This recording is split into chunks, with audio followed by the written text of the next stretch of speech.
Hello? Is it broken still? I wanna just like I'm sorry my internet broke. Is it back to normal? Test. Seems fine now. I wonder if they're working on stuff. It's tough. It's tough. Streaming can be difficult.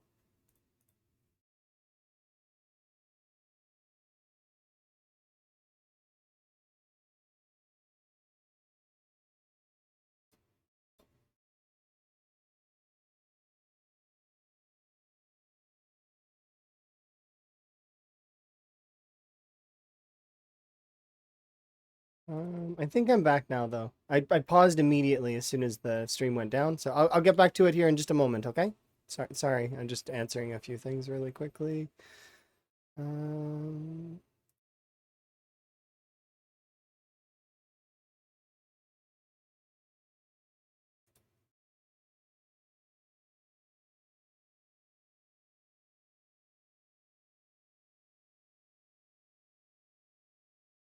Oh, Emma's so happy right now. Emma's over the moon. So Emma and we've been very much enjoying games and a bunch of stuff, right? And Emma's PC is really good. 85 frames on some of the newest games and all that, but is now up to over 100 frames plus, like 120, 140 was like the lowest drop that she had on the new PC. So that's good to hear. I'm happy about that. Emma's PC's good. I am just gonna run a quick thing to see if it's okay now. Are we back though? Is there people to like wave at me so that I know that we're okay? Um,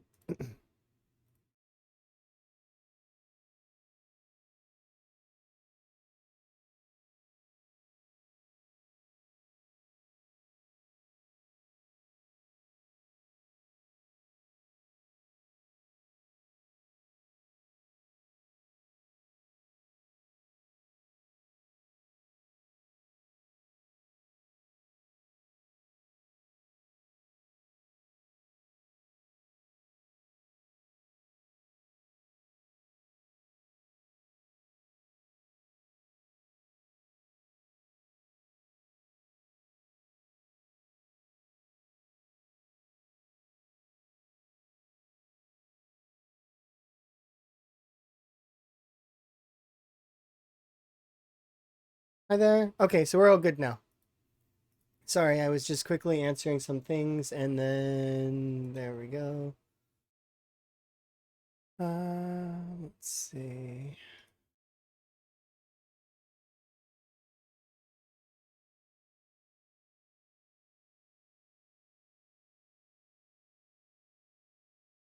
Okay, let's get back to it.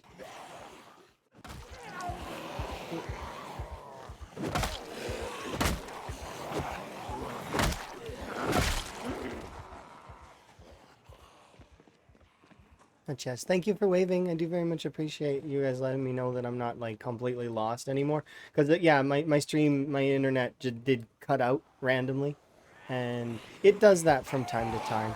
I don't know if they're working on the lines. They did mention they were going to be working on some of the lines, so we'll see. Um, it's interesting. I don't know. You know how ISPs are. Sometimes they're really great. Sometimes they're busy. Sometimes they're working on stuff. In this case, they're working on stuff. So if I drop again, I'll probably raid Buzz if Buzz is still alive. But if not, then I'll look for somebody else to raid. Whoever's on. If it does drop again, but I do want to play. I want to keep playing. Like if that's fine. Like I don't want to just stop because I have plans and goals that I want to reach today. And for just about a minute or so there, it was, touch and go. Thank goodness. Yeah. Just my internet being silly. Are you guys really far behind though? Like, do I need to refresh or something? Like, let me double check. Say frog, and I'll gauge the frogs as my, yeah, say frog. Somebody say frog. Anybody can say it. You know you want to anyways. Yeah. Okay, so then the delay's not that bad. Okay. I thought that it was like a crazy long delay or something. Okay, we're good. It's back to normal, I hope. Frog.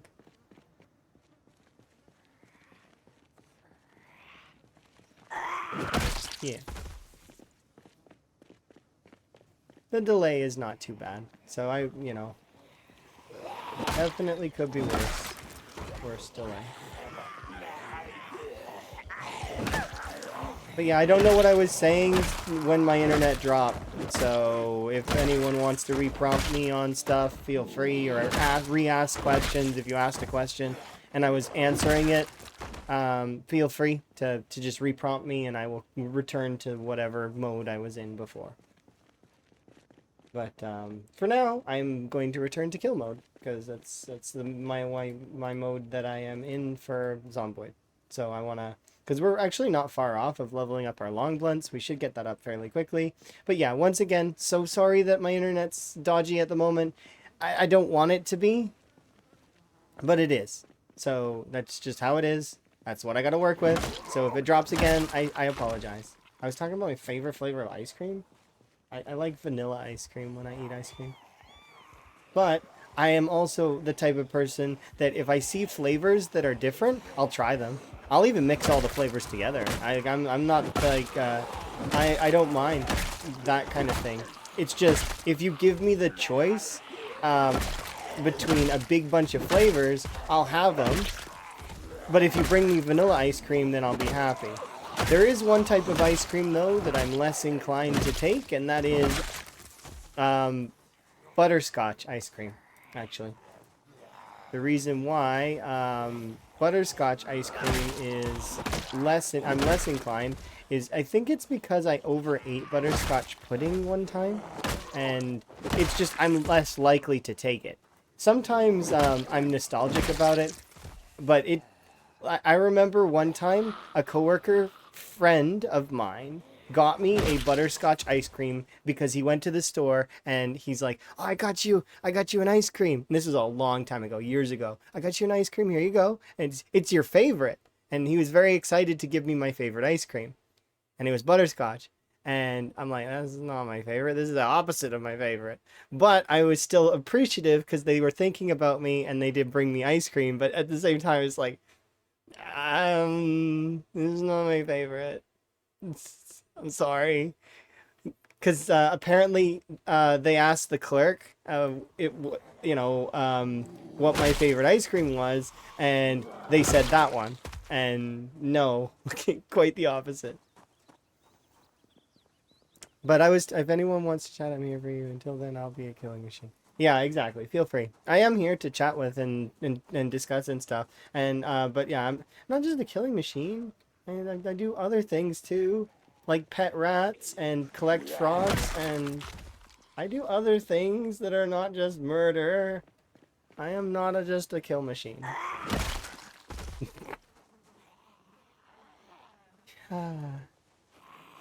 He gave me that on April 1st? No, he didn't give it to me on April 1st. He gave it to me, and he was earnest. He was very excited to give me that ice cream, and I was like very like, yeah. It took me all shift to eat it.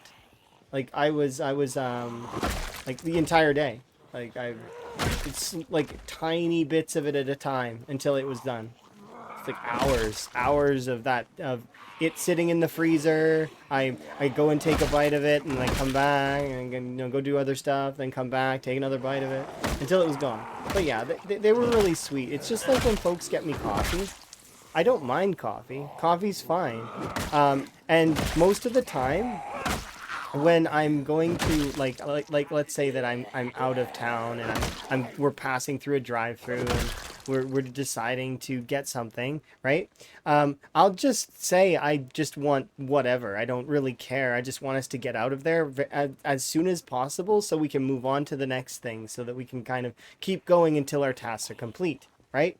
So like I don't like the tasks being like elongated by lame, silly things, I guess, in a way.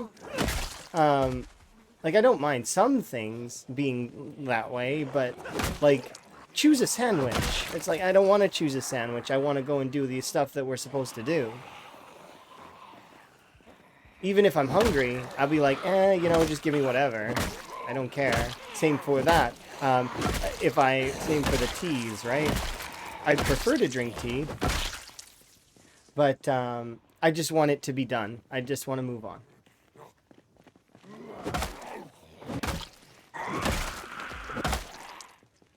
I think that trait runs in line with the same, like, I think that's part of the ADHD.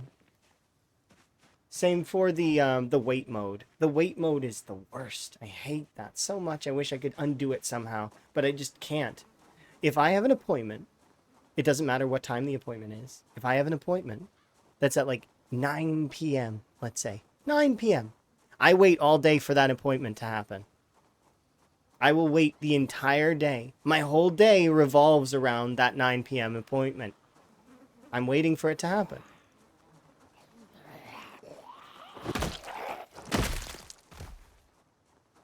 What's my favorite type of herbal tea? Oh, easy peasy. I can answer that. It's lavender hint. It's a herbal lavender mint blend that I only drink once in a while when it's a special occasion. The reason why it's my favorite is because it's very light. It's very soft. It's got this flavor to it that's just it's my favorite. Plus the scent of it, the smell of it is just it's so good. That's why it's my favorite. But I don't drink it all the time because, well, as it being my favorite, I only want it sometimes. I will drink loads of other kinds of tea. I love tea. Tea is great.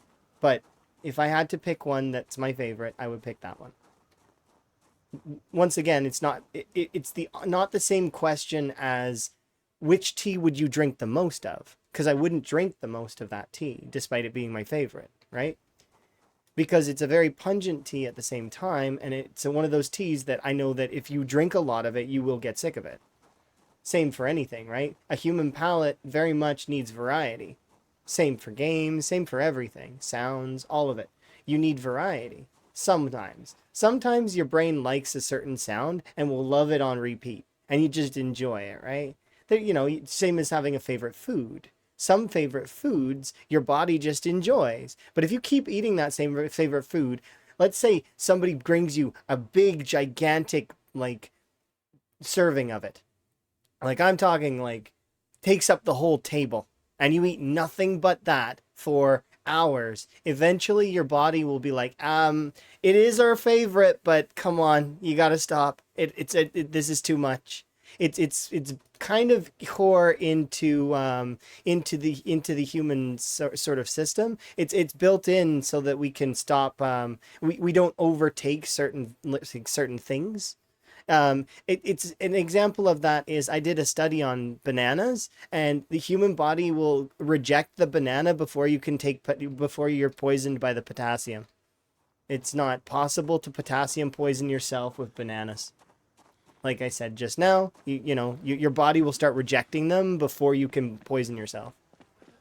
Because why did I do that study? It was a coursework, more important to get done. And I found it interesting at the same time, which is one of the best ways to do coursework is no, I didn't test it myself. I did it was just a food study. Boo. No, I'm not gonna eat 50 bananas. It's not gonna happen. I get sick of bananas after like 4 or 5. I'm not really keen on eating that many bananas. I'll eat a banana though, one or two. But like, you start giving me more, I'm like, nah, I'm good. I don't want these anymore. But I've mentioned it to people who have like bananas as their core, like that's something that they love to eat, and yeah, even those folks, they'll get sick of it after a little while, and they'll be like, no, I need to eat something else. Is built in the human body as a defense mechanism, probably. Something like that. I could never get sick of mac and cheese. I don't know. You could eat it endlessly. It's one of those things, right? But then you can also change mac and cheese as well, right? You can change things like pizza. Pizza, you can change the toppings. You can change what type of dough you're using. You can change the type of sauce. You can change the type of cooking orientation. Whether it's in stone bake or it's cooked in an industrial oven. There are lots of different ways to do things, cook things, adjust things to make it a little bit more bearable for your body. But human bodies are kind of in need of a swath of natural, like, of ingredients, right? We need a bunch of things to run. We're not, our bodies are efficient, but inefficient.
Bail now.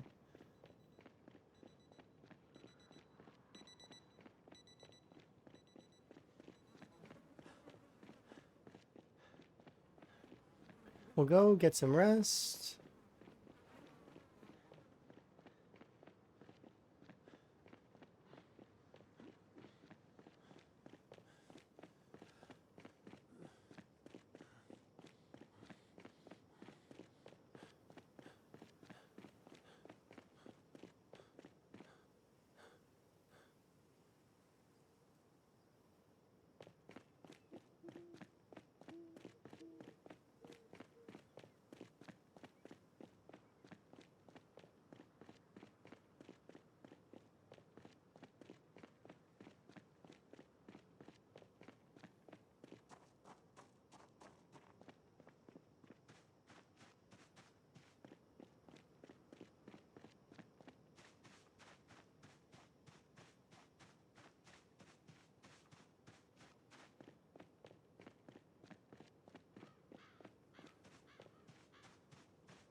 Yeah, I don't know if I could eat mac and cheese endlessly. I probably eat it like a little bit. I had mac and cheese recently, a little while ago. I decided to go and get, what was it yesterday? Oh, I did a vegetable stir fry yesterday that was just lovely. A little bit of chicken, a little bit of vegetables. Ah, so good. I can't wait to cook like that for Emma. I really can't.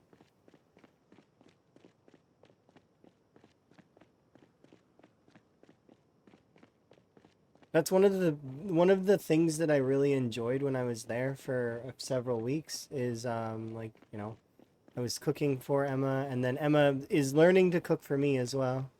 So like we're gonna cook for each other.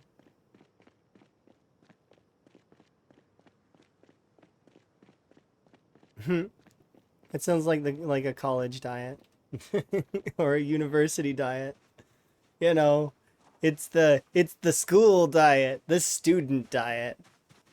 The student diet's great though. Yeah, it's quick, it's easy. You put it together, you throw it together. But Yeah, it's one of those things where although the student diet it's fast, it's eventually you're gonna want those other things in your diet too, like the veg and the everything. Like balance it out a little. You could start really appreciating those things later. Trust me, it's like they just get better with age. I don't know what it is. Was there a zombie or something walking out inside? No, these are my pets. This is Kurumi and Buck. They are mice. And well, one is a mouse, one is a rat. Kurumi's a mouse. Buck is a rat.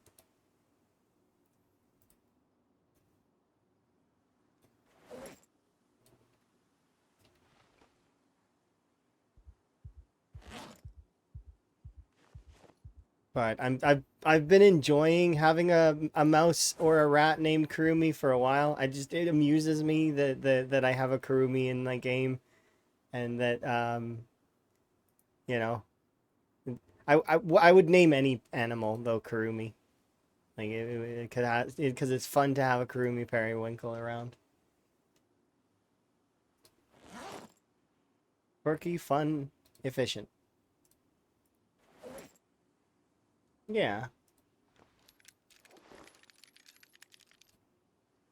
your mice are smart. So are rats. They're very intelligent animals. They can get their way through a maze. They can find the cheese. They can do a lot of things. Plus, if you've ever seen Hitchhiker's Guide to the Galaxy, then it's interesting.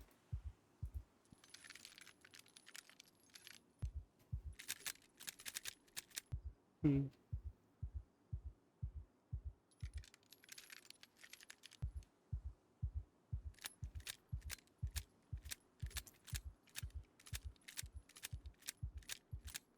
That's interesting.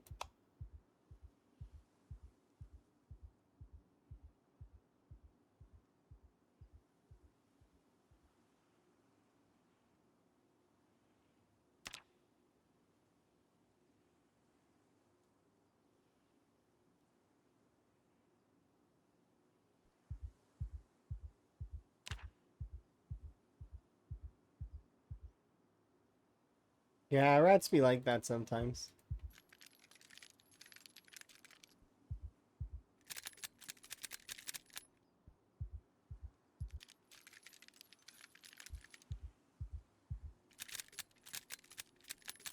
It's probably because of a scent that the rat didn't like and or did like on that person, maybe. One or the other. Animals do that sort of stuff because either they like a person or because they don't like a person. It does vary, right?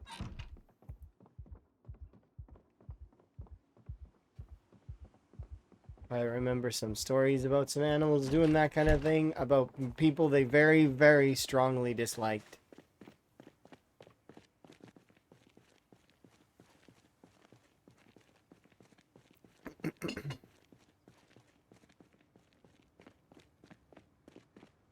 Yeah, when animals nip, it usually means that they're trying to warn you, hey, quit it. Or they're trying to be playful, one of the two. It's interesting.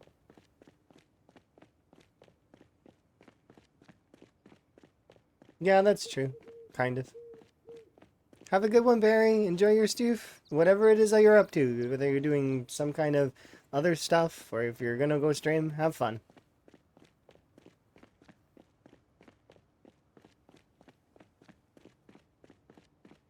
My day's going to be. Hopefully, I'm not gonna have any more internet drops. I just hope. Fingers crossed. Because when my internet drops, I don't have very much to do. I have some offline stuff that I can do, and then but I can't really connect to paperwork as easily. I can like I've got notes and stuff that I can do. I guess I could do some of the other stuff, but yeah, we'll see. I'd rather not think about that stuff until tomorrow, because there's a lot of like tomorrow is when work week starts, so we'll be starting up our work stuff. And then I don't know when it's gonna end, so I need to double check. and then I can let everyone know in the general discussion section or general chat or the lobby chat, whatever it's called, um, on my Discord, because I have a Discord. Everybody has a Discord. I don't expect anybody to like it's not a requirement to join my Discord unless you want like rankage, I guess, like for the VIP stuff or it's where all my notifications go, and if I'm missing for a short time, no, like I respond in there. Like when I got COVID, I put it in there. Like I'm down with COVID, I'm sorry. I was gonna change the stream title as well, like so that folks that were to come to the stream they would see, but I forgot to do that. Or I was too sick. I'd like to think about it at the time. Hindsight's 2020, and I can think more with more clarity now than when I had COVID.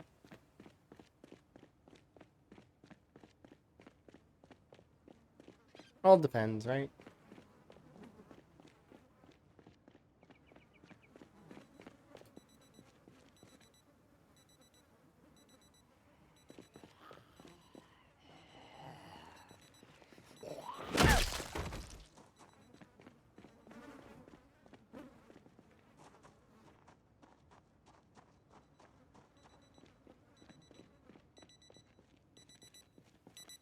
What is with the building icons? Why do they have like scribbles on them? Is what you're asking?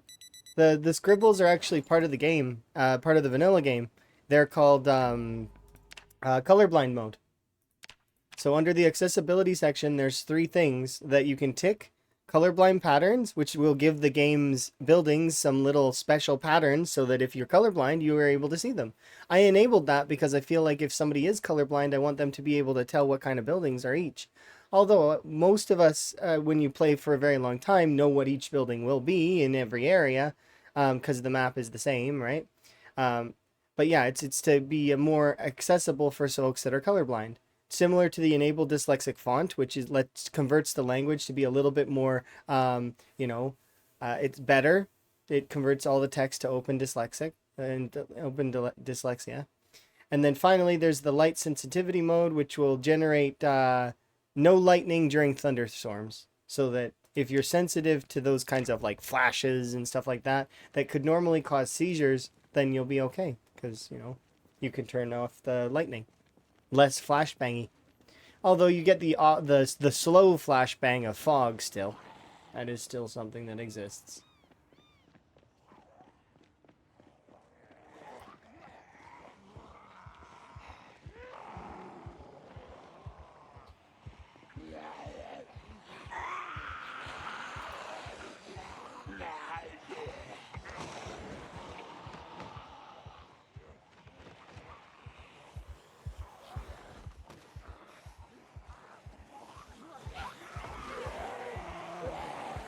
Move on.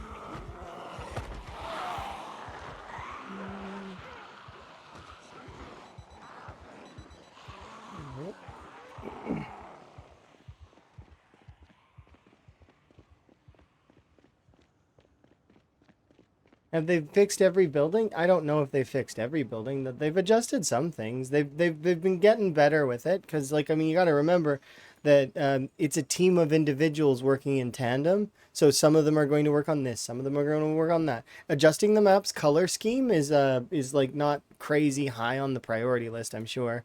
I'm sure it's fixing bugs that are breaking the game or duplication bugs or stuff like that that is more pressing. That and doing updates like they want to improve the raccoons. They want to improve the animal system. They want to release new content to their patches as well, right? So it's very much depending on what they can get done.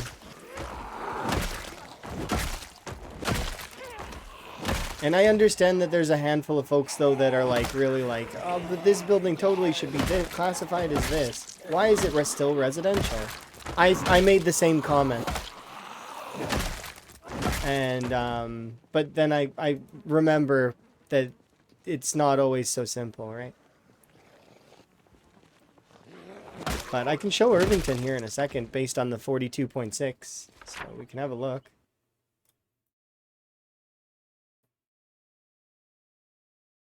Nope, still all marked as residential. Because this is a school. A lot of these are shops. Same for these and these. One of these is a Spiffo. One of them's a hardware store. So, and a lot of these are like barns or animal areas. So industrial, right? So yeah, Irvington's not done. Ekron is mostly done by the look of it. So they did Ekron. Brandenburg looks like it's been done in part. They've changed one of the buildings at the very least. And they've changed these buildings down here. But that said, Brandenburg looks like it's only been done partly. Echo Creek has been done in part as well. You can see some of these have changed.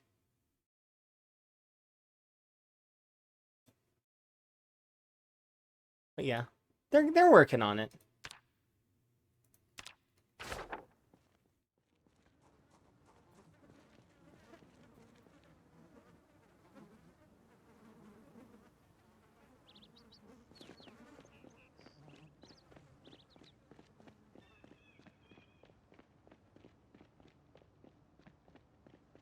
I understand.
Okay.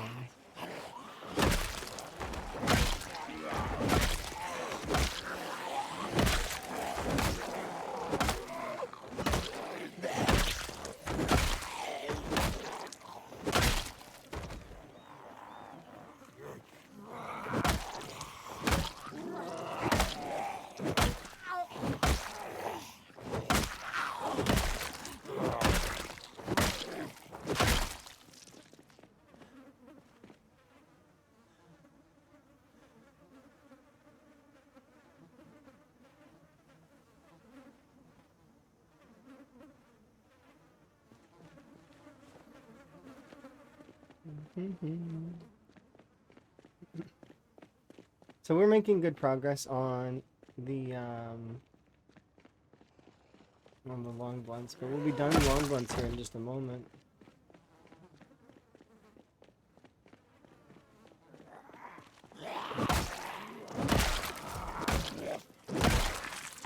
We'll have long or nimble 5 at the same time. Pretty much, kind of. They're gonna be back to back.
Sorry.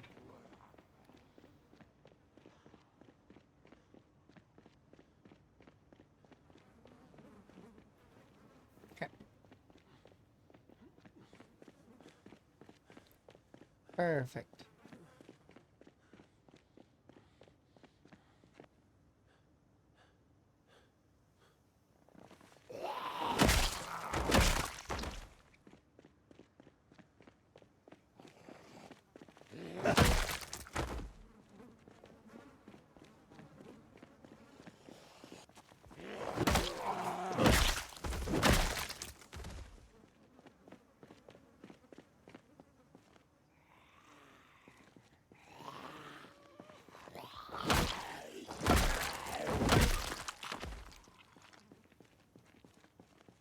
Having two different pay periods? Some people may see that as a benefit, though, because then you won't spend all your money at once, kind of deal. You always have a little bit of money around, as opposed to people who have a single pay period where they end up having to, you know, mitigate their funds and make sure they're not probably spending, you know, all at once, you know?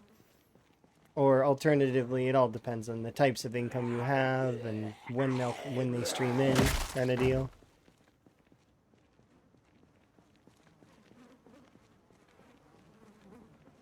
There's a lot behind all that stuff, though. In some ways to do it better, in some ways to do it worse.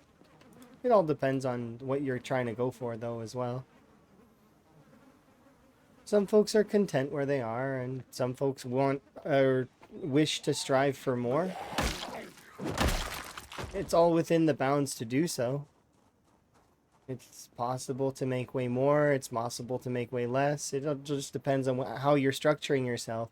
It's just something to make note of would be that the most valuable resource you have is not your money.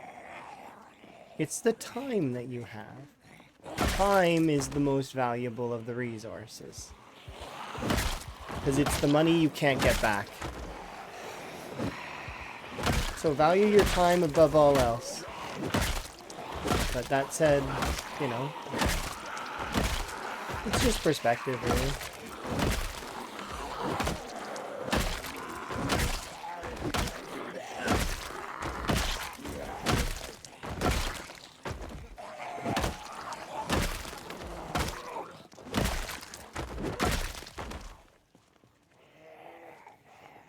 Of course, I'm talking currency, though. I'm not talking, like, above everything, time is the most important. No, no. There's obviously things that are more important than time. But if we're talking in terms of currency.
St. Bernards.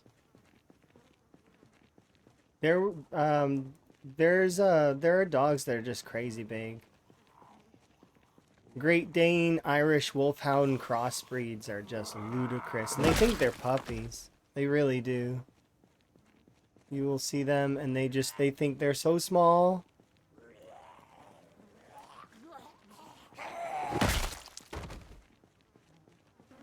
It's just an itty bitty dog.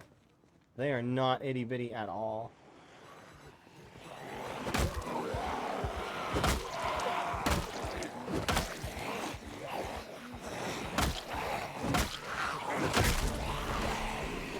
another level 10 skill.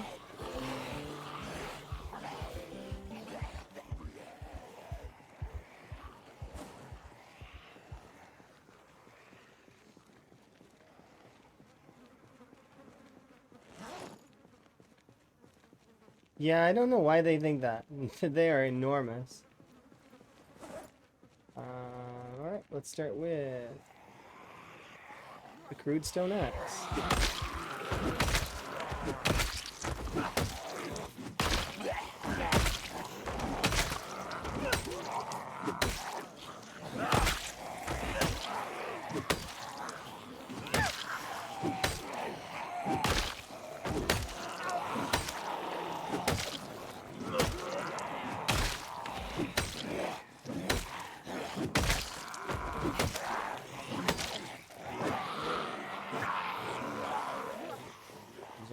Back off. So we're going to start with the crude stone axe, and I'm just going to kind of gauge it and see how much I like it. And then we'll try the hatchet, we'll try the meat cleaver, we'll try all of the other weapons. I want to try all the axes and see which one fits me best.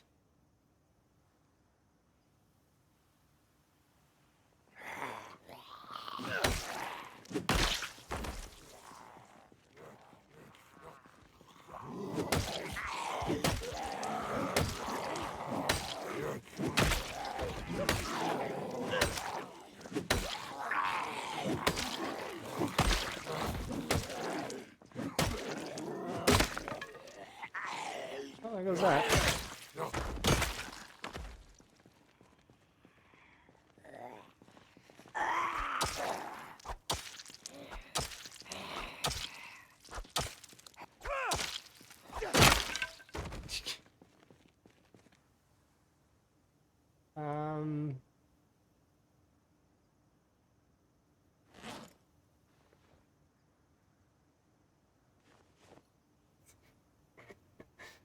Okay, I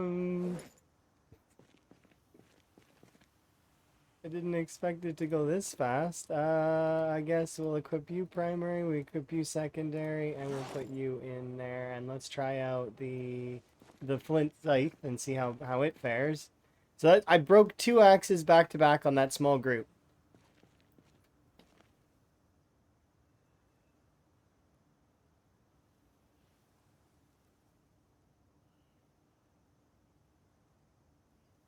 Muscle strain come down a little bit more, and let's go.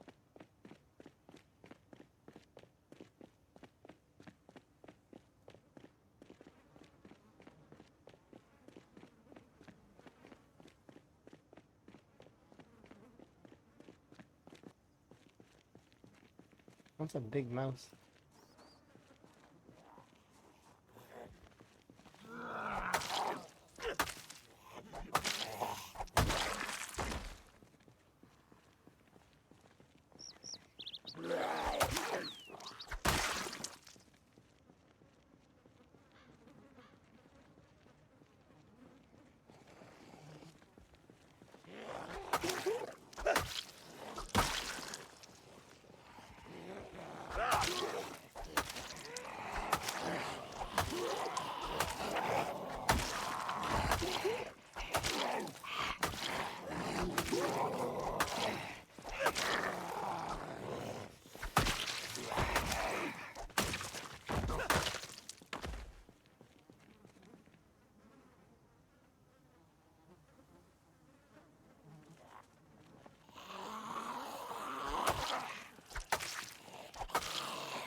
They're definitely weaker than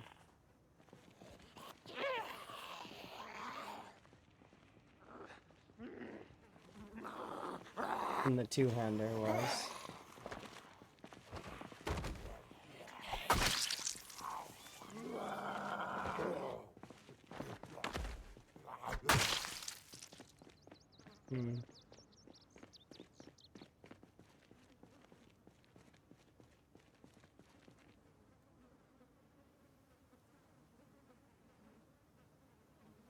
I think I can do a little bit more.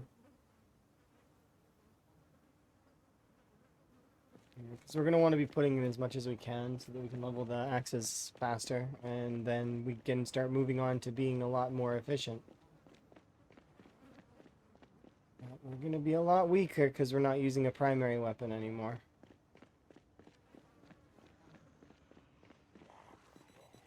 Okay, there goes that. Let's try out you.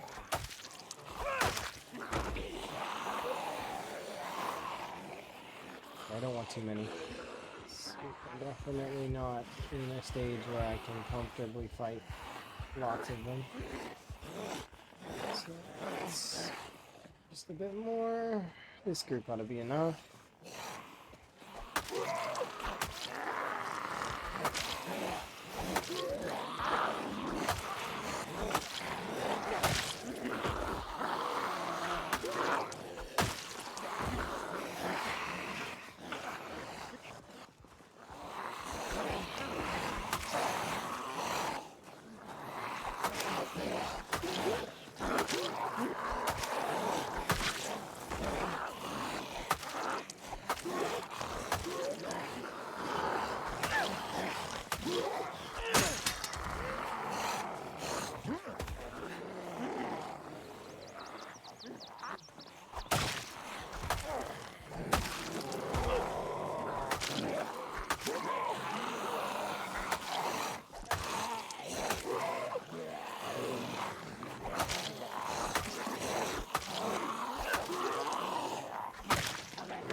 Doesn't the character get sick? No. Well, yes, but no.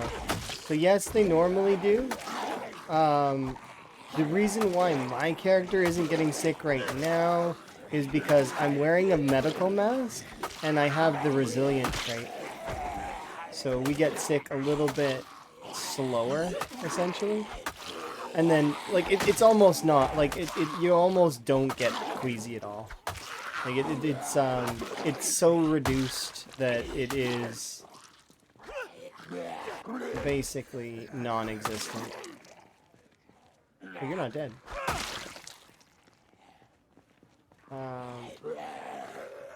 But yeah, corpse sickness can build up. If you take prone to illness, it also builds up faster.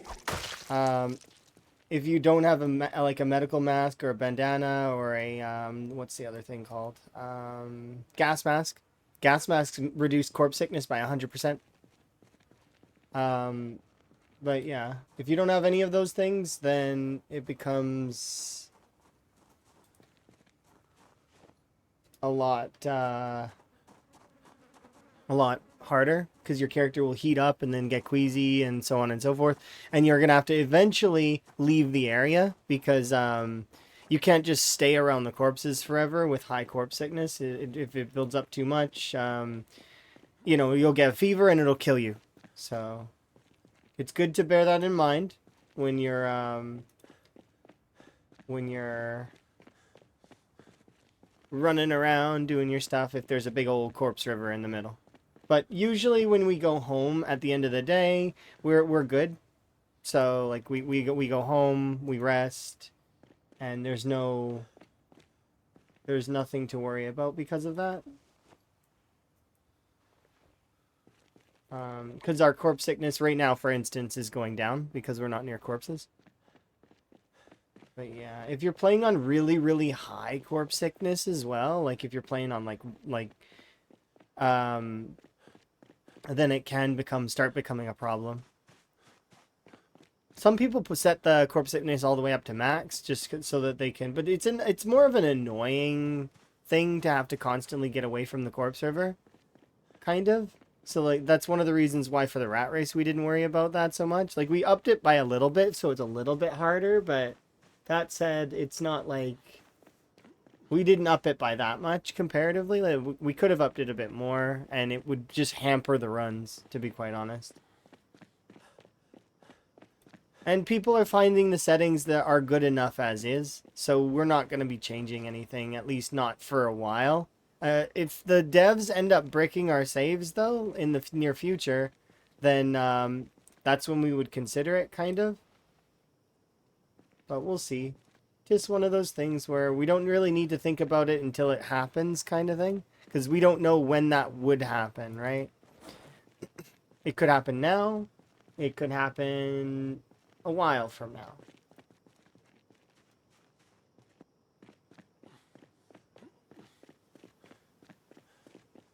Yeah, I'm gonna run back to the house.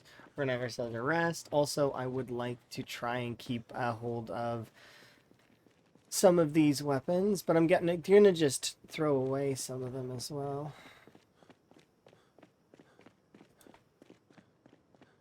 Yeah, we found out, and it was actually Lamprey that showed me the resilient versus prone to illness. It was really cool. I was like, why? Wait, that actually affects it? Because before, prone to illness just felt like extra points you could get, which is I don't believe any points are free, because prone to illness does have a downside of making like colds happen faster as well. Like if you get a cold, of course it's almost fully countered by outdoorsy. But you know they like technically if you're in the worst case scenario, you could catch a cold. Low chance, but still chance there. And I've caught a couple of colds before. You know, you can get rid of them fairly easily, but yeah, we'll cross the zombie bridge when we get there. There's no need to really think about it too heavily right now.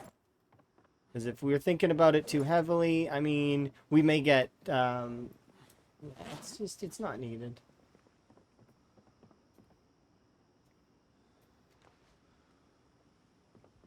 All right.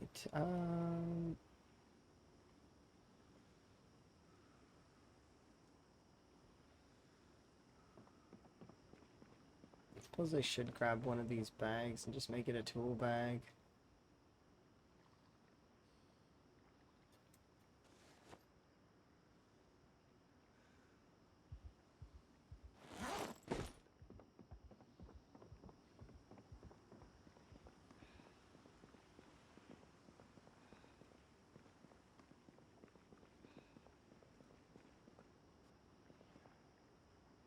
And for now, I'm gonna put the pliers, the saw needs to stay on my person.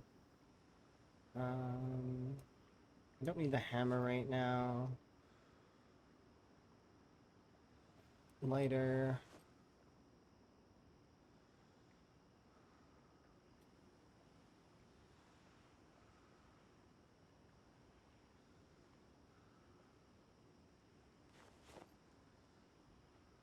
Keep my pants on me just in case it's a cold day, but I doubt it'll be that cold.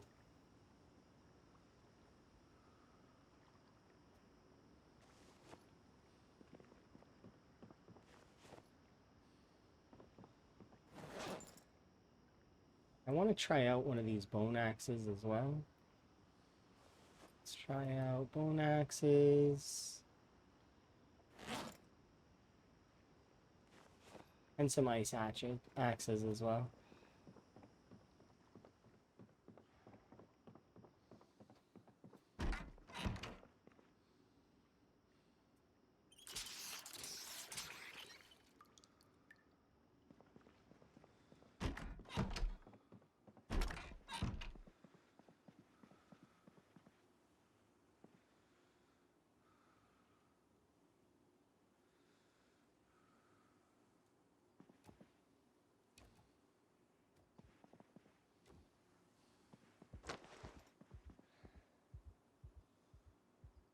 I should make this into tea later though, I guess. Not right now.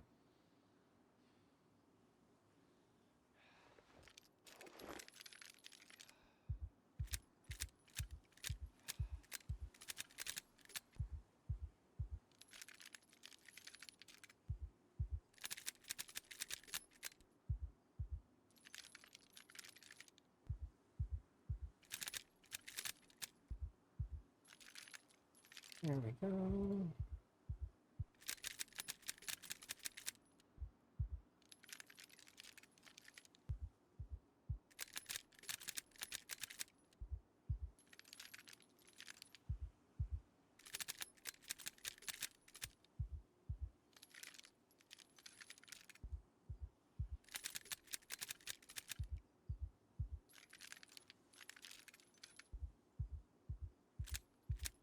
I'm gonna refill my tea here in a second, 'cause it is pretty empty.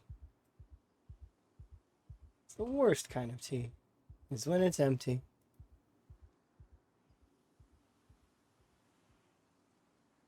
What are we doing? Oh, it's 76. Oh, we're gonna have to go and deal with that tomorrow in game as well. That's annoying. Oh well. We're gonna go do fitness by the beach, so I probably should go grab my clothes back. That's fine. Great. But, you know, it is what it is. We're actually getting close to being able to fish in that northern section. You know, you can see when we did our last batch of stuff, like, and we've been, what, 1, 2, 3, 4, 5, 6, 9, 10, 12, 13, 14. We had 2 full weeks of grinding here in Riverside before we had to do our batch of, you know, our batch of few days gaining weight.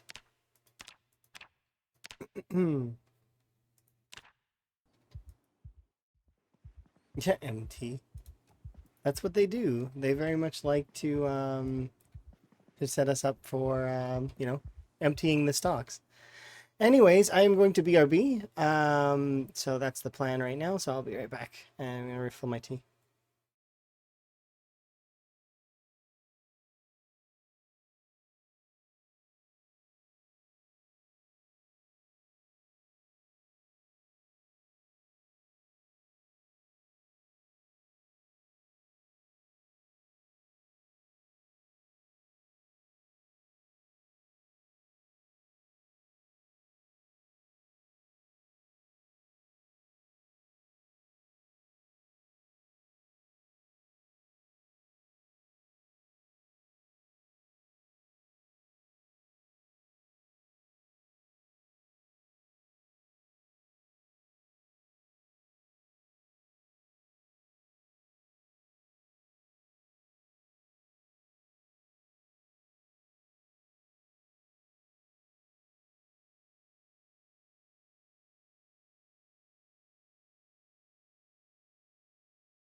Yeah, that sometimes happens. Intense music.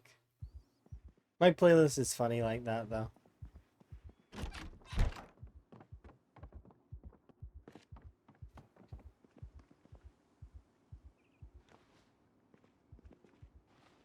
Let's go. Do I want to bring my jacket? I mean, just in case.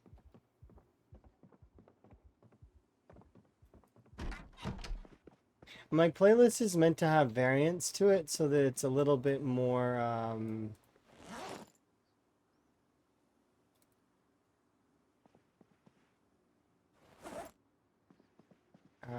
well, like I said, it's got variance so that it's not always the same tempo. And then I have it on shuffle as well.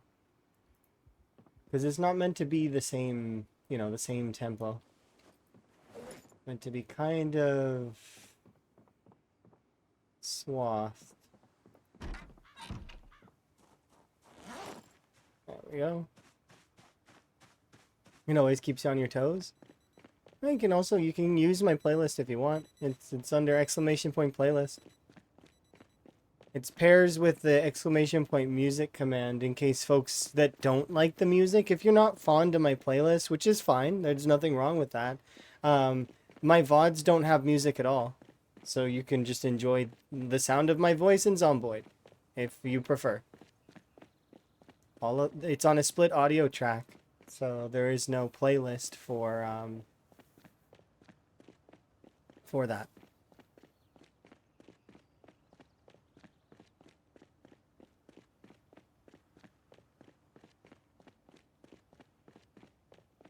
Yeah, feel free. And I add things to the playlist over time, so there'll be new additions, new songs that come on.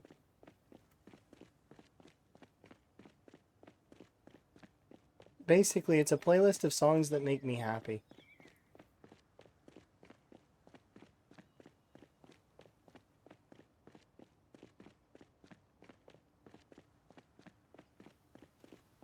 But yeah, right now where we're going is we're going to go all the way to the fishing spot, and we're going to do some fishing. Fishing, working out, getting my weight up. This is a rinse repeat that I'm going to do, but I am going to eventually claim a spot that's on the north beach as well that we're going to fish at. And then to put it another side note of something else in the rat race that kind of it doesn't force players to do certain things, but there's certain things that are that if you push your buttons in a very particular way or you do particular things that it's kind of cheaty. So one of the things you can do with fishing is you can stand really, really far away from the water and cast your line way far. And if you do that, you can actually make it so that the fishing minigame breaks a little bit and that it doesn't work properly. So the fishing minigame becomes really, really easy and almost non-existent. Like you just hold left click for a little bit longer and it will reel the fish in. It's because the way that the fishing minigame works is if you're by the shore, it goes based on distance to the shoreline of how difficult the fish is to catch, and then it also goes based on the size of the fish. Meaning that if the fish is really big, it's going to be a hard catch, and also as it gets closer to the shore, it's going to fight more. So by standing really, really far back, you're from the shoreline, the game doesn't know to recognize that that's where your character is standing, and it assumes that the fish is far away. And the second that it touches the shore counts as reeled in. So as you can see, that would be kind of gamey. You could stand at basically, I could fish from where I'm standing all the way to those hay bales, right? And let's say that the road is where the shore is. If I fish all the way to where those hay bales are down there, right?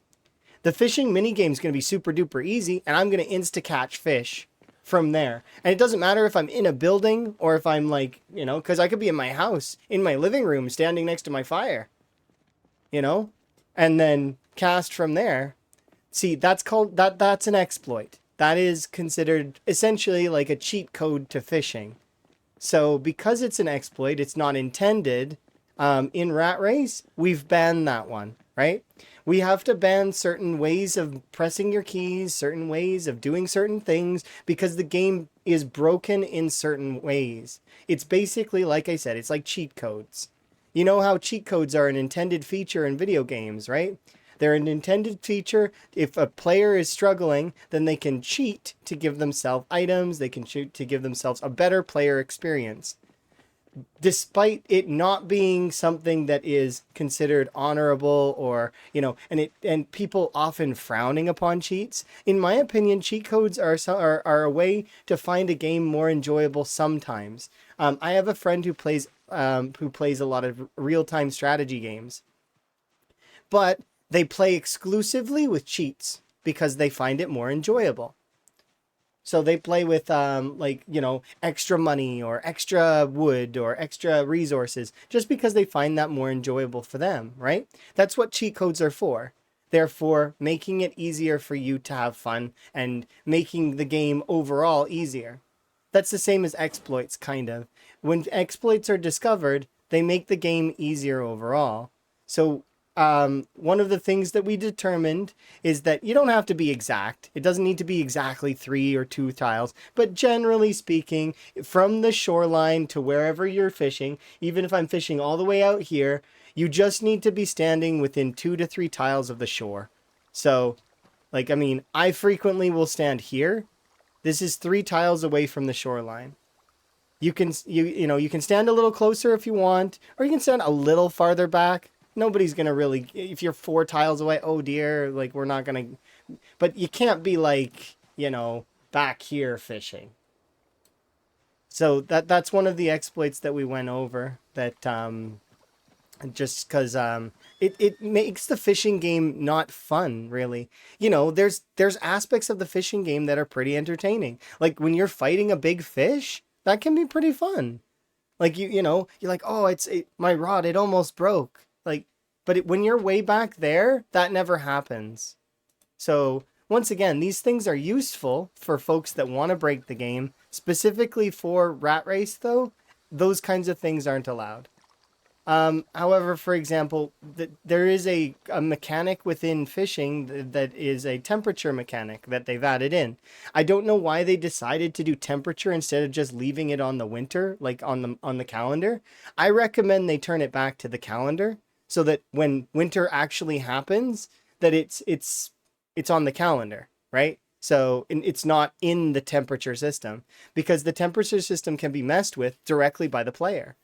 So when you stand near a campfire, you can actually nullify the debuff of winter currently for build 42, right? However, this is one that we've allowed. The reason why we allowed it is because it's cumbersome to try and figure out who's trying to scum winter and who's trying to heat themselves by the fire, right? Because sometimes, and this is notable, you get cold while fishing because your character's standing still. So sometimes your character will get cold, actually freezing cold, the moodle. And you don't want to get cold, so you give yourself a fire to warm up, right? Thus mitigating the temperature debuff by accident. So it's one of those things that for now, because the system is not quite working in a good way, and like I mentioned before, I hope that they kind of put it back to the calendar instead of the temperature system. Because that makes more sense if it's linked directly to, is it these months? If it's these months, it's bad fishing, just period, end statement, right? As opposed to if it's a temperature, because the temperature read would be more strenuous on a system anyways than checking if it's between a certain time frame, right? Because then it would just do the check probably a couple of times. Or maybe it does it all the time. I don't know. Maybe once again, I'm not a coder, so I don't know the intricacies therein. But that said, hopefully I'm coming through clear on those, and that's why we've picked to do it in that way.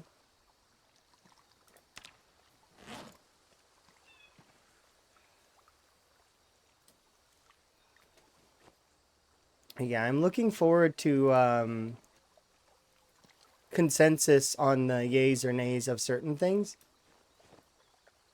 And our teams are starting to be built, so they're not fully ready yet, but eventually the teams will be settled. And then, for example, right now, I'm going based on the old rulings of the rat race. That is essentially what I'm doing. So, because I'm not deciding these things were already decided before. So I'm going based on those old rulings, but I'm sure that there will be new rulings that will come up eventually. And when they do come up, that'll be, if I can't be there all the time. I can't be the one to, we want a consensus. We want to agree on things, right? Everybody together, not just one person making the decisions. But yeah, once again, these things have come up before, and that's why, and they've already been ruled on. So I'm just going based on old rulings. We could always change our mind on them, but quite a lot of them, I don't think they're within the spirit of the run. Like doing stutter stepping or fast attacks or any of that kind of stuff. It's very much not within the realm of the rat race, right? It's not built to be the same. But stutter stepping nullifies movement speed debuffs, meaning that if you break your leg, you can stutter step, and it's like you don't have a broken leg. And then same for the attack speed stuff. If you happen to have an attack speed, like it gives you an attack speed bonus, which is the big part of the early game is not having attack speed. So you basically skip from early game to end game, gaining ridiculous attack speed with no real effort to put in at all. You didn't survive, you didn't last, you just get free attack speed. So it's like unearned, like I said, it's like a cheat code. Which is not, like I said, cheat codes aren't necessarily bad in video games. They improve the experience. But this run is meant to be without cheat codes. Right? No cheat codes. We're trying to play the game legit. It's just like funnel strats were also banned, like double fence combat, or like fence or it's not fence.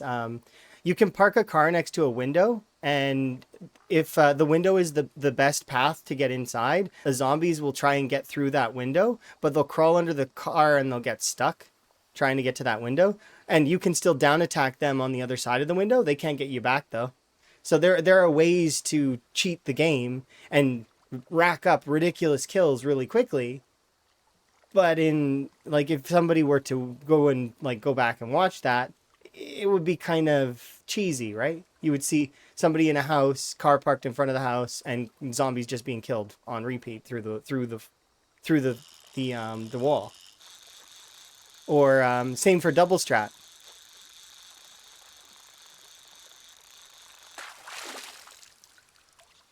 Yeah, so stutter step is necessary in sprinters. I can agree to that because sprinters already move at a speed that is not fair overall. Like they move at a speed that is unfair, and they break the game as it is. So, in my opinion, sprinters content is the best place for exploit use. Using all of the exploits, go ahead in sprinter content, because why? Because sprinters are hard.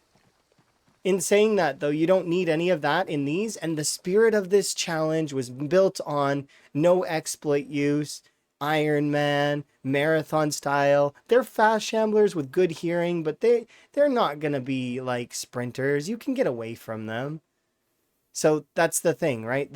I very much, when we were redesigning the rat race, I'm trying my best to stand firm on the spirit of the challenge.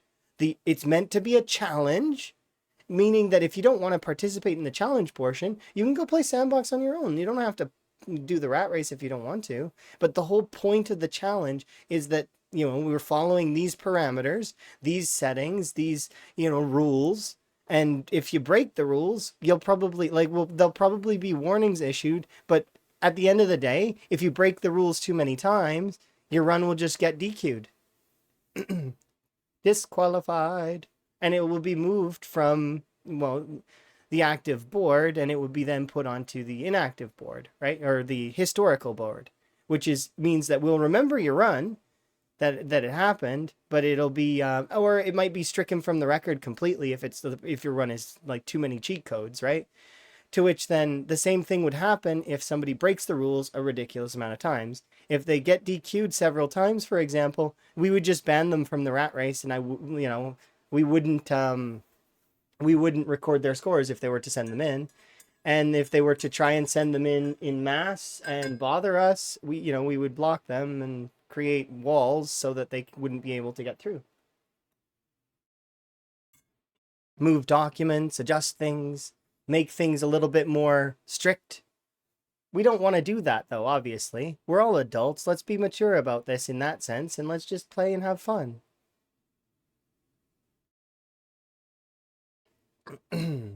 Anyways, there's a lot of folks that like to use those kinds of things. They like to use the exploits, and they enjoy them. And I'm not saying that they're bad. I never once have said exploits and cheat codes are bad.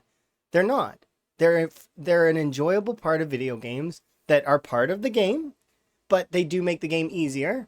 And the whole point of this challenge is to not be easy, right? So obviously the things that make the game easier are not on the table. Now, in saying that, I've had the discussion with another person that modifications to the game, so mods, make the game easier, and this is partially true. However, the stance on modifications making things easier is that these ones here are just display, and they don't actually do anything to the core of the game. They just show you certain aspects of information. That's all. Same for this one here, like the kill count, right? It's just display for you guys. I can't see it in my video game at all. Well, that's not true. It's right here behind the minimap. But in saying that, I tuck it behind the minimap because I don't need it, right? I don't need to see my kill count. I don't need to see my survival time. Those are things that are on display for you guys for streaming purposes, right? It's convenience. Some modifications have been allowed. So I'm not using proximity inventory, for example, but I like the mini health panels. These are preferences. Whether you like them or not is up to you. You don't have to use any mods if you don't want to, but at the end of the day, that's the difference, though, is that the modifications are not cheat codes. They don't make the game easier. They just give you information that you would already know. While cheat codes give you access to, skills directly in the game that you would normally not have. The difference between exploit and modification. Like I said, I'm not calling anyone out with that, but I've had a couple of people talk to me about it recently, and they don't quite understand the difference, and that's okay. If they don't understand, it's okay. I can explain, but at the end of the day, we're trying our best to maintain the spirit of the challenge. Some things are allowed, some things are not allowed. That's just how it goes. And if you want to be inclusive, can't use certain things. And that's just how it goes. So it wouldn't be a challenge otherwise, right?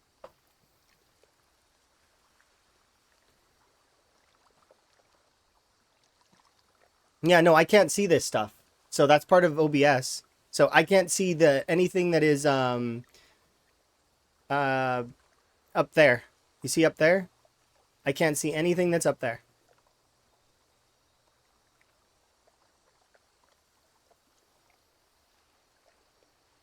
Well, I can see it on my other monitor, but I very frequently don't look at my other monitor for that information. I look at my other monitor for you guys, actually. I'm trying to be interactive and be able to talk to you folks. And if you guys have questions or you see something that you want to, ask about, or, just tell me that hey, I'm having a good day. And, or my job was fun today, or, whatever it is, banter, anything.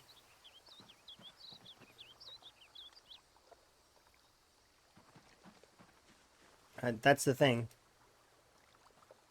You pointed with your fingers. Yes, I did point with my fingers. I can do that.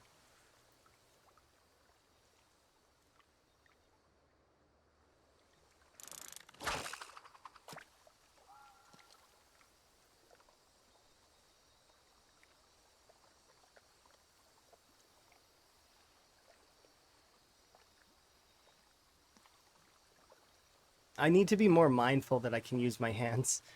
The thing is, though, I very frequently forget that I can do this stuff. And I need to get better with it. I'll get better with it though. It takes time. It's been a lot of learning.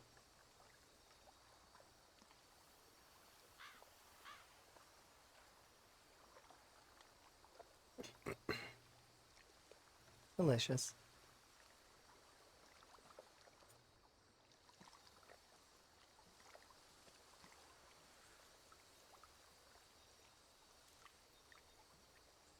But yeah, there's a lot of exploits, and to be quite honest, if I were to use every exploit that I know of, um, it would be unfair for a lot of folks. There's actually a handful of folks that can use the same level of exploits, and there's a few folks that know more exploits than I do, like, and that they're really, really good at using the exploits.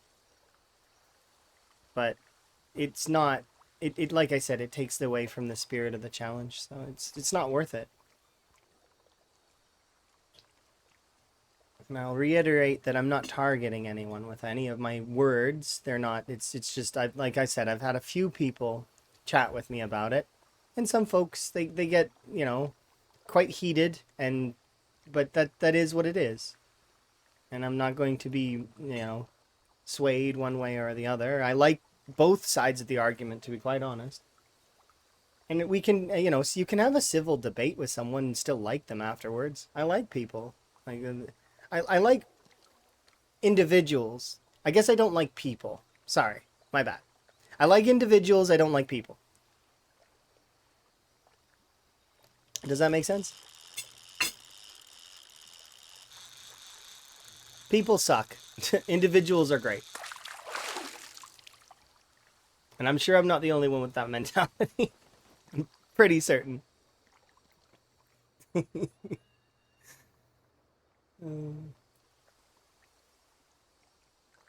don't have any fish luck at the moment. Yeah, I'll get used to my hands. I can use both too. It's not just, it's like, and we say.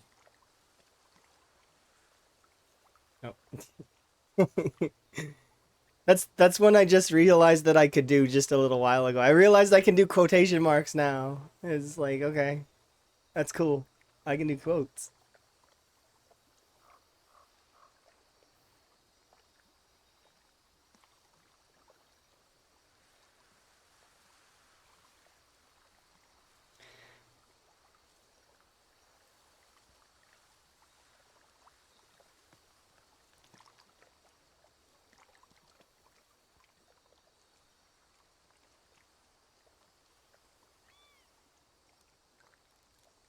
You always think of him quoting. Yeah, Austin Powers. Funny. Mike Myers. Is he gonna make that last movie? Has he talked about it? I know he was gonna make one more.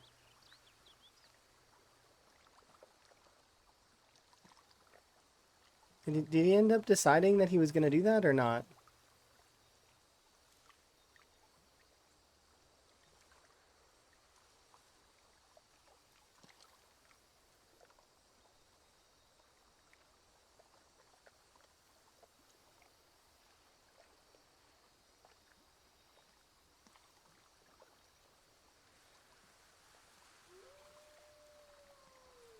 You didn't know there was supposed to be another one? The last one ends with Doctor Evil's son being evil, and when it ends on a cliffhanger of him being evil and bald and stuff. So if you haven't seen the after credits for that, go watch the clip. Because clearly you have seen the Austin Powers films, and I'm not spoiling anything for anyone here. So at least I hope. If I'm spoiled the Austin Powers films for you, I'm sorry. I'm so sorry. I don't want to spoil anything for anyone ever, but I probably should have curbed my language a little bit before thinking like the way that I did. I just went on a tangent thinking that everyone's seen it. That's bad. That's bad thinking. Anyways, but yeah, there's supposed to be a final film. Seth Green, as well as a bunch of the other cast members that have been involved in the Austin Powers franchise, there was supposed to be one more Austin Powers film, but sort of to close out the whole thing. But I don't know when they would decide to make it.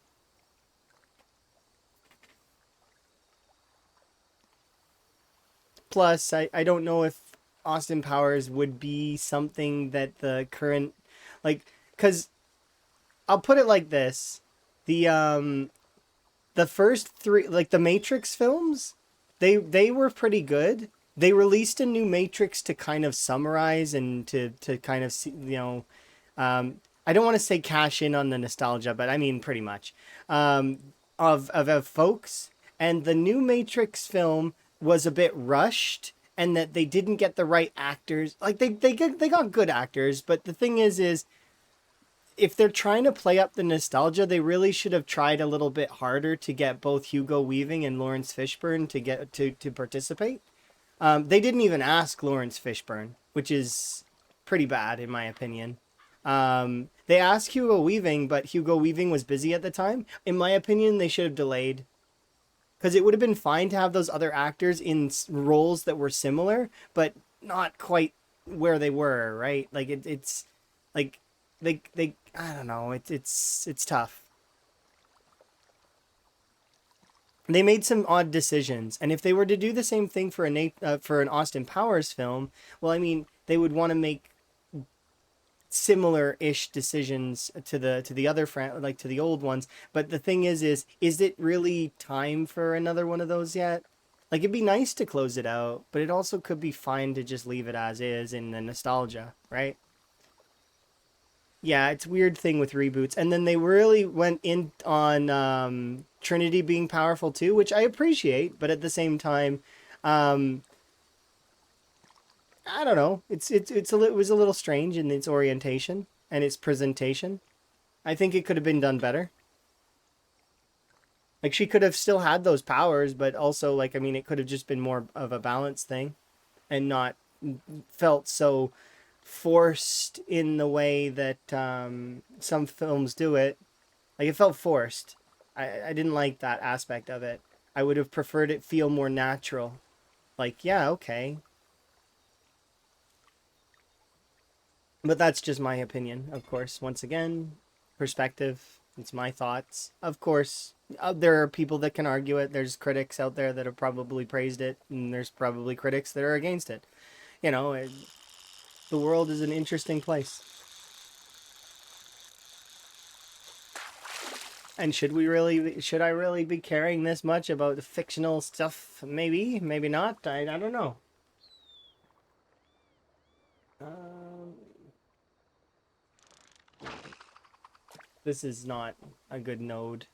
I kind of actually don't like that, so I'm gonna go over to it.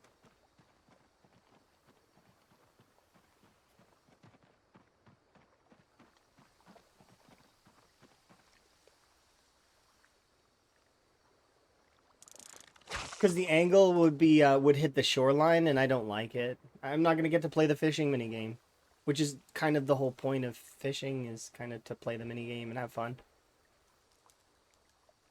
not scum the fishing mini game for insta catching, which I could have done from my angle because it would have hit the shore really quickly because I would have reeled it in like instantly. I don't know if that would be considered an exploit. I'm on the fence about it, and that one wasn't discussed. So I would wait for the team to decide that one if that one came up. At the end of the day, it's very fringe. Because if you have a fishing rod, you can catch fish. That's just fact. So that's an 107 centimeter paddle fish, caught with almost zero effort. So like you see.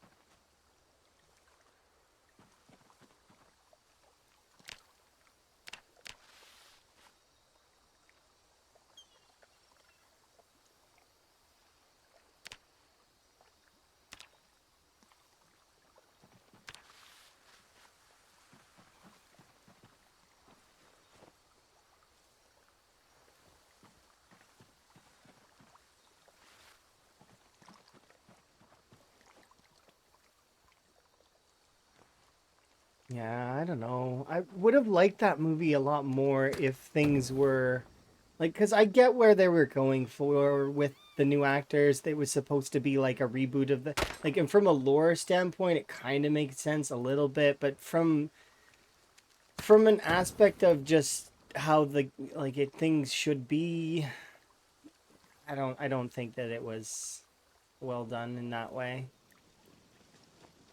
Me and Emma talked about it afterwards, and we were just like, yeah, it could have definitely come out a lot better.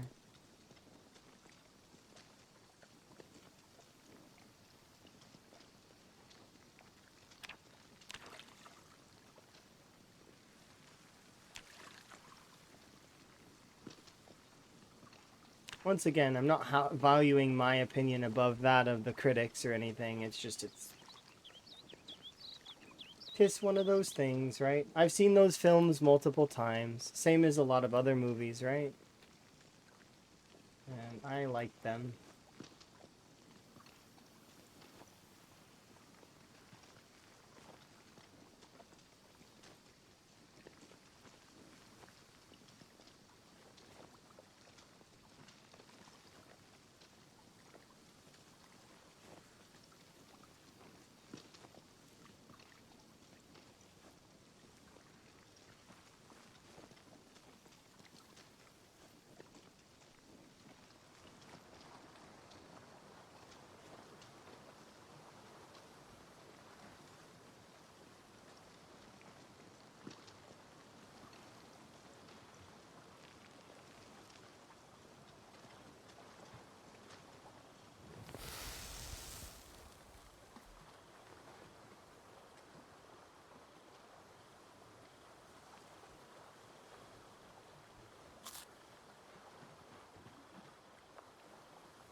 We're gonna start our fitness training montage here in a second.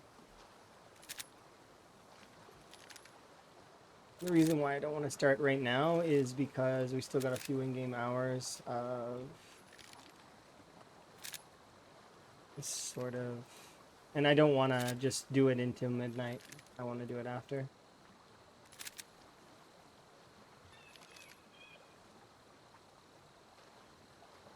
It's off-putting. Oh, that's unfortunate. There's a lot of things that are very strange, but it's because of the like it changes based on the time frame and the generation and who's doing it, and there's different people behind it, and then also you get studio pressure, and there's a lot of other things that go into it, right? That are they're tough to try to incorporate. People trying to put their products in there, people trying to empower certain groups. Like it just becomes very tough. It's very not very easy.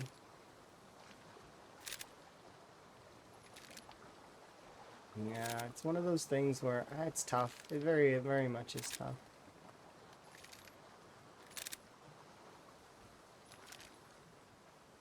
The industry is not easy.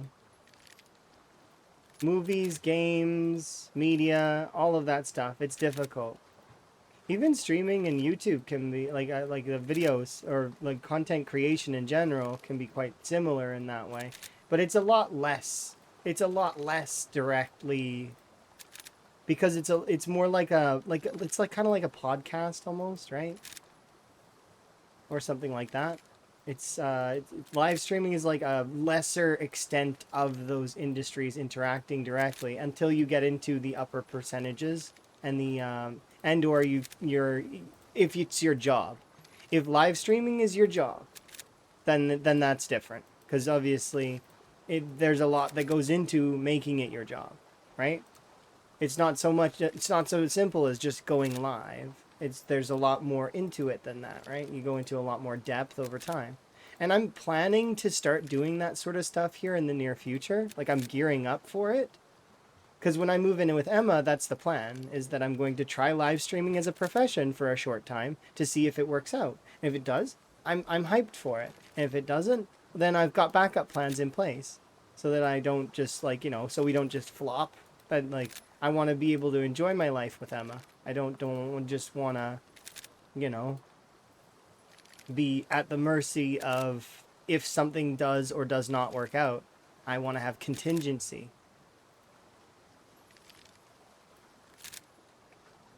And I do. I really hope it does work out as well. Because I'd love to live stream for you guys as a job. That would be so cool. But remember, it's got to pay bills. So that's part of the whole song and dance. The issue, though, is that I clash with some aspects of streaming on a moral level. I don't like social media. I'm not bombastic. I don't like to do subathons. I don't like to do stuff like that, right? I don't like to ask you guys for any of that stuff. I'm not keen on any of it. It's not something I prefer. It's not within me to be like that, right? But and I lack that bombastic nature. So right, like I've been and I am just a kind of trying my best to, I'll be myself, and I chill most of the time with the occasional excitement that I bring, because I do get excited, especially when there's passion behind it, and I have passion for streaming. I wouldn't have done it for over a decade if I hadn't had passion in it.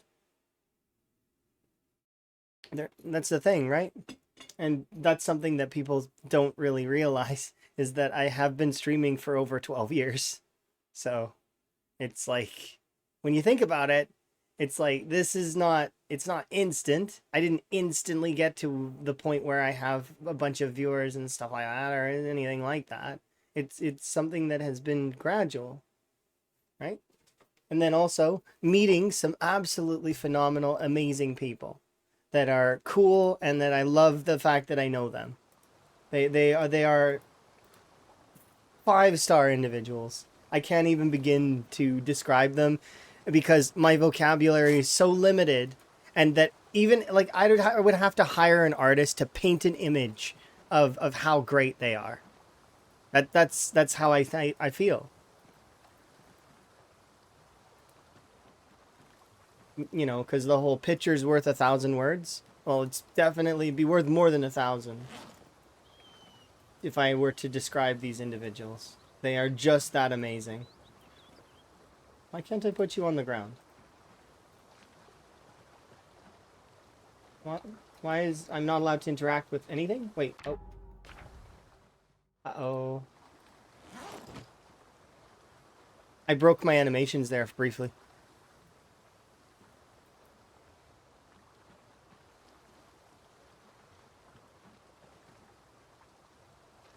There we go. Okay, fixed.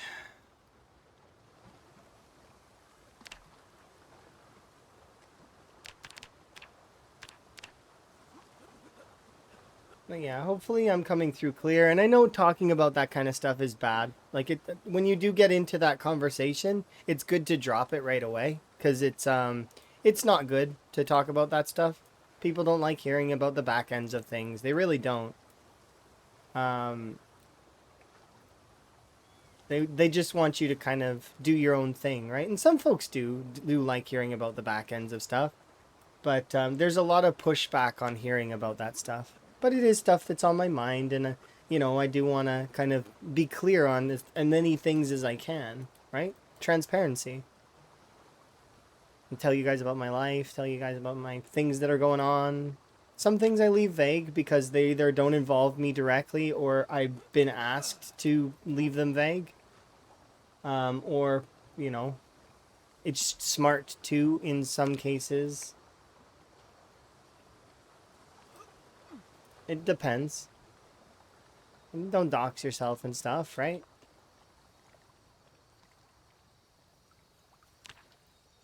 But yeah, it's one of those things that we can always hope and dream. I'll hope and dream as long as I can.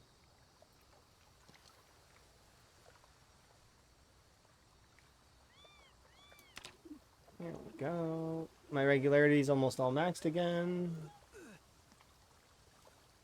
Probably going to be like 2 or 3 rotations of burpees. Looks like 2 or 3 total rotations of burpees. And regularity will be maxed again. Eat another fish. Oh, no, I was wrong.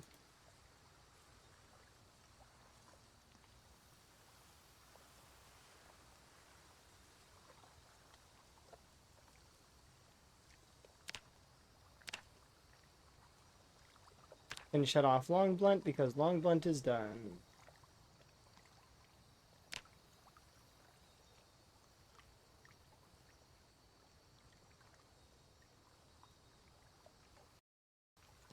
Actually, let's do it. Really kick count. No, I don't need to.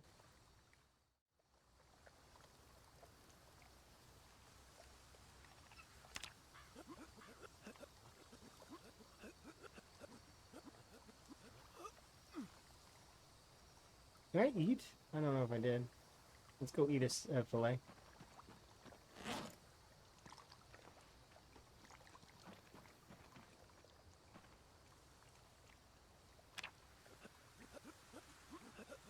We probably can hit level 7 fitness here in a sec.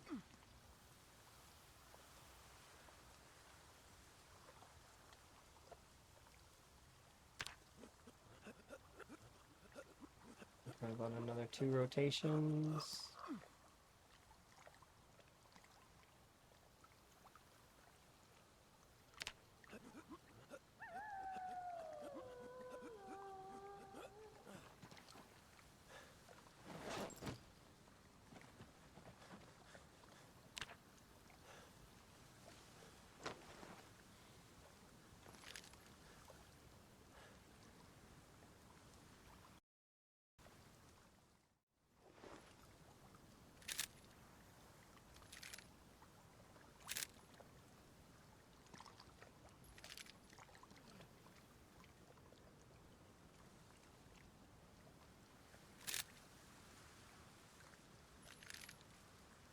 Don't know if we'll be able to sleep.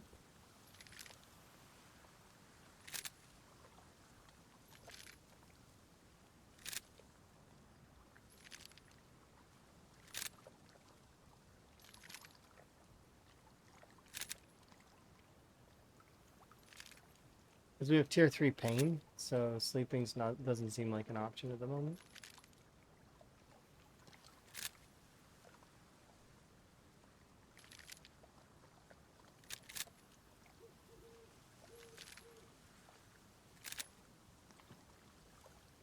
Agony.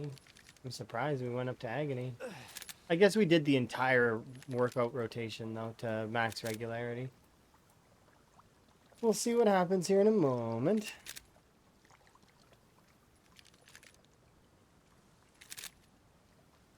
Oops.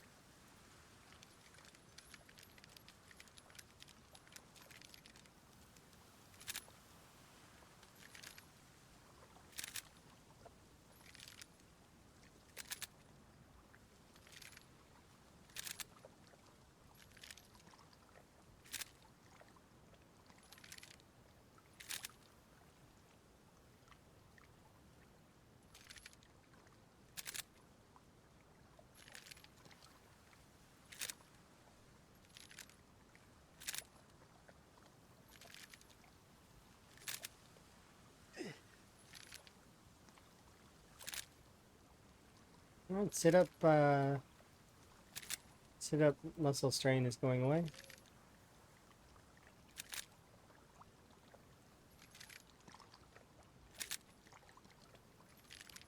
Means muscle strain as a whole is going away, like all of it. So that means that the pain should go down considerably here in a moment. And if it can drop down enough, or we can get tired enough, we'll be able to sleep.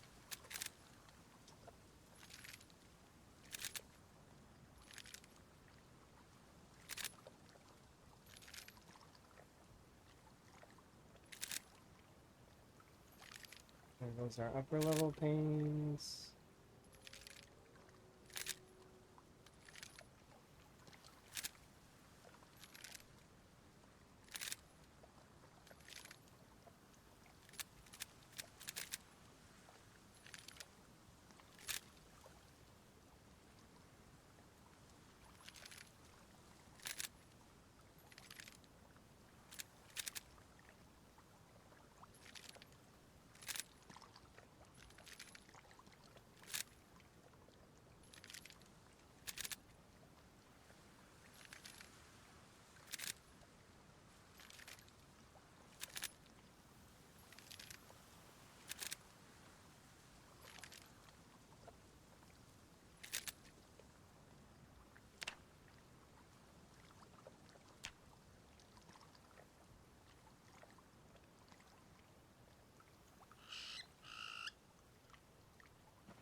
1100 fitness XP.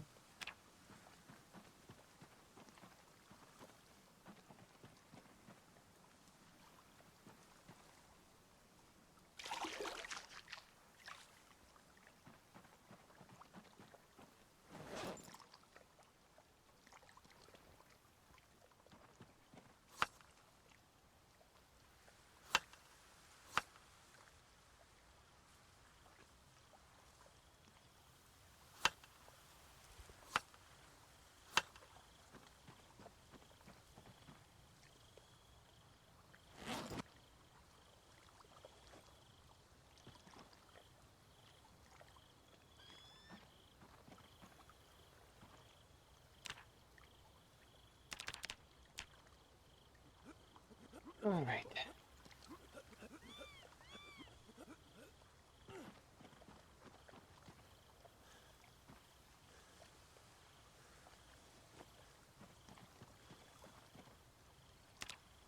Oh, gotta stop.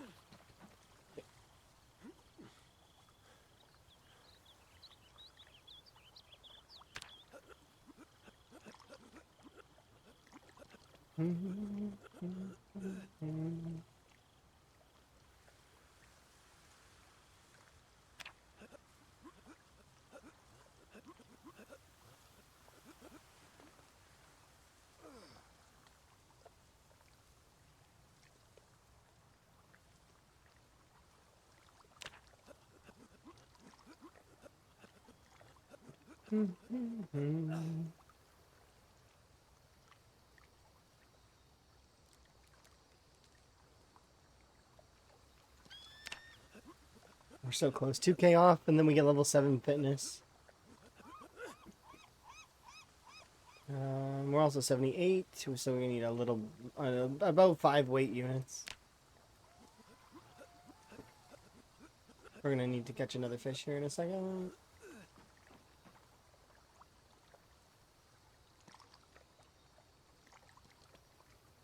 Is there a mod you can bind sit or rescue to, like down arrow? I don't know. Sorry. I wouldn't want to bind that to anything, though.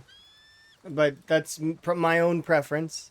But yeah, I wouldn't want to bind that to anything. I'd be too scared that I would accidentally press it and get killed. Could you imagine? You accidentally sit down in front of zombies? Eesh. I wouldn't want to bind that one. But that's my preference. I'd search the workshop if I like and see if you can find it. Like maybe somebody's crafted that. But I like that it's locked behind me having to press 2 buttons to confirm. But that once again that's a preference thing. So I mean I'd look to see on the workshop. Sorry, I don't know.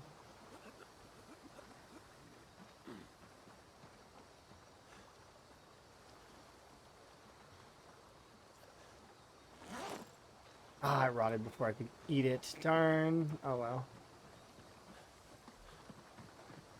It's okay.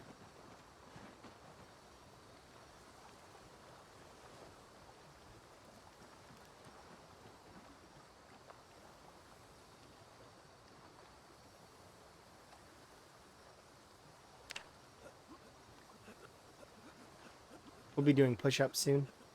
Because I want to go for that level 8 strength. But for right now, we're still doing till we pop the level 7 fitness. We'll keep doing squats, and then afterwards, we'll switch it up and do push-ups.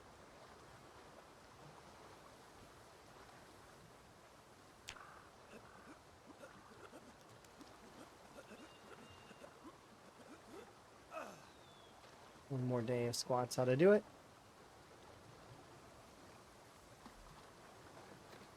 I didn't think that you were trying to backseat. I was giving my opinion. That's all. You're fine. I had to make sure it was a place that I had to lift my hand to get to. Oh yeah, fair. You know, that's not a good, that's not a bad idea. But I was saying that I don't know the answer because I haven't looked for a mod like that myself. And that also that then I gave you my opinion on why I like this. But, you know, It's yeah, I didn't assume you were backseating. You're good. You're fine.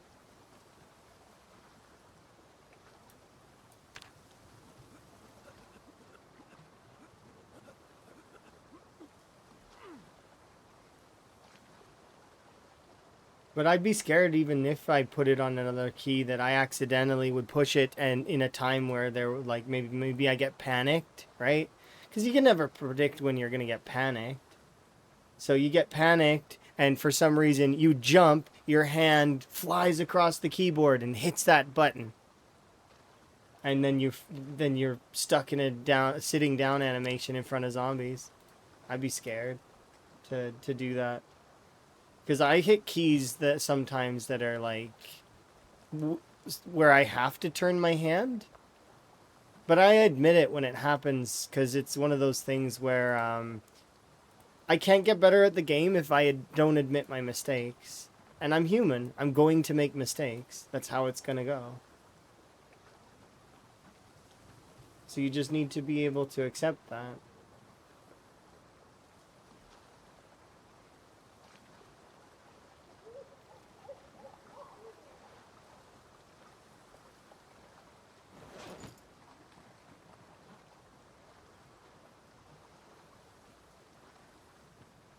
I did reloading earlier. I'm not doing it now. I'm just going to fast.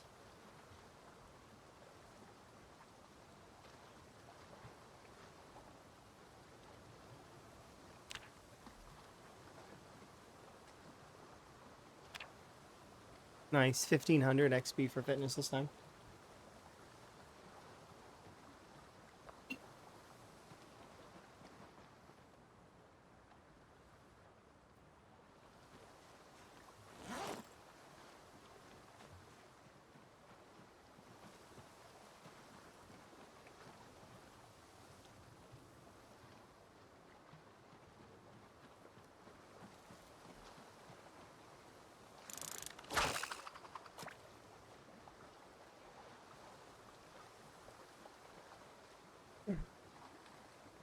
Mm-hmm.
I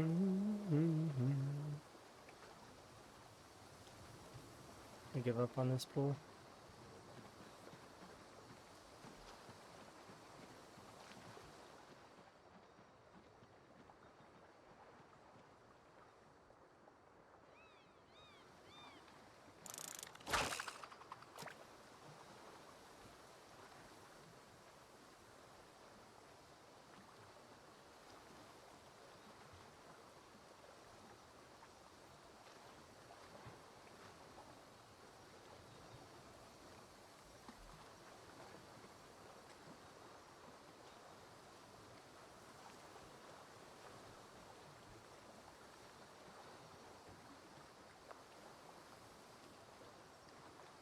Hmm.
And watch the second segment of the stream. Yeah. Whether or not we'll still be playing Zomboid, like, I mean, we probably will, but maybe not. It depends on how long things take, I guess, for you. Possibility.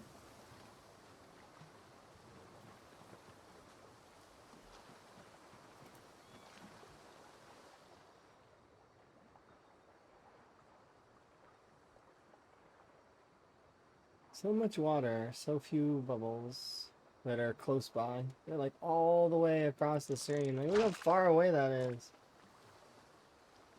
It's so silly.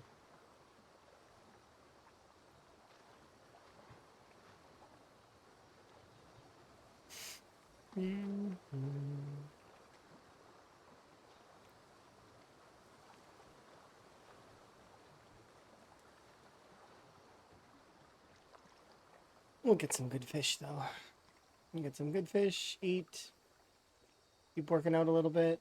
Because we're almost the next level of fitness. And then I'll start working on doing strength training next because I want to get the next level of strength, which is, strength level 8. So we'll do strength push-ups. And then after we hit level 8 strength, I'll start working on squats again. But not like once again, we're not doing this the whole time. I've got other plans and other things that I want to get started and continue. Like I want to push more into axes and see about the other axes and how they feel, like in terms of their how good they feel.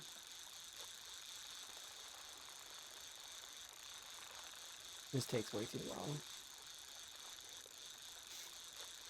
Yeah, there's quite a few things that I want to get done.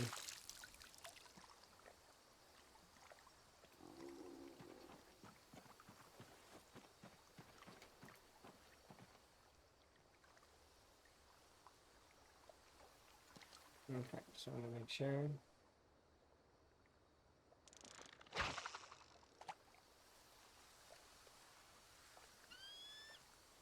Hopefully some of those bubbles move closer.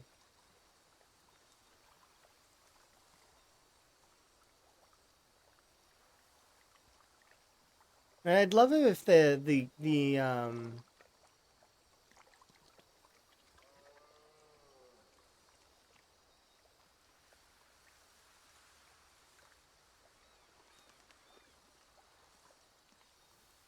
it's too bad you can't fish up frogs. Not that I would want to, because that would imply that the frog got stuck on the hook somehow. And or if the frog was small enough, it could sit on the hook and get like roped in that way. But you know, I like being able to forage frogs. I could turn those into fishing traps though, and we could catch frogs that way.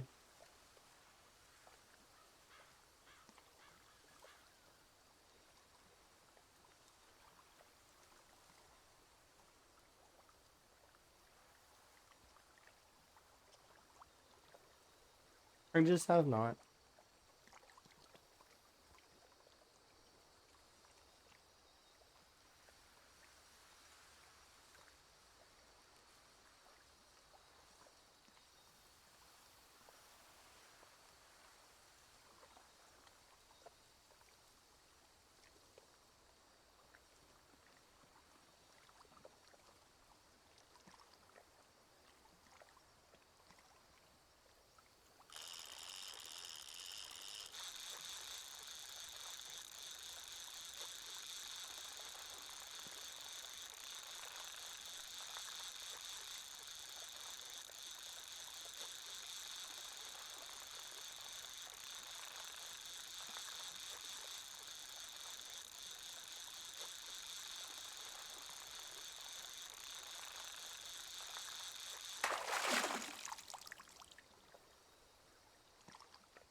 Use?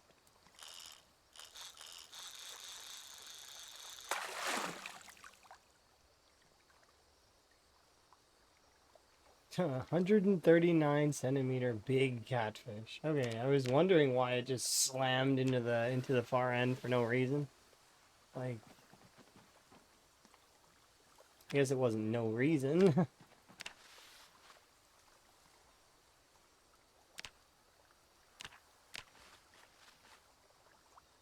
There we go. Now let's cook these things. Before I do that, though,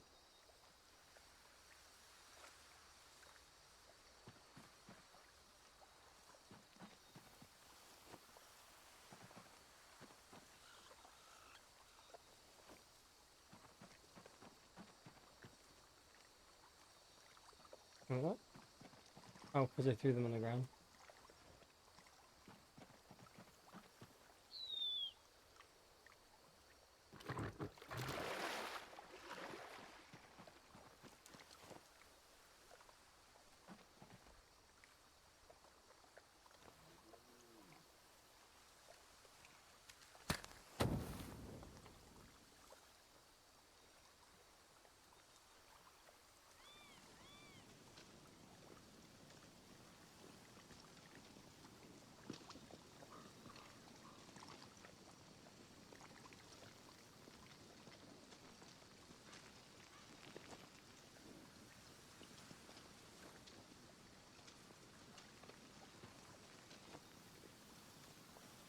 These things there.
Okay, I'll wait until 2300 and then we'll go to bed.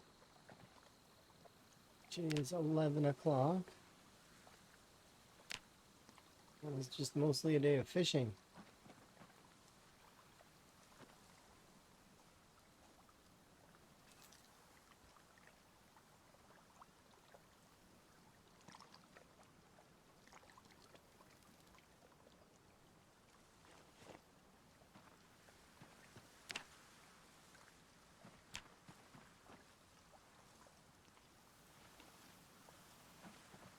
All right. Back to the fitness grind.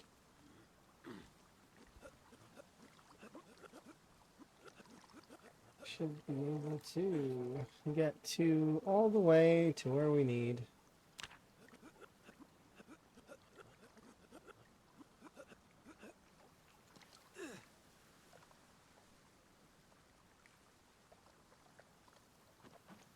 Actually, we'll do, because I might be able to get that extra little bit of weight if I can go and forage.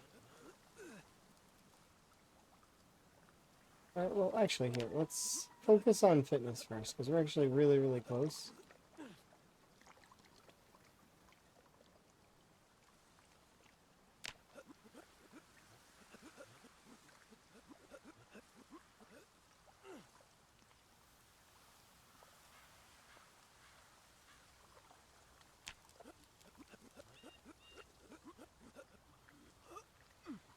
Does fitness increase capacity? On what? You like your inventory? No, that's strength. Strength increases capacity on your base inventory and the amount of things that you can carry before encumbrance kicks in. Although encumbrance will kick in eventually. As well as there's like some other stuff like increased knockdown chance, a bunch of other things. But the big one is the muscle strain. Strength affects muscle strain, which is muscle strain is essentially like exertion 2.0. Fitness, however, governs your stamina. See these lungs here? That's fitness. Fitness governs that, as well as attack speed. So with high levels of fitness, you have crazy good attack speed. As well as your character is just overall just is more, more fit. Which is good.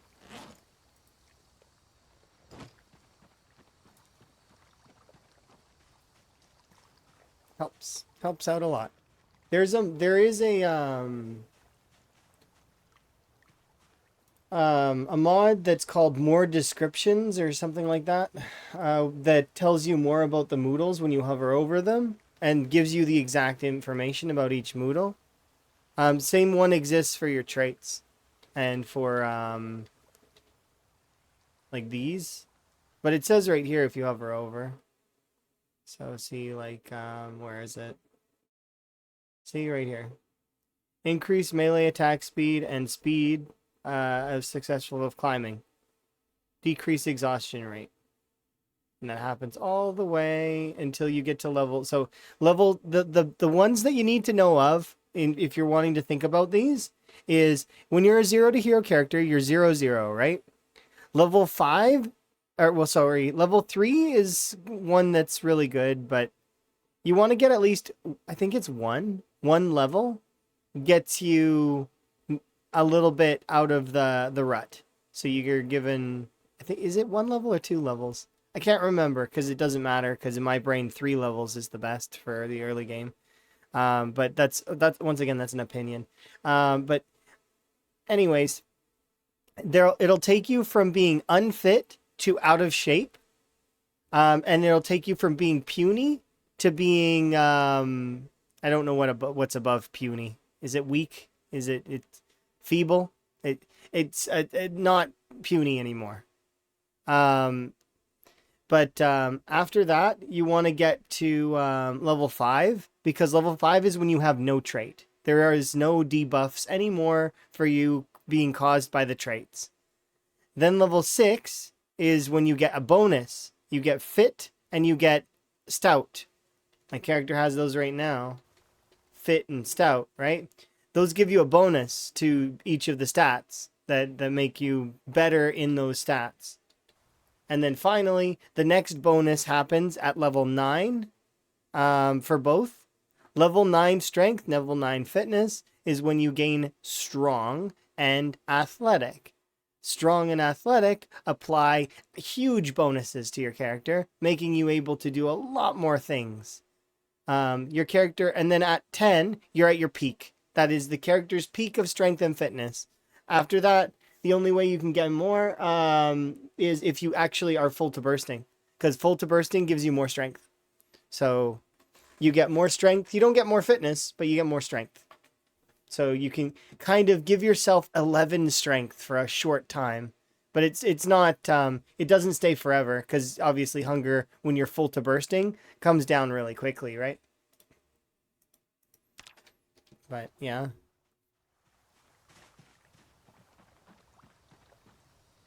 But here, watch my carry capacity at right now, right? 15. I eat this. And suddenly... Oh, it didn't help. Maybe I'm wrong on that. We should check that at some point. Because maybe they changed it. Maybe it's not never been that way. I don't know. I once again, unstable build slash... I was sure I get some kind of bonus for having full to bursting. Don't know. I could be wrong on that, the eating thing, but I'd want to confirm that with somebody who reads code. But it's not necessary to confirm right now. It's one of those kinds of sort of little things that doesn't matter. It's not like it's going to change my gameplay at all right now. Okay, I gotta go back.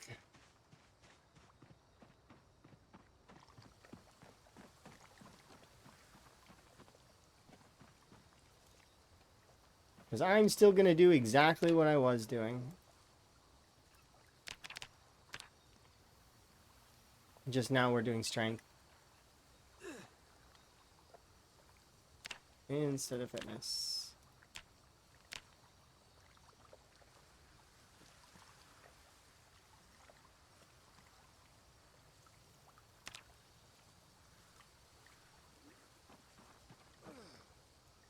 And the reason why we're switching from doing fitness or strength instead of fitness is because I'm closer to leveling up the strength to 8. And then once we get this up, then we'll switch back to squats, because my fitness level is less than my strength level, and I want them to be the same, but that's never going to happen. Strength will always be higher than fitness, because it's just easier to level strength than it is to level fitness. Strength will fly up faster because there are more things that go into it, as well as it's just, if you have above 50% in capacity, even now, I took off my backpack and I still have above 50% capacity. But we like loot. This is the thing, right? Players like loot. And even though I wouldn't consider myself a full-on loot goblin, I like loot too. I'm a loot goblin sometimes, though. Sometimes. There's quite a few things in my inventory that don't technically need to be there, like the spoon, the bowl I could put away. I could put this on the ground, or I could wear it. If I'm going to continue to work out, I could put it on the ground. But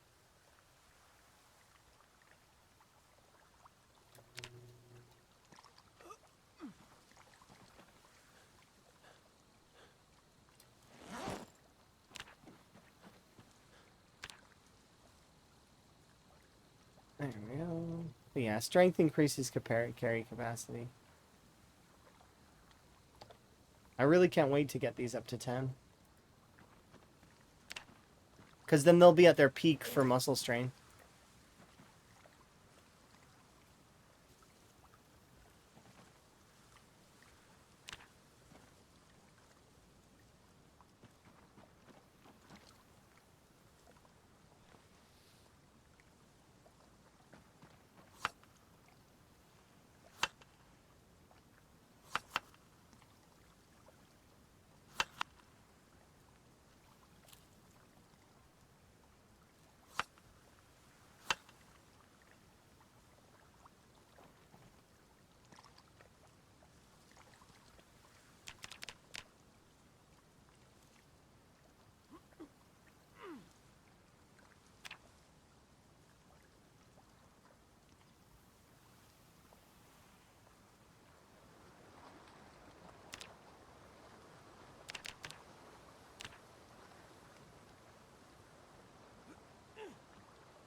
Does spamming make it work out worse? Technically, yes, but because I have max regularity, it doesn't matter.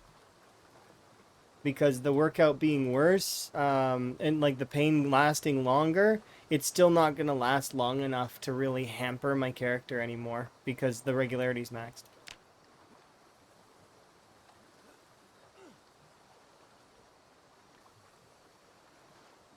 We're at a stage now where this is essentially I can do as much exercise as I could ever dream of, and there is no consequence anymore. The consequence is short-lived. I could take us all the way to 10-10 if I wanted to, but the reason why I'm not is because there's no reason to. I should go and I should do combat and level my stats that way, because when you do combat, think about it like this. I'm in terms of time, right? I could spend time on this beach all day today doing grinding nonstop until we're 10-10, which is fine. But I could also go do combat, which is more fun, and it gets you weapon training, weapon skill, maintenance, fitness, strength, running a little bit, and nimble, right? So it gets me all of those other skills trained at the same time. So that's why I feel like I don't think exercise is useless. It's got its uses, and clearly I'm using one of them right now. It's just that it's good to do a mixture, and you'll get bored if you just do this. Like, it's boring to just spam your skills to 10 and then wait, right? And then or then go. Because, like, yes, it is most optimal kind of to engage the zombies with maxed out strength, because obviously strength right now is more hampering because yeah, of the muscle strain, right? Same for engaging the zombies with max fitness. I would have a bigger stamina pool of which I could hit the zombies with, and thus my character wouldn't tire out as easily. And the cool part about after level 9, when you have level 9 plus strength, or sorry, fitness, is that you actually get a recovery bonus for athletic. Athletic gets you up faster. You're able to recover your breath quicker. Like it's a bonus that's specific to when you reach that point, which is really cool.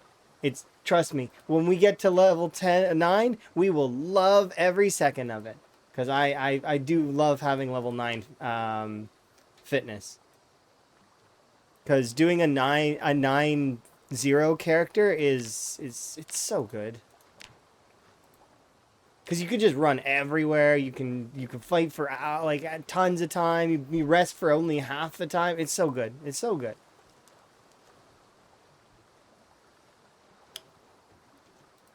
If I was not gonna go 0 to hero, I would go 9-0 every time. I would take athletic, and I would try my very best to hit that level 9.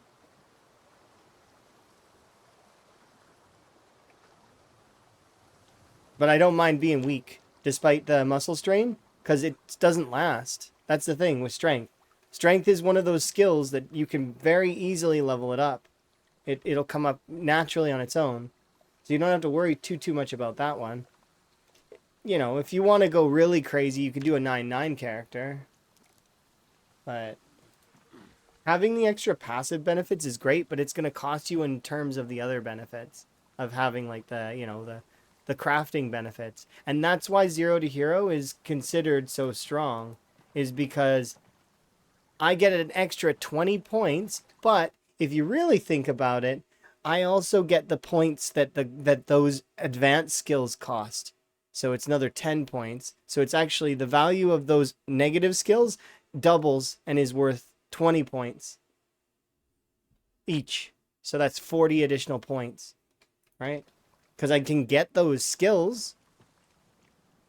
So, but it just takes time.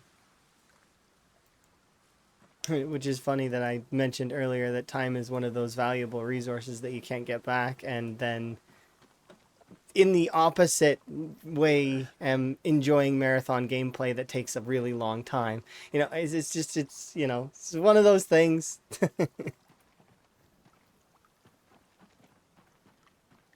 I find it amusing.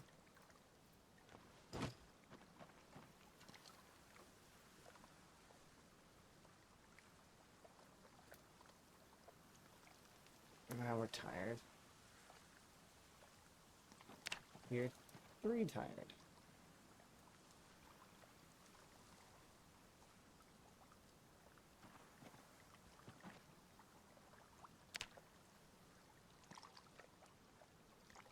See, and the thing about strength is, as you probably maybe you just seen it there, or maybe you didn't, but we're gonna be gaining nearly 3 to 4 times the XP that we get in fitness in strength, just because strength gets so much more. The strength bonuses are just bigger. The protein affects strength more. Everything is just more levels for strength. Like, it gives larger amounts.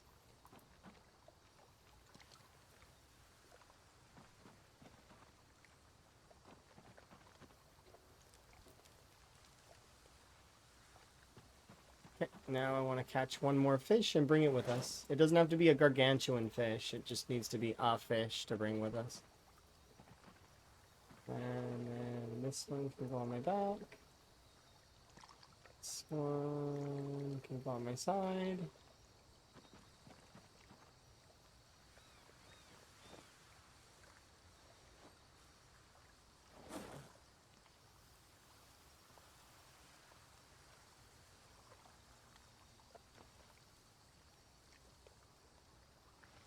What should I do to decrease the new combat debuff? 3 to 4 zombies, and I need 2 hours to recover at strength 5.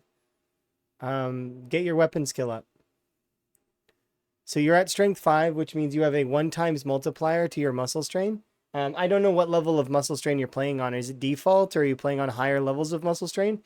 Because that comes into effect as well in the formula. But basically, get your weapon skill up. Get a few zombies to chase you to a fence, kill them on the fence, or alternatively, if you're, like, for example, right now, I'm going to be using a level 2 weapon skill, and you're going to see me just go rest, come back, fight the zombies until eventually my weapon skill gets higher. Once your weapon skill starts reaching up into the higher levels, you'll notice you're able to do combat a lot more confidently. Oh, you 3 characters and you're done with the fences? I understand. You'll notice that I'm not a person that does a lot of fence combat, but I do some. But the thing is, and I respect fence combat, but at the same time, I know that I'm bad at it, and that I know that I can have very high chance to be killed, like in fence combat. It's one of those things that it's too much risk for not enough reward, especially when you're playing a marathon game style where I don't want to die. Especially by my own hand when I'm, yeah. But yeah, get your weapon skill up is what I would recommend. You're going to want to have higher weapon skill. Those are going to go bad.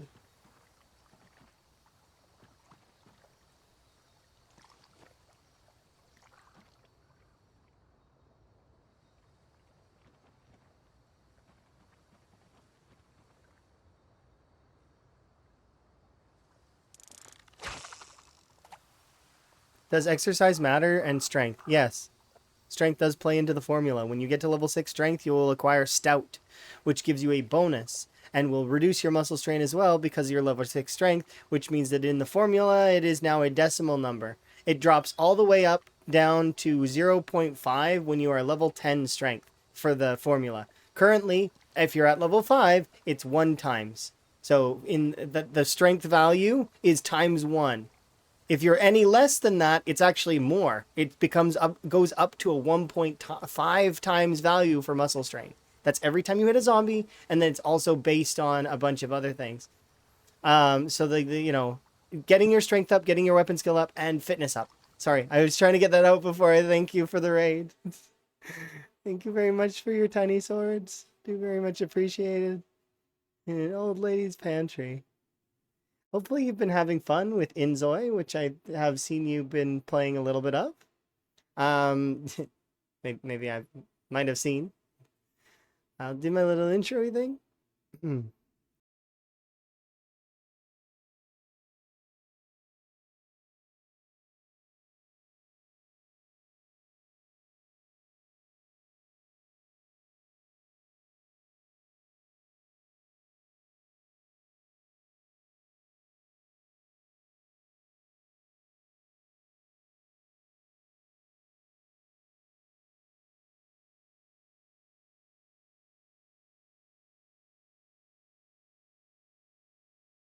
Just, I'm hopefully you're having a good day, and I'll leave it to you because I mean, why not?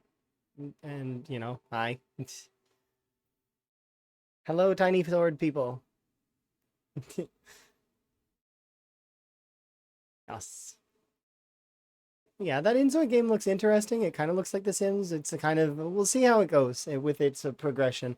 Um, I hope that that it improves. From what I've heard, might be some improvements. I don't know. Like there's certain aspects of it that I'm looking forward to seeing how it progresses before I tip my hat over to it, kind of thing, right? It looks fun though. What else? Oh, this is a little late, isn't it? I guess my alerts are a little slow at the moment. I do apologize. But yes, frogs indeed are awesome. If you have a favorite frog, let me know, because I like to know those kinds of things, because it's fun. My favorite frog is the desert rain frog. My partner's favorite frog is the budget's frog. You can definitely ask me questions about those frogs, and I know a little bit about them. But of course, I am not a frog expert, although maybe one day. Maybe I will be one day. I don't have any pet frogs, although we will have pet frogs in the future. That is the plan. But yes, thank you very much again for the raid, and I hope that Inzoi is fun for you when you boot it up next, and or any of the other uh what's it called? If any of the other variety that you enjoy, because I know you're very much a variety caster that enjoys many things. Yeah, my everything is slow at the moment. Like all of my stuff is broken and slow. I wonder why.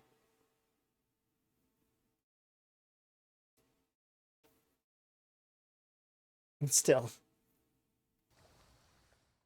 I'm trying to catch a fish right now. That is currently what I'm doing.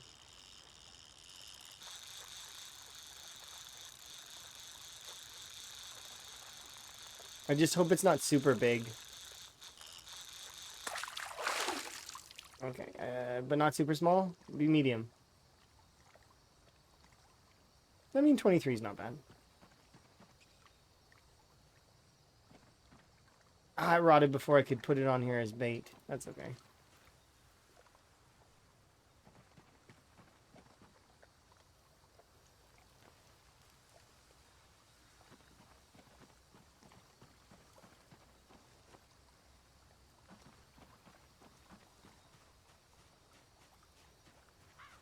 All right, now we'll head out with plans to return to the town and start training up my weapon skill. Because I am no longer using long blunts. I have already maxed them, so I'm moving on to the next weapon. Because why not? I could keep using them and raise my kill count by a sizable portion, or I can use this weapon and enjoy other weapons for a bit. Right now, I'm doing an experiment to test which weapon I like best in terms of the axes, and then we'll lean more towards whatever we have. I've got a couple of the bone axes that I've still got to try. The meat cleaver is okay, but I had a bunch of weapons just break on me just a bit ago while I was fighting like a smaller group of zombies. So, yes. With luck, we'll have that. Stream has been going well. Stream has been going well for the most part. Although I did have an internet crash at one point that was kind of like my stream went down and that was kind of its own thing, you know. But it is okay.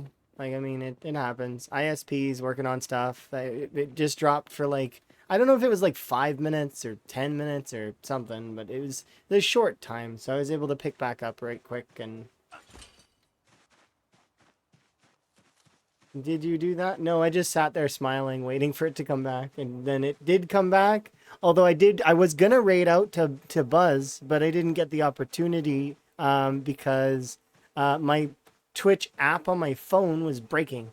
So when it went to Buzz, I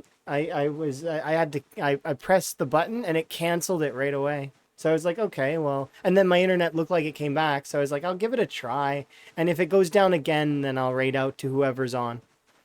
So I knew Buzz was around, so I figured I'd raid to Buzz. But there's a handful of other folks I could have chosen, for sure.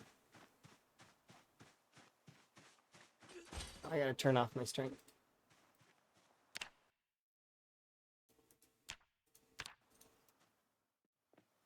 Yeah, I don't very frequently frown about that kind of stuff. In reality, I do get serious and I do frown sometimes, but very rarely.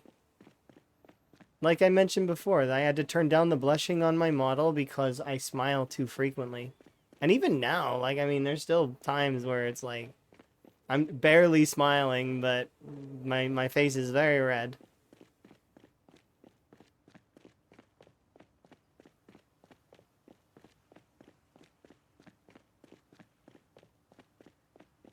I think I'm just a person that has a smile on their face all the time. That's kind of just how it is. My face is just smiley, which is okay. It's fine to have a smiley face. Yeah, they say it takes less muscles to smile than to frown, right? Or at least that those one of those weird phrases. I don't know if it's accurate.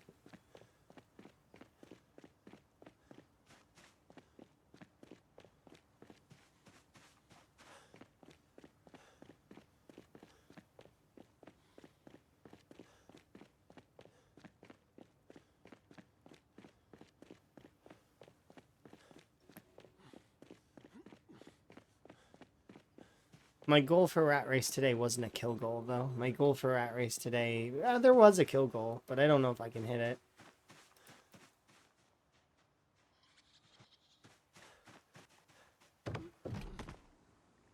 Because we are changing weapons, right? So there is a chance that I might not be able to hit it.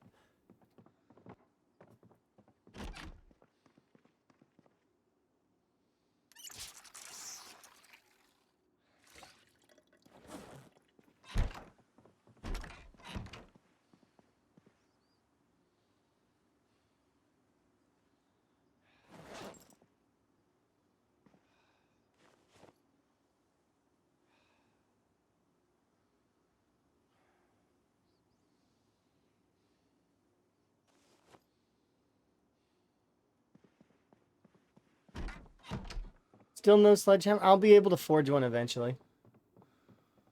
So it'll be fine.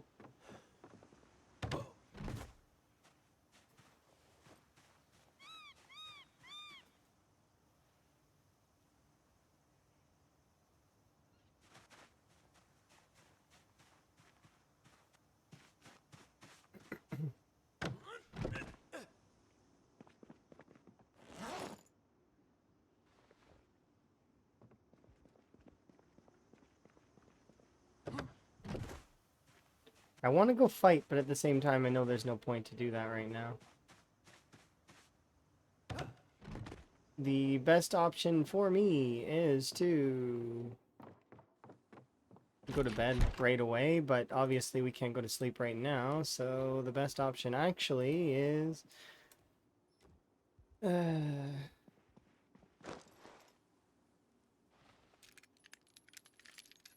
reloading in game for until it's bedtime. So 8 hours in game, which would be 1 a.m. Ish of reloading. Not the worst, but it is tedious. Have you always? No, I haven't always.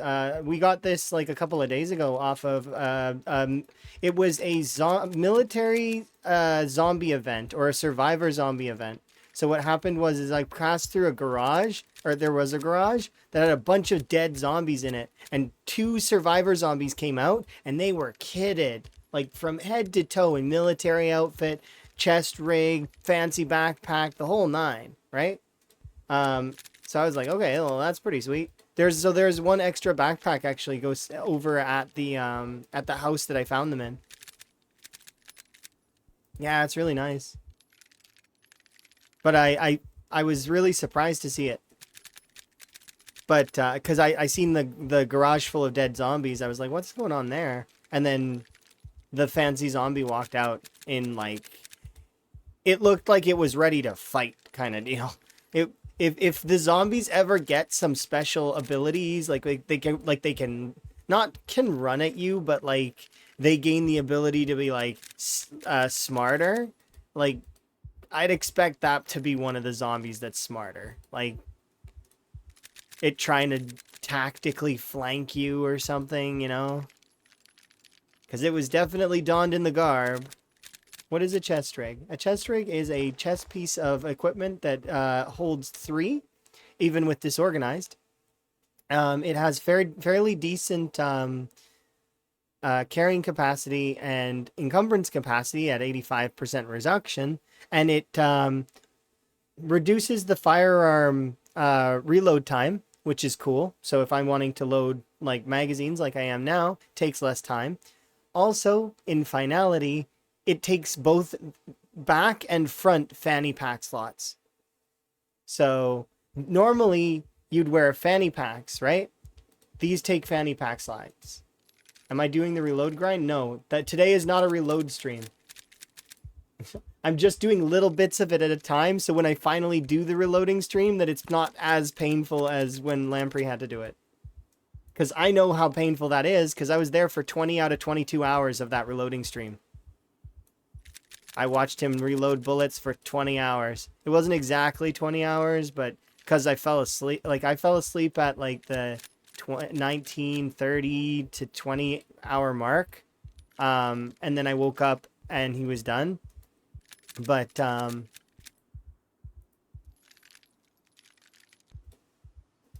yeah. He sounded so sad during that stream. It's the saddest I've ever heard his voice. He was like fully defeated by the game is what it sounded like. But in all honesty, it's boredom. It's just, you know, reload, unload for almost no XP. And there are times where you'll get none. You could be reloading, like the biggest thing in the game, which if I remember right, is one of those military magazines that you can put 30 in. And you can get 0 for the whole thing. That's the thing. It's rolling the dice every time. Here, I'll watch. On this one watch, I'll insert these. Can I insert them one at a time? I think I can. I just need to... So I'll insert them one at a time. So I inserted one. We didn't get XP for that one, right? No XP for that one. None, right? 0. 0. 0. Once again, nothing. Oh, we got a little bit of reloading XP there. Now, in the levels of 1 to 5... you'll get a lot more XP because what happens is after level 5, a debuff kicks in on aiming and reloading that's minus 67%. It is a ludicrous debuff. I don't know why it exists. I really don't. I have no idea. That's a question for the devs.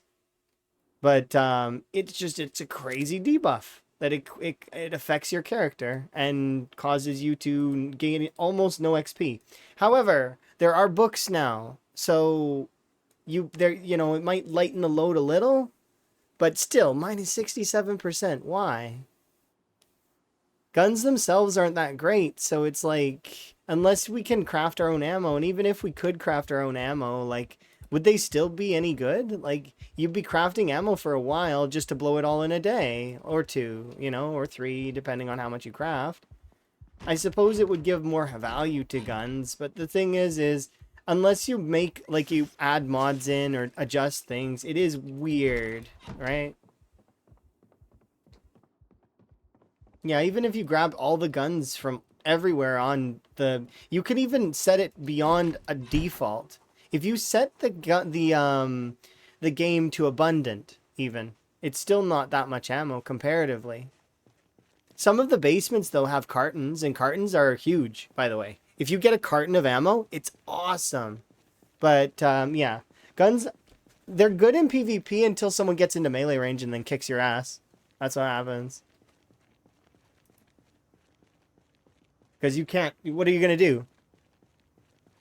On the RP server, I had to make sure that I very much wasn't using any of my meta knowledge. I was trying my best because if to be honest, everybody was constantly holding guns at everyone, and But in all honesty, could have walked in there and just with any weapon and just wiped them all out. Yeah, you have your guns, but I have my ability to wipe you out. Of course, they probably know those things as well, and it's meant to be role play. So one of those things, right?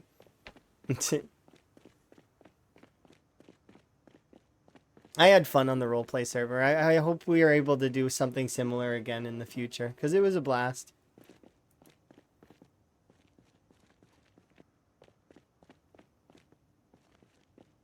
I forgot to bake my fish. Sorry. It's been almost 3 hours. I probably should have another little break to refill my tea. Yeah, you can get one-shotted very quickly by getting stomped. You can get one-shotted very quickly by bullets as well. Karumi was telling me one time playing with the integrated helicopter that has the bandits that are shooting at you. You know, that fancy helicopter that shoots you. She said she was playing one time, right? And that the helicopter shot her in 3 places and she instantly died. Head, neck, and torso, or head, neck, and arm, or something, and just immediately dead. There was no way to bandage anything fast enough. It was just an insta-kill. Oh, brought you here? I can do an intro just for you if you prefer. Like, I mean, I don't mind. I'll explain myself here.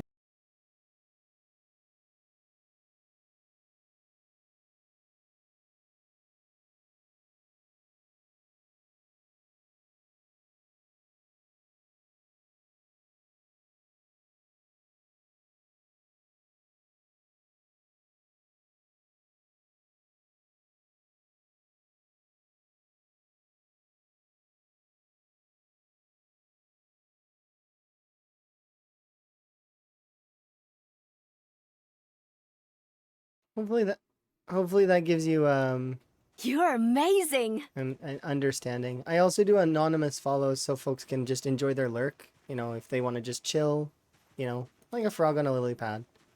Folks want to talk to me, they can. And chat's right there. Same for folks in VODs. They can just send a message in the comments and I'll read that stuff.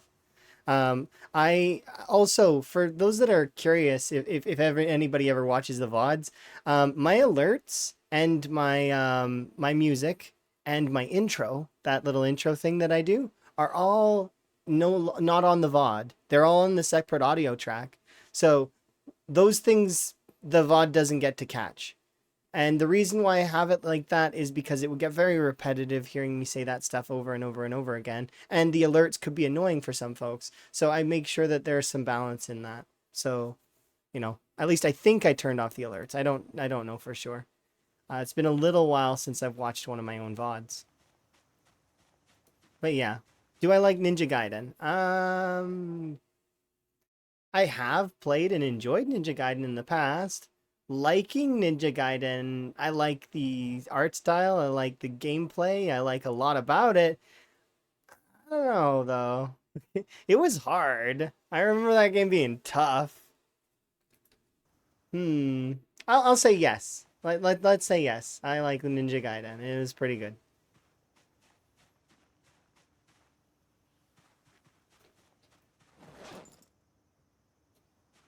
Okay, I came here to cook my fish. That is what I came here to do.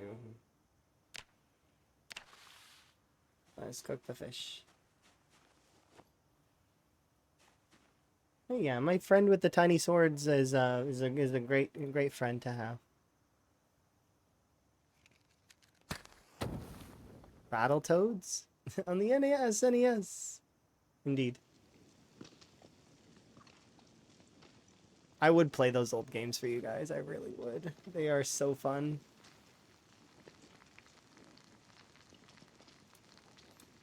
But I like playing Zomboid, and I like playing, I do a splash of variety now lately. Like I'm trying to do a little bit more.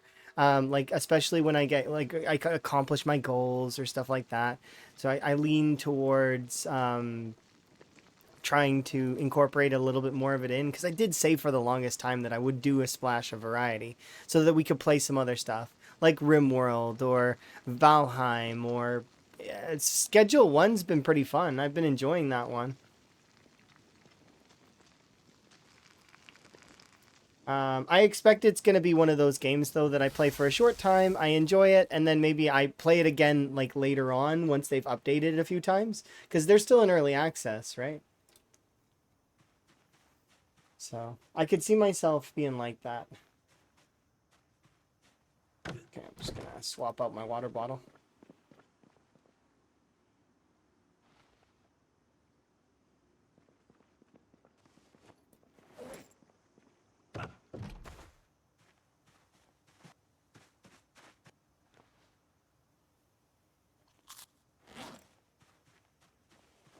Okay, let's go. You have any experience using the engineer recipes such as bombs? You mean like the pipe bombs? The smoke bombs? I don't know what those do. I've never used those ones. But the pipe bombs are essentially like Molotovs that do more damage than fire, but the fire part, it still happens. So if a player gets pipe bombed, they hurt. Um, that said, and actually, if you get a bad set of injuries, it can be really hard to recover from it, especially if you get like a leg injury combined with like a neck injury, because it rolls the injuries kind of weirdly. Um, that said, that's why I avoid, if it, when you watch me play in regular gameplay, especially with the anos, you'll watch me of when the anos aren't displayed, like because right now we have this item report thing, right? That's on all the items, this debug item report thing. I see the debug item annotated map March Ridge. I'm going to pick that one up every time. However, if I see the item report thing and it says item report West Point, I'm never picking that up because there is a pipe bomb annotated map that exists in West Point. Now, obviously, if the annotated maps are in total, if I have looted all of West Point, then I'll start picking up annos. But if that's the case, if I haven't looted all of West Point, I'm not touching any annotated maps. Because annotated maps, the way that they work is, so if you don't want to know how an annotated map works, please mute me for like 5 minutes. If you want the magic to stay magic and not have like the back end opened up, you got time now. Mute me now, and I'll continue. Okay, let's do a little countdown. So we'll go 5, 4, 3, 2, 1. Okay. So annotated maps, the way that they work is it first checks if you've been in the building, if you've seen the building, if you've been near it. And then after that, if you haven't, then it will change the building to be whatever the annotated map is. So it's relative to what the anno is. Some annos do nothing. So nothing at all. And they have no parameters. They don't change anything. Some of them are just flavor text. However, the the ones that do change stuff will change stuff in certain ways, and one of them is a pipe bomb in West Point. I seen Lightning Kuno walk into a house after having read an annotated map, and ta-da! Active pipe bomb blows up in his face. So, just to be warned, that is one of the annos that is in West Point. So, you know, it's kind of cool, but at the same time, pretty lethal, or could be. So yes, so there you go. That's how annos work. But it's they they roll other kinds of loot as well, and some of them actually can spawn zombies too. Like there's a zombie spawning version of annos as well. It's really neat. And there's actually Rick does a lot of mod stuff that involves treasure maps and stuff, and he actually creates some annos. So if you guys want, he's participating in the rat race as well. I'll do a shout out for him. And I'll see. Is it Rixa or is it Rick? I can't remember if there's an S in it or not. I need to double check. I think there's an S. Yeah, I think there's an S. Is there an S? Or is it a Z? Nope, it's an S. Okay, I just was making sure I'm spelling it right. But yeah, I'll shout out Rick because he does mods for PZ. Like he creates mods. Often the mods are realistic, like concussion mod for firearms, like that if you're not wearing ear muffs or earphone like ear protection, that your character gets a concussion and stuff like that. It's really neat. Same for if you like run into a wall, which is not common. It doesn't happen all the time, but still. Anyways, I'm gonna do a brief BRB to refill my tea. So I'll be right back. Okay.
Okay, so 1 second though. My Steam hook or my Steam helper thingy has popped up on the side and says that Steam has crashed. And when I hit OK on it, it's gonna close my Zomboid and it's gonna close VTube Studio. So I need to like quit out of the game for a second. I should restart anyways. It's been more than 5 hours, I think. But I'm gonna restart the game. So give me 1 second. So as I am going to be off screen for a moment. So do give me a moment because I need to do this. I don't know what's with Steam lately. It's been crashing really hard consistently and it's really annoying. I don't know. It's something's wrong with Steam. Or my computer is just rejecting Steam. I don't know what it is. It's breaking consistently. Like I'd say every day since like a couple of days ago. It just has issues and doesn't like to play nice with the programs I have active. Specifically, it's OBS actually. OBS and Steam are having an interaction where something's breaking.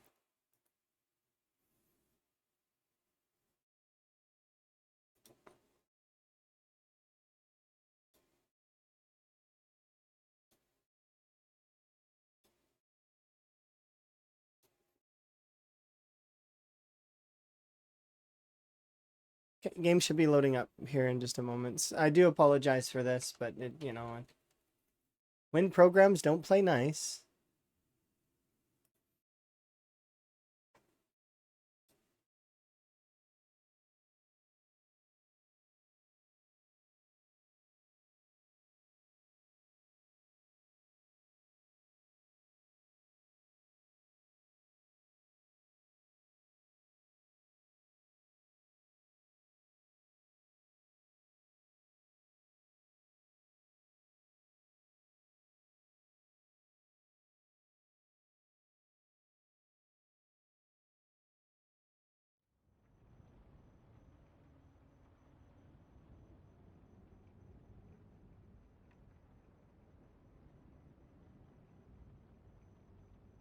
Zomboid's back first.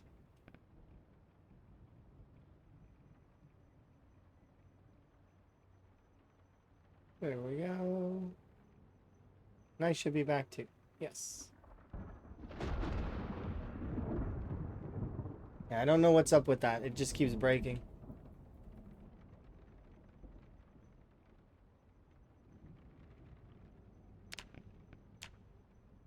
Okay. Let's get back in. I know it says live for 3 hours, but remember we had a crash. My internet went down for at the beginning of stream. It was like an hour or two or something. I could check, but I rounded in my head that I've been live for about an hour or so prior to. But the uptime sometimes is not accurate to a streamer. Because just because it says one thing, here, let's see. How off was I? Yeah, so you can see the previous stream was an hour and 35 minutes, and then this stream is 3 hours, so roughly 4.5 hours. I was off by 30 minutes, sorry. I apologize. Giving myself extra time for no reason.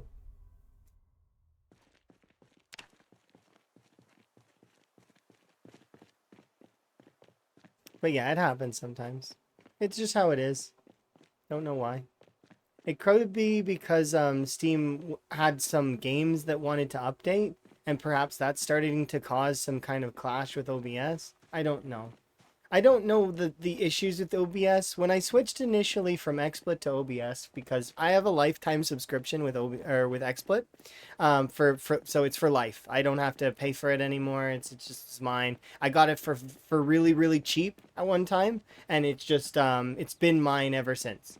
But the reason why I swapped over to OBS initially was because I wanted to be able to help people troubleshoot their issues. Right? If somebody has an issue, then I can bring my crash report to Elm and a bunch of other folks that I know that do code. They can help me understand it. So they translate it for me into things that I can understand, and then I can help other people. So that was my intention behind swapping in the first place, because I know XSplit inside and out. I've been using that program for relatively 9 years. I only started using OBS a couple of years ago. So, brief history on my streaming program usage. I've used a bunch of other ones too. Like I used what was it called? I tried Slobs one time, but then I decided, or it's yeah, so Streamlabs. No, is it Slobs? Stream OBS or whatever. But I found out that they took the regular OBS without asking. Like they were like, we're gonna take this, and OBS said, please, can you not do that? And then they did it anyways and created their own version of things that apparently runs worse, is what I've heard. But I don't. Once again, I don't really know 100% because I don't use that one, because I tried to use it a couple of times and I was like, this is kind of neat, but it's not within my understanding. So I went back to XSplit. So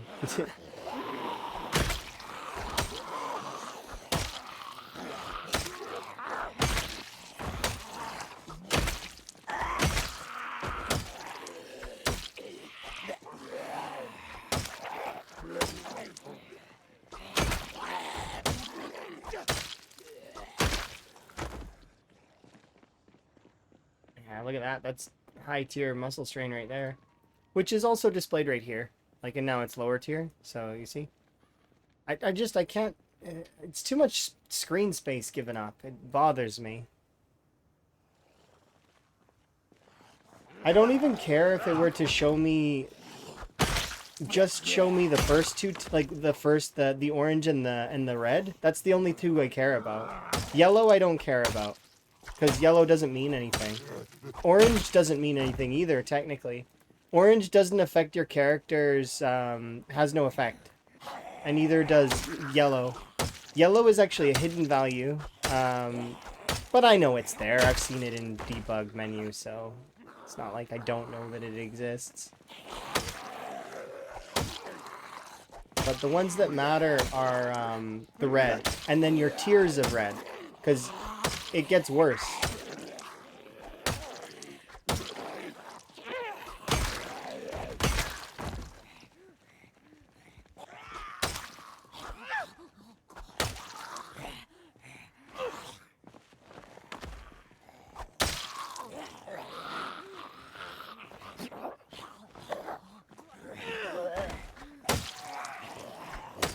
Yeah, see, so we're right now at the worst levels, so I need to back off and rest and recoup.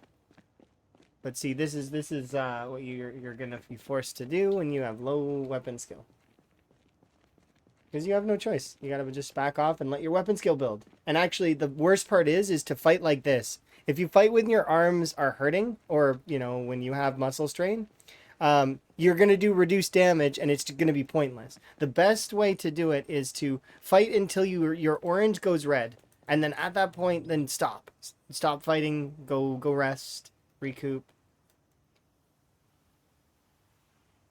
let your arm kind of come back down, because it's just a timer. That's all it is. It's just a timer. Muscle strain is nothing. Like, once it's built up, it just needs time to come back down.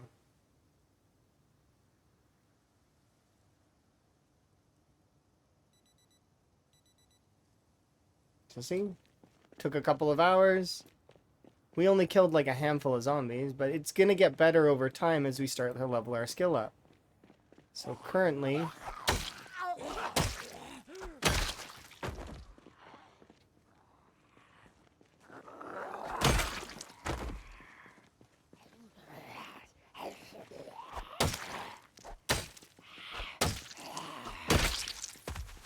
see, we want to kill about 100 zombies or so.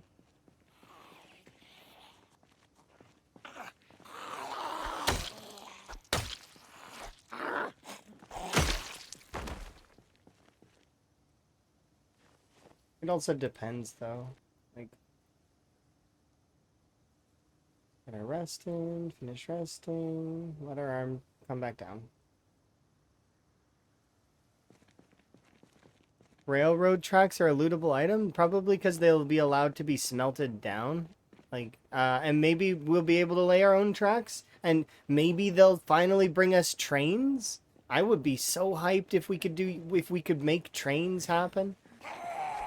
You know, a way to get around the map that's not just on the cars, that's renewable. Like, think about it like this. When you run out of gas, then you could still get around the map on the trains. Right? Because you could use charcoal to fuel the trains. Yeah, I'd like a bicycle as well. But I'd love it if the train was really fast. Like, to get you from... Imagine if you could get from Riverside to Louisville in, like, a few seconds. Or, like, you know, 30 or so seconds. Like, it just speeds you there. And then it pulls into Louisville Station and is like, shh. And it's there. Right? You could have a base train. Or you could do, like, I mean, like, each of the train station locations are, like, hubs for sieging the towns. There's a lot of things you could do with that. Yeah, even the handcart would be cool. There's a lot of possibilities that they could come up with, and also for modders to come up with, right?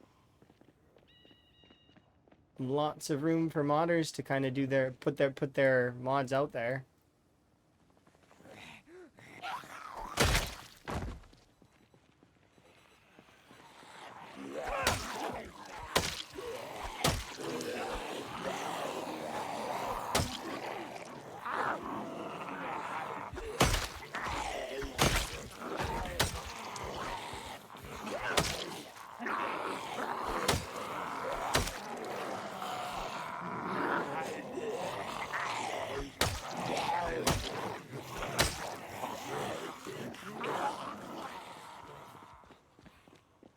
You doubt we'll ever have usable trains? They were trying to make trains happen a long time ago. One day we'll have trains. It's doable.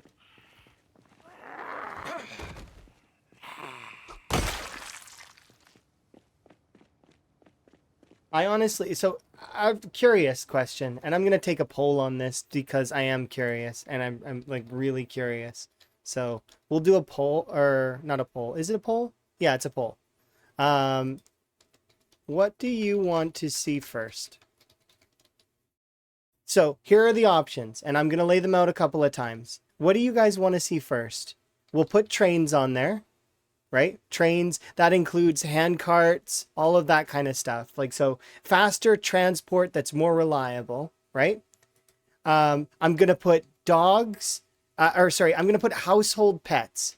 Because, like, dogs, hamsters, fish, little tiny vivariums for frogs. We'll include cats in there as well. So household pets. Maybe turtles. So household pets, right?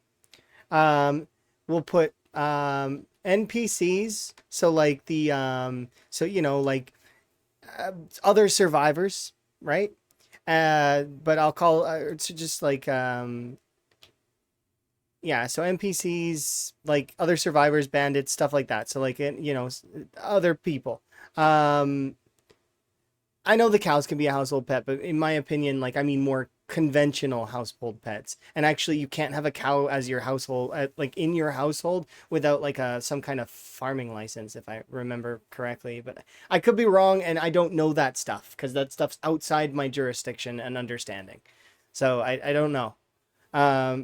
So what else can we add? We can add a couple more things, but I'm gonna leave it at this, and I'm gonna give you guys 5 minutes to answer. There you go. All right. So what do you guys want to see first? Household pets, trains, or NPCs? Household pets, remember, includes dogs, cats, like turtles, maybe giving the frogs movement, stuff like that. NPCs will include bandits, survivors, you know, people that you can talk to and order around, or maybe they give you quests. Yeah. Interesting split so far. I am curious to see where it goes, though. I'm not surprised that currently Household Pets is in the lead by a large margin. Oh, but trains is catching up. Look at that. There are some folks that like trains, and there are some folks that like pets. NPCs, though, seem to be getting no love at all. They're sitting at a 0. Trains go choo-choo. Yeah, indeed. So, just curious.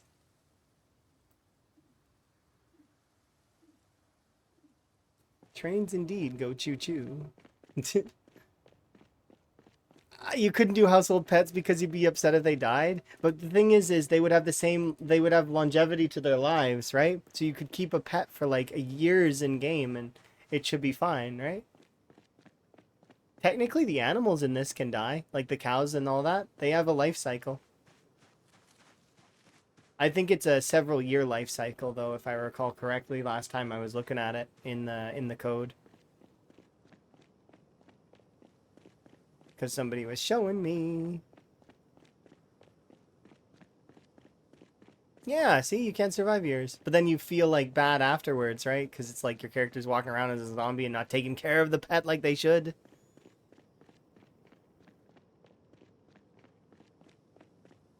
Yeah, if trains could lead to automation. Ooh, I should have put automation on there separately. That would have been a good idea.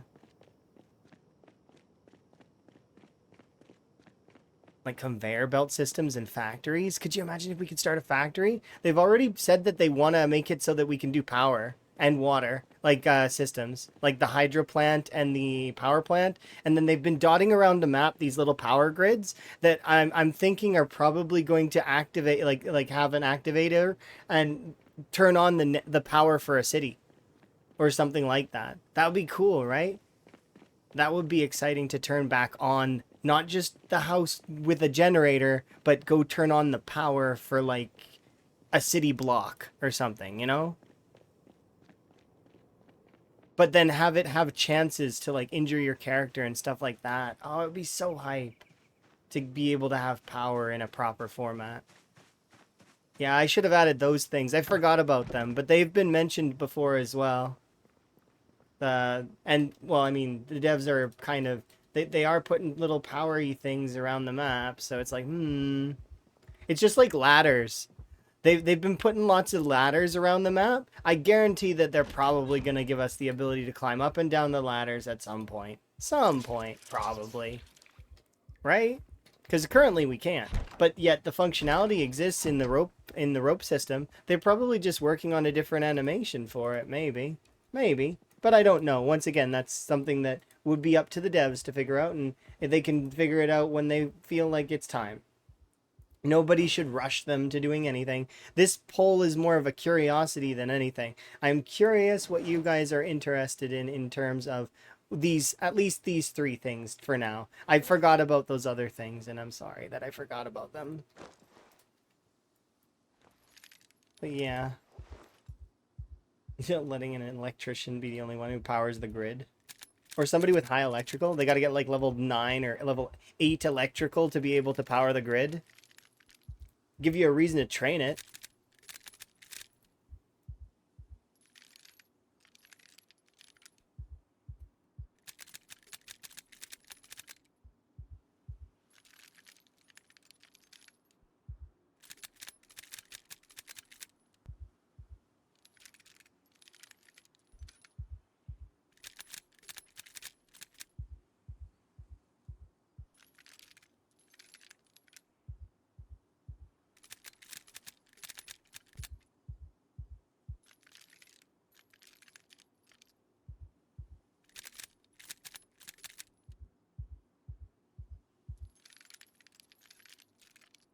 Household pets won with a landslide of 6 versus 5. To be quite honest, I'm not surprised. I voted for trains myself. However, I would not mind if they did the household pets. I would be hyped. I would be hyped for any of these features, but and I know I'm averse to the NPCs because I see them as a potential game ruining experience potentially if done in the wrong way. But they could also just be shut off in the sandbox options probably, which to be quite honest, I would do that if they were game ruining. Right? For me, anyways. What I mean by that is, I don't find it fun to get shot off screen by a bandit. I don't find that fun. I think that's kind of silly, right? One thing if you can tell that they're around and that you can prep, but if you get a bad roll in a game like this where you get shot in the neck or something like that, right? I wouldn't be keen to see let's say I survived, or let's say this character even. I've survived, what, a year and 27 days? Then I get shot and killed? Is that really fun? I mean, for some people maybe, but not really in my realm. And then it's also, are the NPCs farmable? Like the Minecraft NPCs, for example. Like the villagers. People just shove them in cubicles and they are farmed. That's what happens. They get farmed for their items. So are they going to be farmable? If that's the case, people will metagame them. And same for the bandits. They'll metagame them. The people are really, really good at metagaming things like that. And they're good at, you know, finding the ways to abuse things. And that's the thing that I'm worried about with NPCs. Is that, yes, they can be fun, and yes, they could maybe give us quests and stuff like that, but then I can also see them being very much in the realm of game ruining that in that way. Not to state that Minecraft is ruined because of the villagers, it's not. That's one of the gameplay mechanics and the gameplay loops. But I wouldn't want to see that in PZ, right? Anyways... But dogs and cats and having those kinds of animals, yeah, would love it. I would love a cat that catches mice and brings the mice to me and, like, guards my base. I would love it if the mice had a mechanic where they eat your non-perishable and your perishable food. Where they go and they try to steal your food so that, and then the whole point of having a cat is you feed that cat to catch those mice so that they're not stealing your food. Right? And then dogs, they could be hunting companions. Similar to, you know, like, and they could bark and alert zombies and the zombies could come in and stuff like that. Once again, the devs have already stated that the Nox virus is a human virus. It is not a virus that can be transferred to animals. So there's no gonna be zombie dogs or anything like that. That's already been sort of said no to. But I could see them being, like, you know, very useful in those senses, especially if they start out untrained and you have to train them up, and then they have skills, kind of like in sort of like RimWorld in a way, where you train them and then they can do extra things like haul items, or like you can have them like alert the area or stuff like that. That'd be cool. Yeah, I definitely would love that, right? But yeah, I could see the NPCs being played right in some ways, but once again, it's tough. It's a tough rope to walk, and I'm glad that the devs aren't focusing on that and that they're focusing on other things right now, because I feel like NPCs and creating something like that is gonna need time to simmer. Definitely a little bit more time to think about how they want to approach it, and I'm sure they've already discussed it a ton because the player base really, really wants them, which is understandable. But it's like, I like to make that one thing that I say about the, you know, kids wanting candy. We want candy. Is it what we need right now? No, we need a balanced diet. But we do want the candy, right? And I hope they focus on the balanced diet rather than the candy. Because I want to see the game evolve in those ways first. Like, in the good ways. Then having something like that jump into it, right? I don't want to see a starving dog. You will fight tooth and nail to find food for that dog. That's the thing, right? You would fight to get that dog food way more than you would fight for your character. That's the thing, right? There would be tons of people that would be super defending the animals to the point where they're, you know, they're nearly neglecting their own character.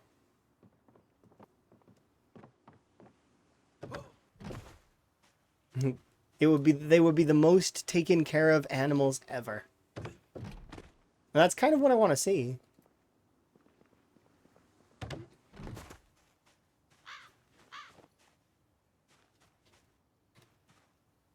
Oh, we can dry the habanero, so I'm gonna do that, and I'm gonna put the peach in my bag.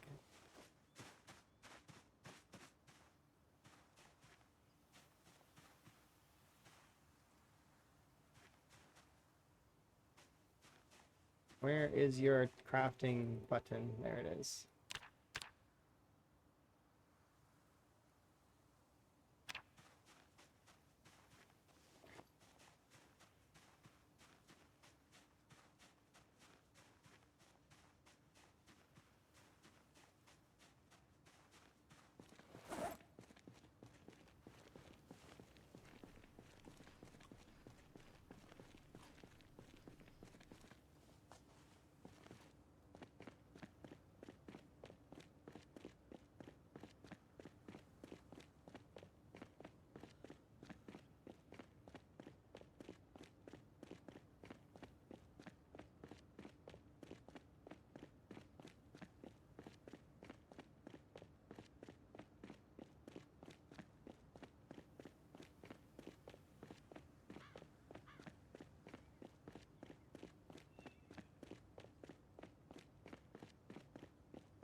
Well, I am putting forth an effort for sure. I don't know if I'll win though, but I'll try. Why not? You miss 100% of the swing, or you miss 100% of the balls you do not swing at.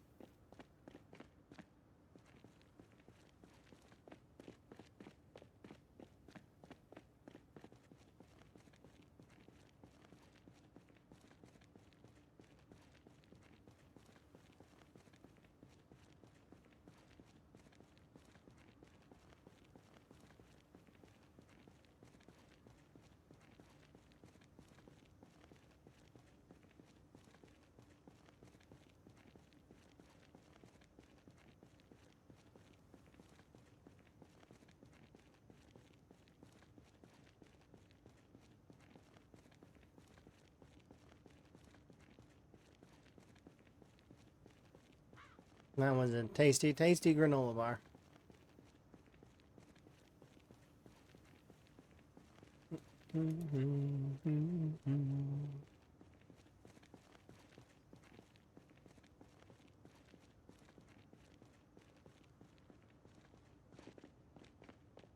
I usually lose someone at 6 to 9 months in when I open the clown car bathroom. Oh, I never ever have died to the bathroom hordes. I've almost died to party hordes though, because running into a living room and there's like a bunch of them in the living room and oops, I didn't check it. That said though, given that frequently I play with pinpoint hearing zombies, and if I shout, if there is a party in the bathroom, they'll break down the door and they'll come out.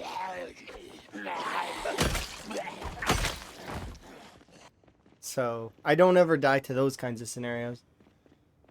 I do misstep a lot of the time. I get flanked. I mistime stuff. There's a lot of other ways that I die. You can do an exclamation point last death and watch me get scratched, and that kills me.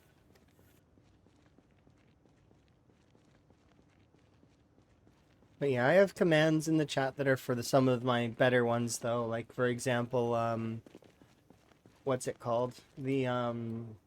My last death is actually my previous character, which is actually the same name as this one. This one's his rebirth in the rat race. But my previous character was playing on the Apocalypse settings and was part of the special effects charity stream, actually, which was kind of cool. And that character lasted for a couple of years. Or I think, was it 2 years? Something like that. Yeah, there is one where I fell off a billboard, yeah. I did indeed fall off a billboard in Zomboid. It was my first broken bone as well. That one's exclamation point billboard. It was my first ever broken bone in Zomboid.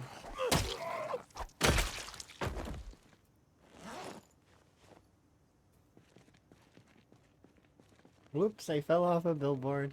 Oops. Exactly how I felt at the time, too. I was like, oh, I just fell. And then immediately I tried to start, I'm like, how do I get a splint going? You see me sawing logs and stuff. Meanwhile, there's zombies on the other side of the fence standing on my generator that seen me and are trying to climb, like walk around the fence to come and get me. And you hear me just sawing away. I'm like, I don't know about this and that. And then eventually I go up the rope and the zombies just barely get me. Or they don't get me, sorry. They just barely miss me is what I meant to say. Those zombies didn't get me then. In that playthrough, that was my personal best, which would be exclamation point PB death. Like peanut, P as in, like, so like peanut butter. A personal best. That one was fun. And then if you just do the exclamation point PB, it shows you the kill count and the survival time, which is my best run. Which is is neat.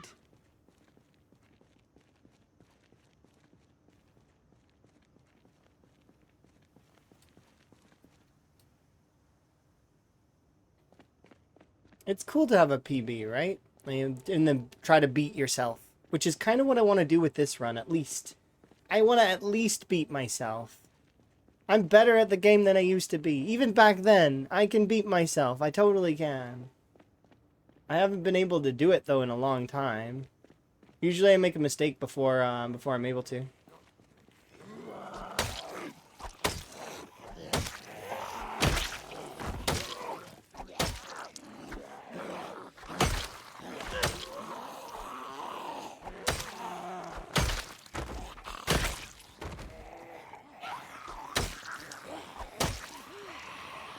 Almost level 3.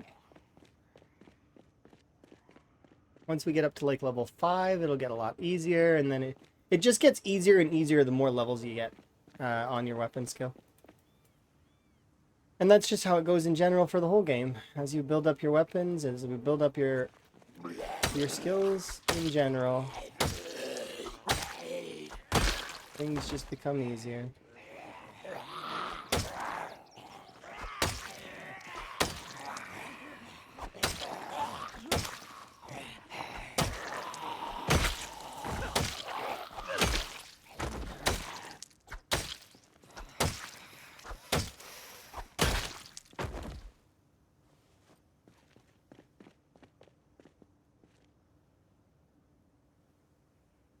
But see the difference between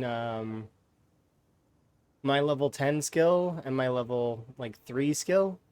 We were killing, what, hundreds a day? Now we're down to killing like a handful a day. But it's worth it, because eventually that handful becomes a bit more than a handful. And then it gets more and more until time goes on, and then we're able to do basically the same thing with the same weapon, right?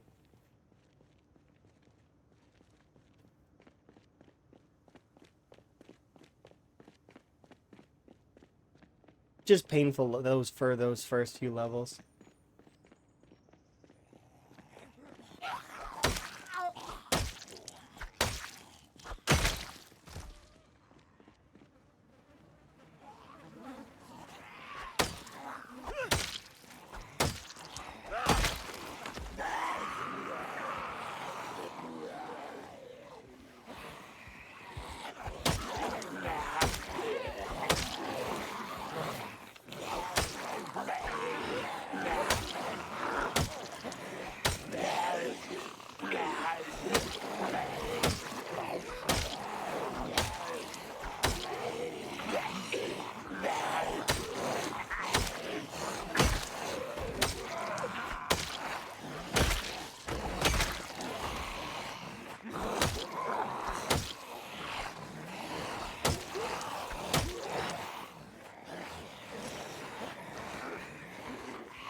off, get some rest. But yeah, a lot of PZ streamers have a lot of the death commands because a lot of people just like to see when we make our ends, right? The journey coming to the close, the video games win, etc. You know, it's frequent for a PZ streamer to have a lot of death clips, but a lot of close call clips, and then also it varies. It depends on this type of PZ streamer because I would assume there's a lot in the PZ RP community of like doing some really cool role plays as well as, you know, it varies based on the style of the game because there's a lot of different styles to PZ, right?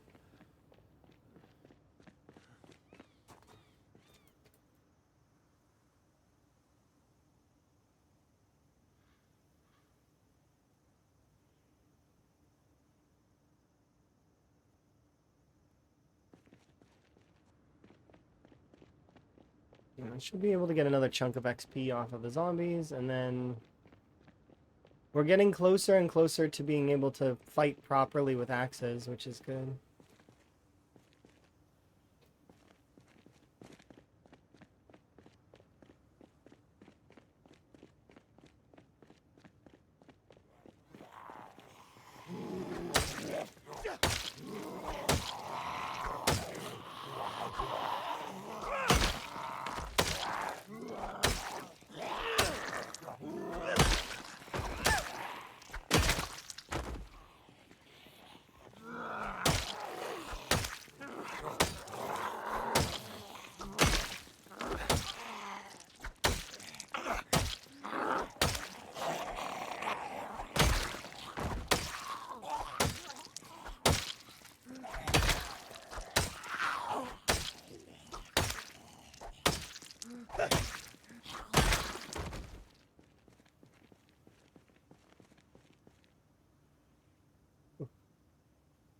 Bit further.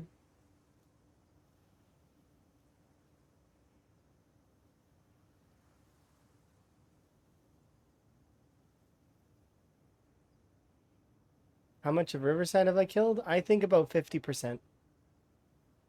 50 to 60%. If I had to guess. If you wanted me to put a number to it. The reason why I say about 50% is because I'm also including the gated community, or not gated community, the country club and the trailer park as well, right? And those have a few thousand zombies at the very least. Combo in the fact that I'm still not done the residential area, and there's still quite a lot left. And then specifically, the country club's got a lot. I'd say it probably matches a lot of this area. Um, I'd say 50%. But once again, I don't know the exact numbers, and I'm just ballparking it. So it's like it could be more, it could be less. I may be closer to the goal than I think I am.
I'm just gonna run away now because we are way, way, way too exerted for me to keep going.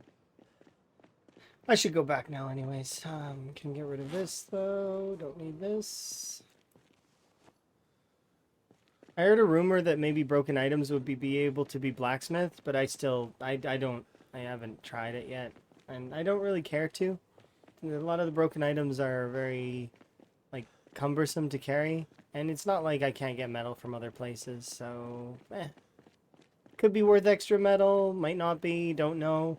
Um, I have dropped a bit of gold and silver on the ground to be picked up, but I don't expect that it's going to be worth very much in terms of total XP. Like, it's one of those things where I expect it to be kind of, like, you know?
Mm.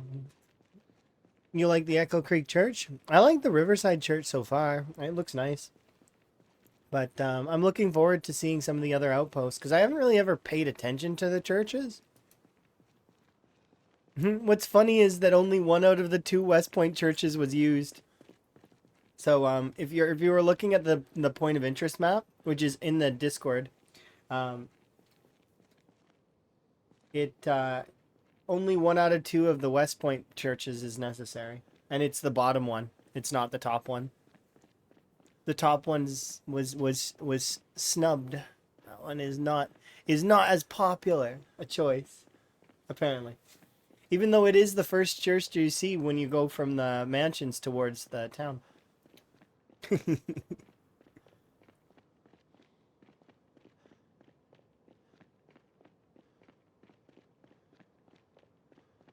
Still, I like the point of interest, and I like that the number's 13, because that's a good number, you know.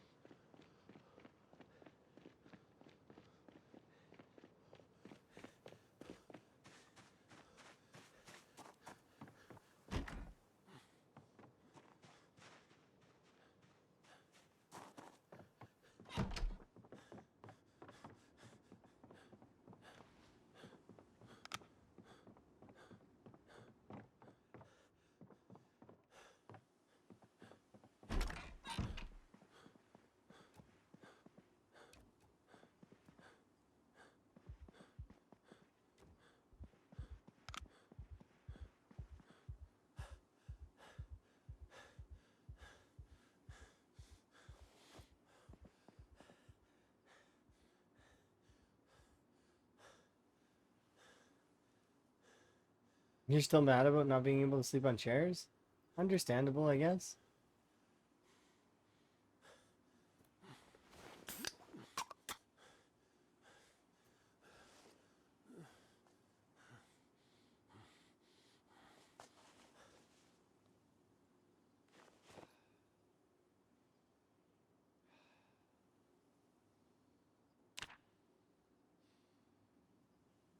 In fairness, though, I struggle very, very hard to sleep in a chair myself. And I think you can still sleep in the lazy boy, in like the big ones, like the big comfy chairs, maybe.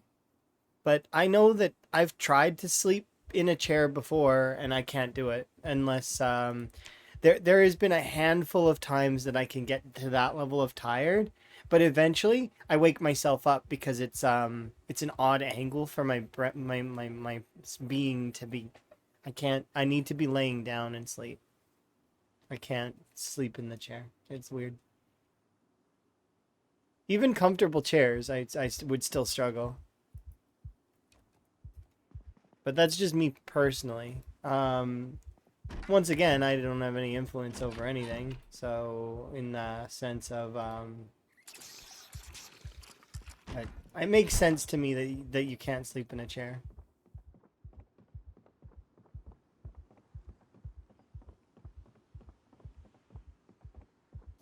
But they definitely nerfed that, and then they nerfed also the no more resting on furniture, no more double rest, double dip, not allowed. Because clearly it was not as intended as we once thought, which is fine.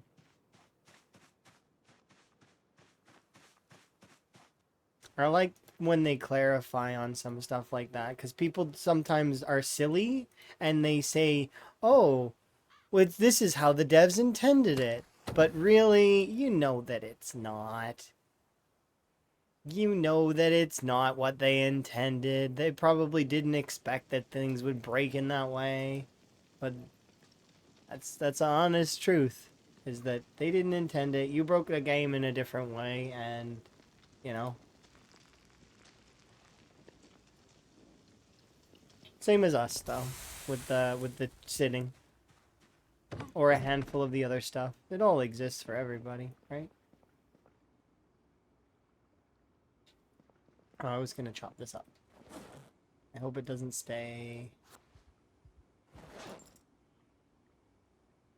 That.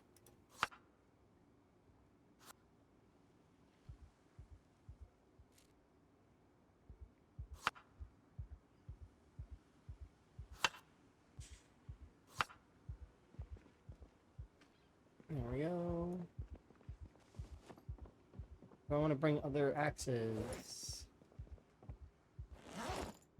Might as well get rid of you.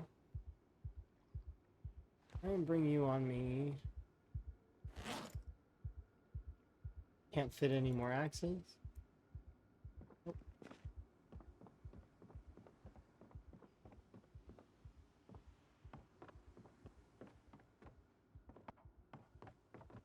Fun fact about muscle strain that's built up by swinging your weapon is that it doesn't matter if you have painkillers. You still are affected by it. It still affects your damage, and you just need to wait. There is no other option. It's just you have to wait.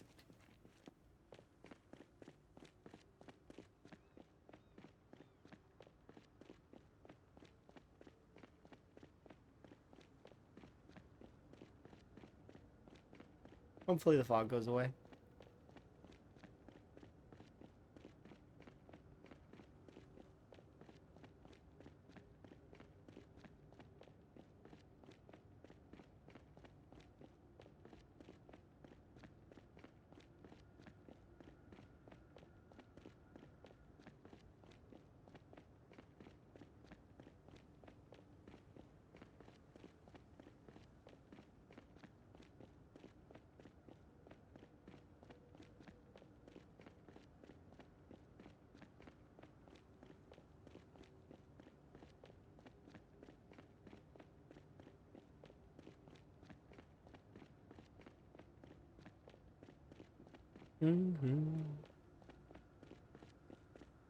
Look at the hair and color. Yeah, we found some hair dye in the hair Genesis.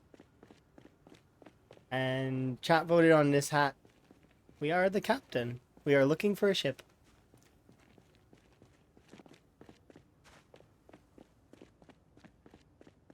Higgins is the captain. And he will find a ship. One day. And then he will become a pirate.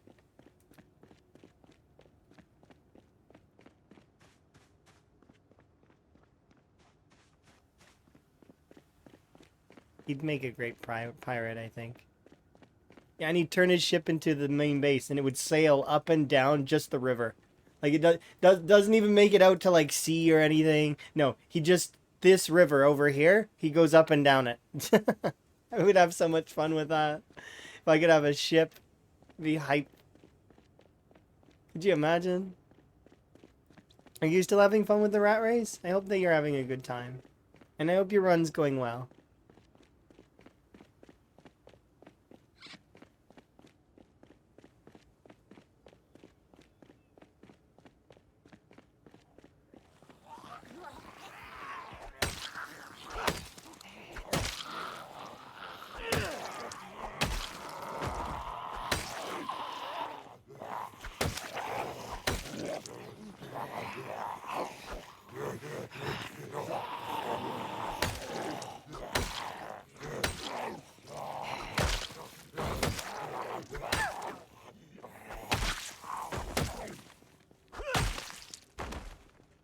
How's my run? Well, you see, my run is going okay. We need to work on a few things though.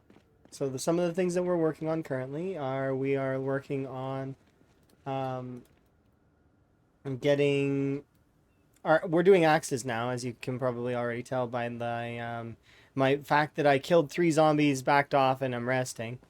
Um, but we are working on our other skills gradually. We hit level 10 long blunt, so that one's good. We're level 3 axes at the moment, and it's going to be a little while before we're able to kill as confidently as we were with the long blunts. But this should help us with getting up some other skills as well. I was gonna do spear next, but I'm gonna hold off on spear for a little bit because I want to get some other stuff done. Like axes would be helpful because it lets me chop down the trees, as well as napping, because I'm gonna be testing out the different types of napped weapons to use, as well as I'm gonna test out these bone hatchets and stuff here eventually. But we'll see. Have I managed to do any foraging or? Sorry. Sorry, I sneezed. Um, Appreciated. I've done a little bit, but I want to keep forging until eventually I have enough metal to do an anvil and upgrade. I don't want to be stuck in the primitive age forever. I can't upgrade the anvil into anvil stage yet, though. I need a little bit more time. And then once I have the anvil, I may go looking for,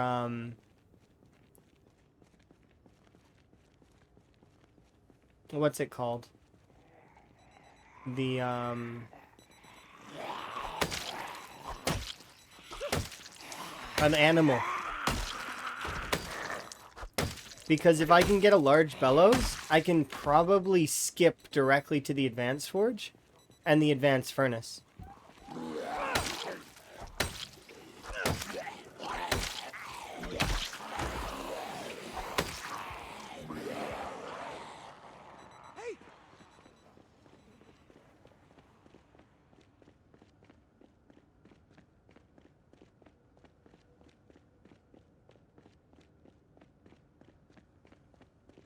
Yeah, we'll be kind of backing off for a little while, and our kill count's going to suffer quite dramatically for this for a little bit.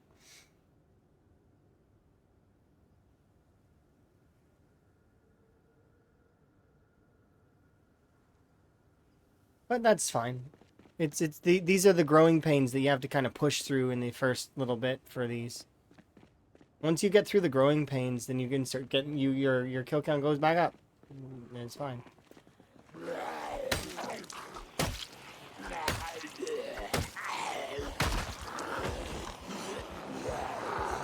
And I could fast track it a bit with fences, but I don't want to. Not really. Maybe later with like spear I'll do that. Because spear's down attack on fences is a lot safer to do than spear's regular attack.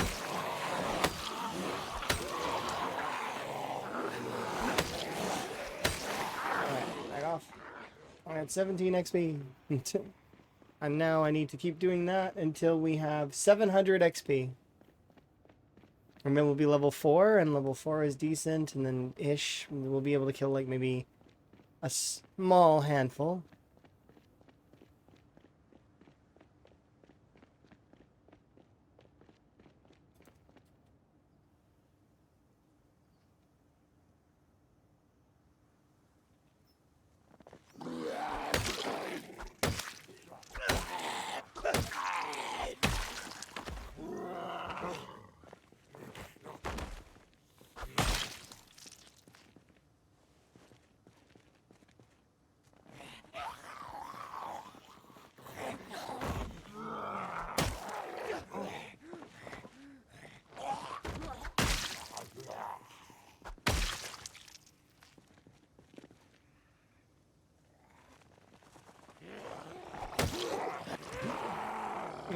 I'm not gonna fight them. You're hoping you can your feet heal so you can free your sheep pen and have a horde that the car alarm neck. Oh wow, car alarm. That's not good. And how did you hurt your feet? Did you do first aid? Because if you hurt your feet with first aid, that's gonna take like weeks before your pain comes down. Like a couple of weeks in game at least. If you did all the way to 10, that is.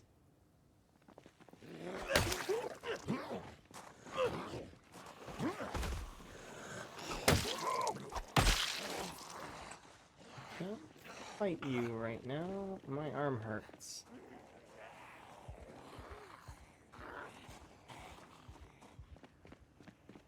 Okay, how long did you stand on it? Was it short? If it was only a short time, it should be fine, but... Oh, it was just a walkover. Okay, then you'll be okay. Thankfully, with carving, you can make a bone needle, and you can sew your... If you sew the wound, it'll be basically like you were never injured. Your character will work a little bit better. And then it'll heal a lot faster.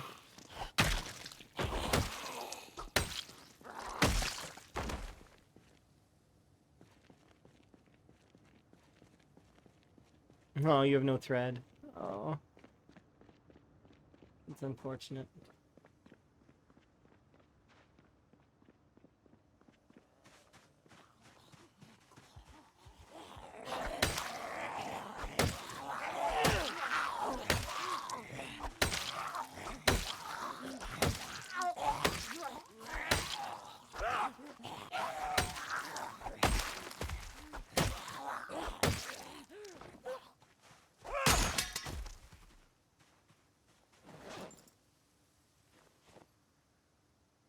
There we go.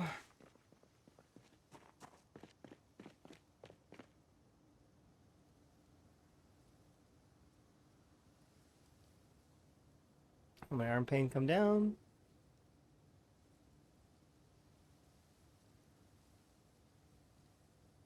It's quite some time.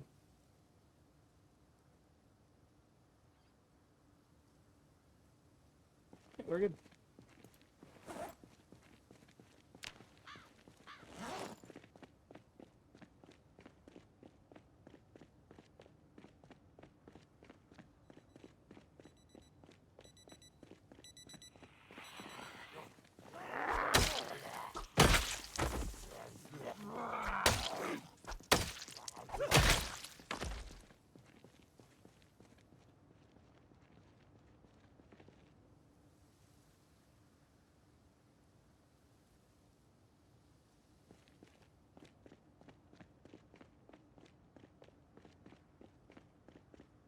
I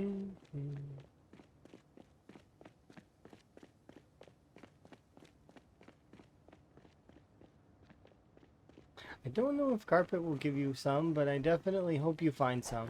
And if even if not, if you've been healing for a while, you'll notice your character starting to walk a lot normally, and then you can take off the bandage and sometimes you're healed. It's like I can't remember if it's 10 days or something, but it's like it's like a week and a bit for a deep wound that is not not been stitched. It's not honestly that long. It's especially if you're doing other things. It's just bad for combat movement, right? If you just stay out of combat for a little while, then it'll be okay.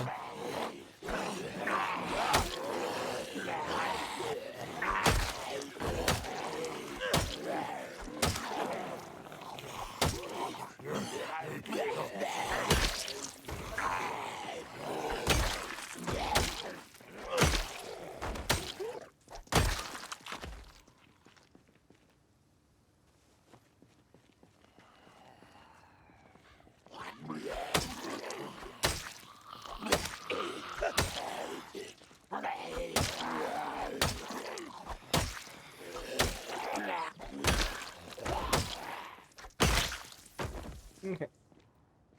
Kill this zombie here. And then we'll head back.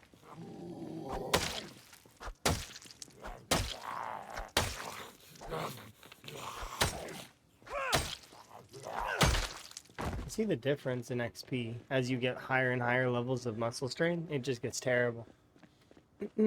But that's okay. This meat cleaver.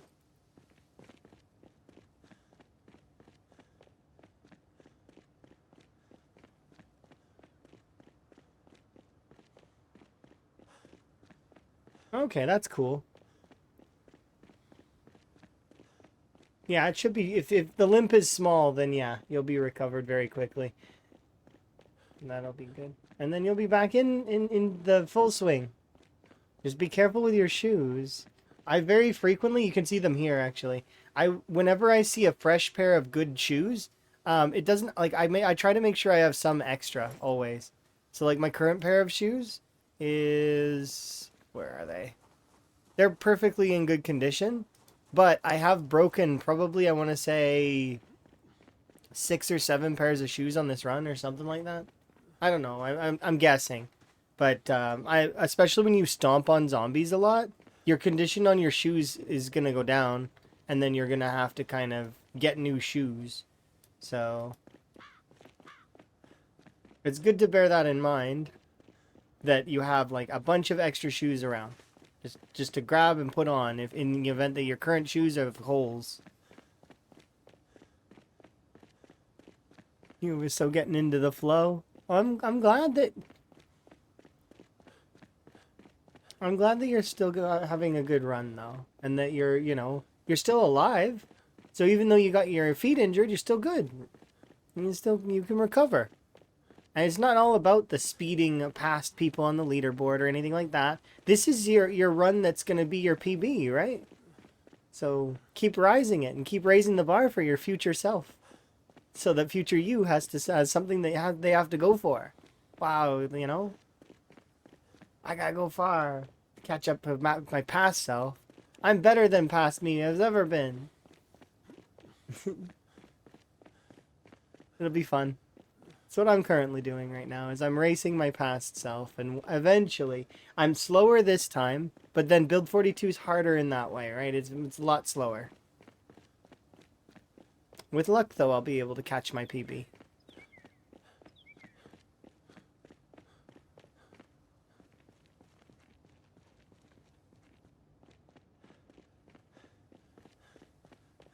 Yeah. And then you can rise above that and raise the bar for yourself, which is always cool. And plus, then you can also, it's the leaderboard is for fun. So like we can you can kind of race and compare with the other PZ folks, which is kind of cool. Currently, a large percentage of the average is, it varies, but a few thousand kills is very doable.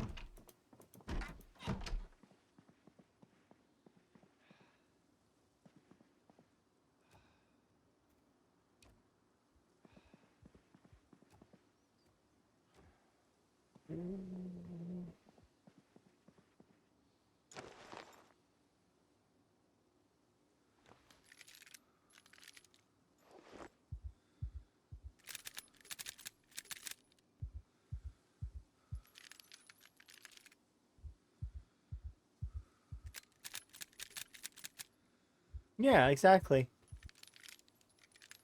That's a good reason why to do that. I don't frequently do that myself, though.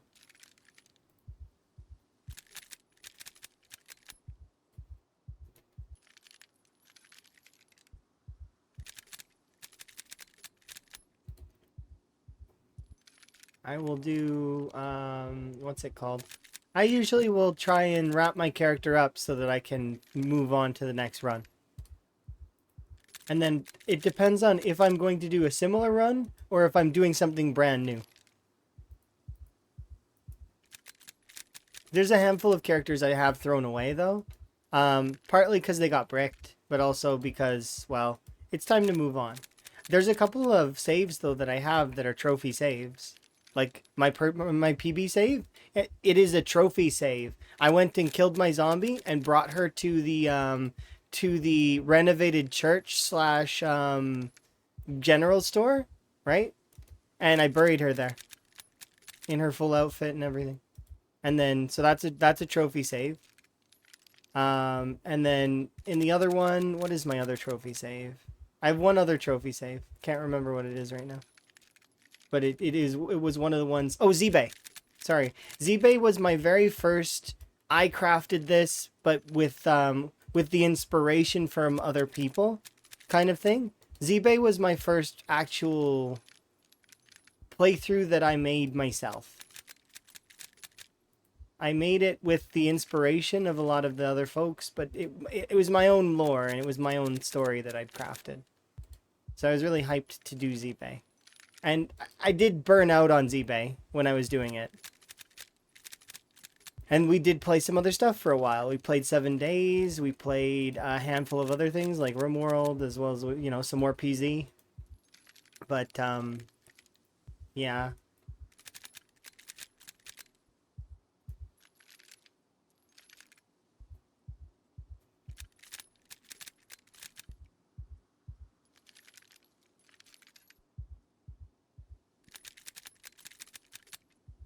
I wasn't paying attention to time.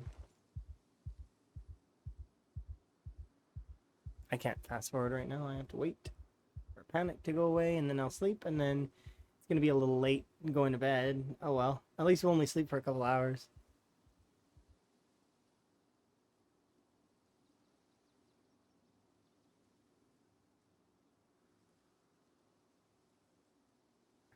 Oh, it was scary. So I was watching Passy play, right? Um, and 2 to 3 days. On the third day, he started to get queasy, and we were both panicky because we were like, wait a second, you got he got queasy. But it was because he was eating too much food. That's what it was. So his character was getting stomach ache because they ate too much food. And I think maybe he ate a little bit of poison food, and that's what caused it. Maybe by accident. I can't remember, but I just remember that he got a little bit queasy, and it made us both kind of go, oh. And because I didn't want him to die. I wanted him to keep going, right?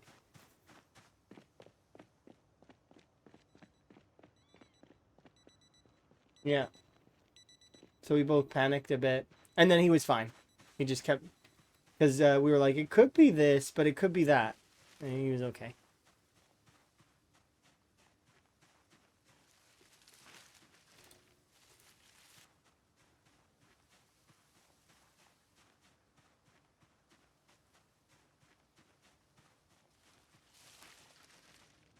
Queasy's one of those moodles that's a little strange sometimes.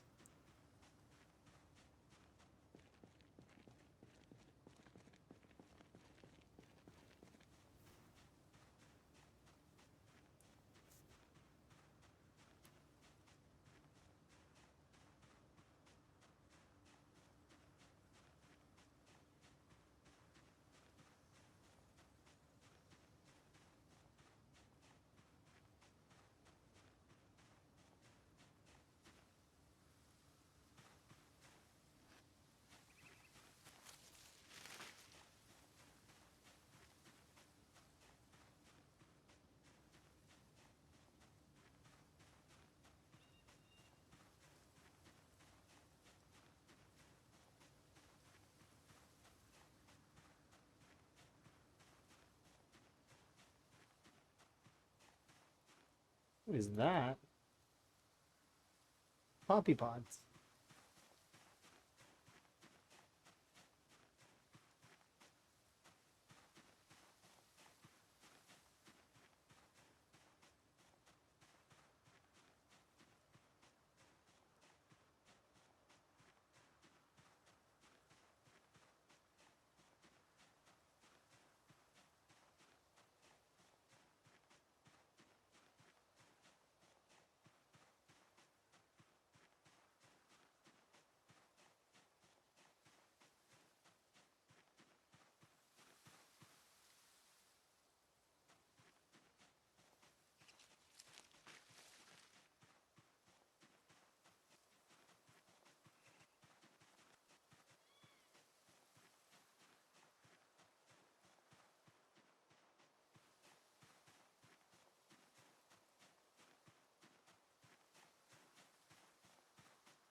Okay, let's head back. Yeah, Passy also took damage from zombies though. And we were waiting for the laceration to heal, so that's why we were concerned about the injury. I think Passy's playing a little bit more safe now than they used to play. I think he's doing better now, but I don't know for sure.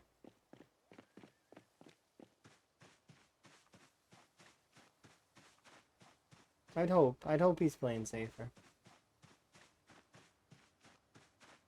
At least for a short while. You know, receiving a laceration on a run is like a, hey, smarten up kind of deal. Have I traveled outside of Riverside? Technically, yes. I started outside of Riverside. But, not particularly for a while. And actually, it took forever to get into Riverside, so the will to leave right now when I'm not even done clearing it is low. Yeah, I'm not done clearing Riverside yet. We still got ways to go before then, so... But I'm working on it. Like, it's coming, it's coming. I'm taking my time, and we're getting it done. You there.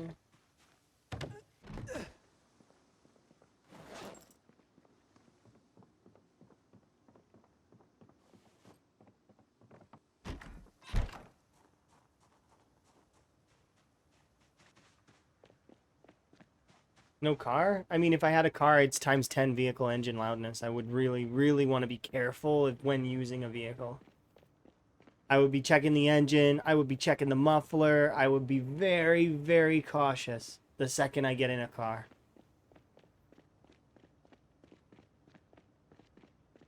Because the second on using the car, any zombie that's in the area is coming to say hi. All of them. And I don't know if I can handle that many zombies at once. I need to be able to be ready for that. And then I need an escape plan as well. And the escape plan cannot lead through more zombies. So that 1,000 tiles is the follow sound distance. That's how long a zombie that's not rendered in will wander towards sound. So, you know, when a helicopter goes off, anything that's not inside your player's square of influence is affected by follow sound distance, which means that 1,000 tiles, you know, they'll start walking. If I start revving a car, and if you have Speed Demon, per se, or Sunday Driver, if you have either of those two perks, you will make a load of noise. And then, here, I'll even compare on this vehicle over here. This will be a good example. So this is a truck, right? Or a van, or whatever you want to call it. It's a work vehicle, right? We look at it, and we click the engine. The engine's loudness is 718, right? It's got a muffler. Where is the muffler? There it is. Right? And its muffler causes, will reduce the overall, yeah. So it's 1.44, right? Hey, how's the rat race? The rat race is going really well. How was your day? Hopefully your day's going good. I expect you'll probably be alive here soon, right? I'm gonna shout out for Ro. Ro's great. Let's follow Ro. He's awesome. But yeah, the rat race is going good. We're making progress, and I'm just showing off some of the worst parts of the settings, I guess, kind of, is the fact that the vehicles have 10 times the loudness, so they're a bit on the absurd side. In that way, so that's why I have a car right now, and I would be super, super careful if I was gonna get in one. Follow sound distance on the zombies is 1,000. So if I were to get in a car and then I was going to move, it would play off of that loudness and the fact that my character has Speed Demon. So it'd be really, really noisy. And You don't know how they correlate. 718 is the tile radius, if I recall correctly, but so that means, and then remember that it's times three because the zombies have pinpoint hearing. So roughly 2,100 tiles in radius, I would think, but I don't know for sure. That's just a guess, but I don't know for sure. Which means, but basically all of Riverside. Like, I would be pulling this entire portion of the map, essentially, this whole thing. So any zombies that were around, they come to visit. Um, Now the benefit of zombies that are traveling from a cell that's been like noisily pulled is that they actually, because they're not rendered in, they travel in a straight line, meaning that some zombies will get stuck here in this corner. Some zombies will get stuck on this lake. They'll get stuck right there. So a large portion of the country club zombies will actually kind of get cornered off a little, which is not, so it'll be less. Meanwhile, though, there would be a large portion of these zombies here that wander this way. They would be able to hit this and then pass around, and they're gonna make their way. It'd be too much for me to handle right now with my current skill set unless I was gonna re-equip the long blunts, and I don't want to do that. I just want to play, have fun, and level, and I've been leveling my axes is my current goal. So it's because we finished leveling the long blunts. Long blunts are done, so I can move on.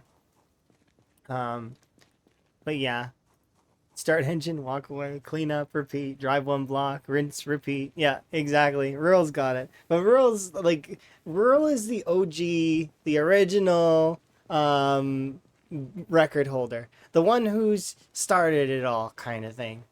So he knows Zomboid in and out, does lots of variety content, but still does play Zomboid on occasion. But yeah, it's a tough challenge. The parameters of the challenge are really difficult and really fun. Um,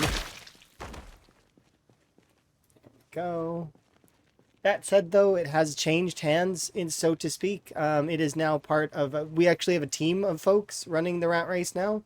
Um, so it's like a small group of individuals instead of just because Lamprey bowed out. He's done. He's not part of the rat race anymore. He's opted out and he's playing his own run, which is fine, and he's amazing. And we do super appreciate him for gifting us these sort of the fun that is the rat race.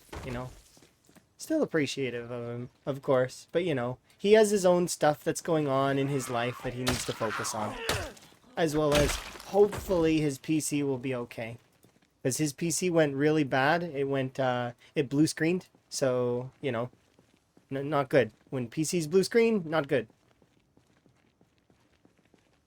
Did he die? No, he opted out because he's too many stresses in his life at the moment, and people were spamming him and DMing him and pinging him about the rat race, and he just needed to not, things are too busy, and then his PC blue screened on top of it, so it just ended up becoming too much work. Yeah, it ended his stream one day, and he just he was and added stress, and it's been tough for Lamprey, so we just appreciate him, and he bowed out. He also is playing a harder variant of the rat race, so he turned the vehicle engine loudness down, but he turned meta events and helicopters on. So he's got meta events, helicopters. He also has, from what I remember, the zombies can't damage structures, but he did that so he could do some base building. So he's playing a variant of the rat race that I would say is similar. I want to see the differences, though, kind of, because the meta events and the helicopters may prove more difficult than the vehicle engine loudness, but maybe not. It depends on how much you abuse the vehicle engine loudness, right? Because times 10 vehicle engines will pull much greater distance than the meta events and the helicopters. However, the meta events and the helicopters are more consistent for the area, right? So it's really interesting, the different balances that are in there, right? He comes up with absolutely phenomenal stuff. But yeah, it was very much tough, and then he's got his own life to deal with on top of it, and then he was getting DM'd and pinged and annoyed, and like, I mean, that's understandable, right? When you're the only one that's kind of like running and things, and you're doing a good job, but even if you're doing the best of jobs, it can still become quite a lot of work. There was 70 plus people involved in the rat race actively before. They're still active right now. We've got 52 active participants still. But like I mentioned before, we have a team that is now handling things instead of just one person. So it's a lot more easier to manage because of the many hands, right?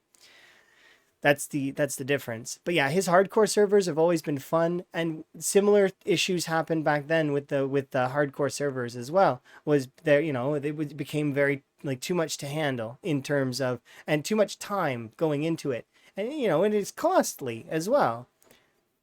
But yeah, am I part of the team? Yes, I am part of the. I'm part of all three teams. There's three teams, but the three teams are mostly working in tandem. They're small teams, and some people are on multiple teams. I'm on all three. So there's three teams. There's the updates to the leaderboard team. So leaderboard update squad is what I dubbed it when we were creating it. We have an exploits and approval team. So like if somebody discovers an exploit, we can yay or nay it depending on if it comes up. And then finally there's the mod approval list team. So if you want to use a particular mod, you can bring it to them and they'll be like yay or nay on the mod.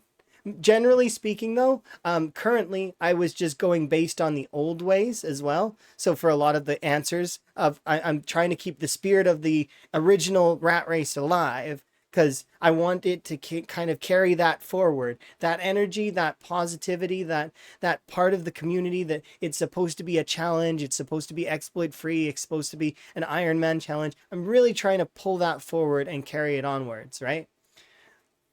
But that said, it's one of those things where it takes quite a bit to get going and stuff.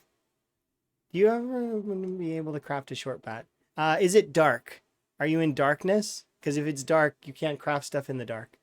Um, the Yeah, it's a super ambitious challenge, mostly because there's the whole three thing, the impossible three tasks, right?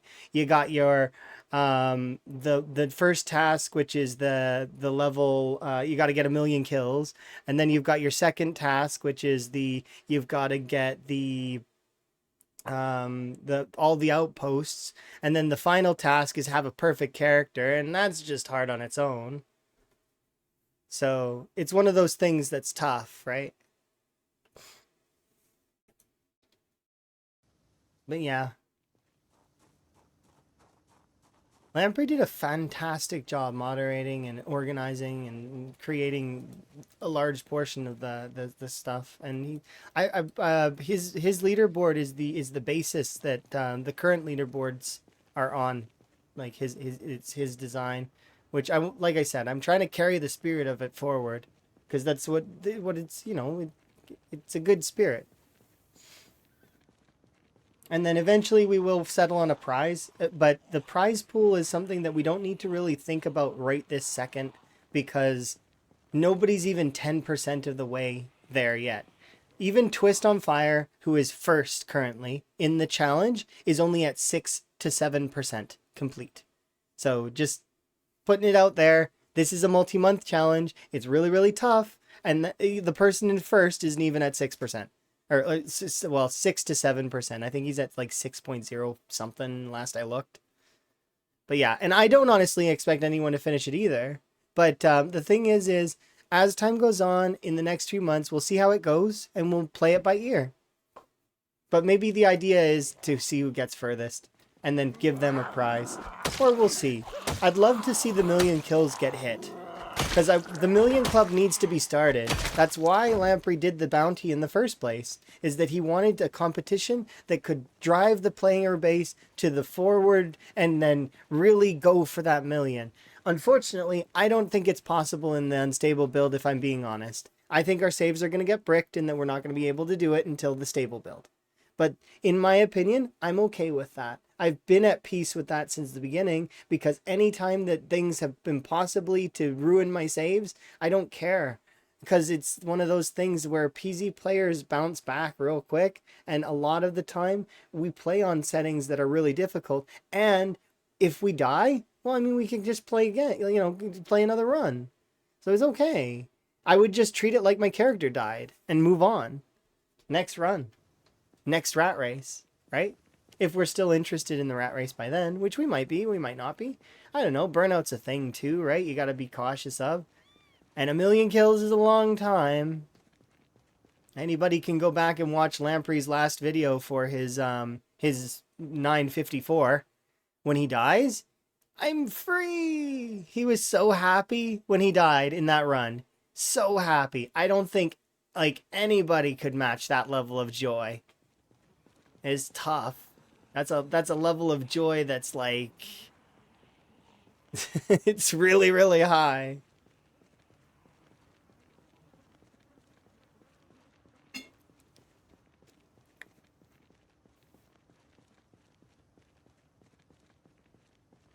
Yeah, we'll lose a lot of people and streamers due to how people like time commitments and stuff like that. And then also you got to remember new games. People are going to get invested in new games.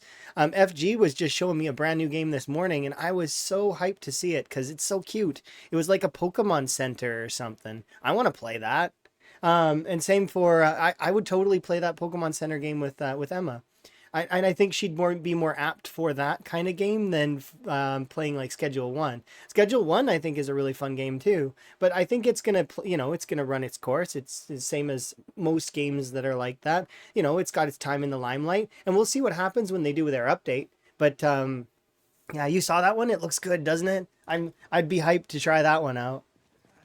But and I'm gonna be trying to, like I mentioned before, swath in more variety into my streams. So there's gonna be a large portion of it that's stapled at Zomboid. But during if we achieve all the goals I have set for that day, I may swap to a different game, or maybe halfway through the stream, like kind of like Roll stream. I mentioned this before. Roll is that you do kind of like a split stream, which I really really think is cool. Like it's like half time this, half time that, and that's really neat. So I might nick that idea, maybe, kind of, sort of. I was thinking about it.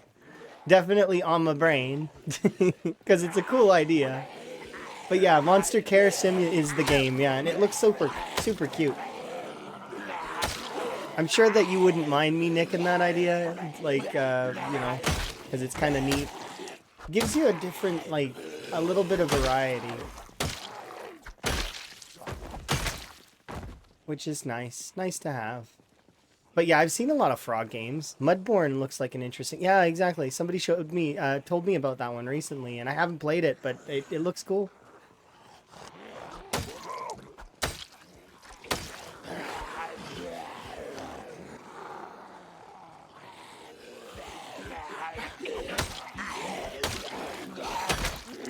But I would totally play frog games for you guys. There was a version of that squirrel game with a gun that's a frog, which I would totally be behind. I gotta pay royalties. But that does my subscription count. If it doesn't, I'll get you the payment.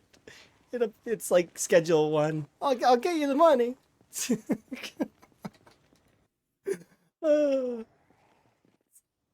Yeah.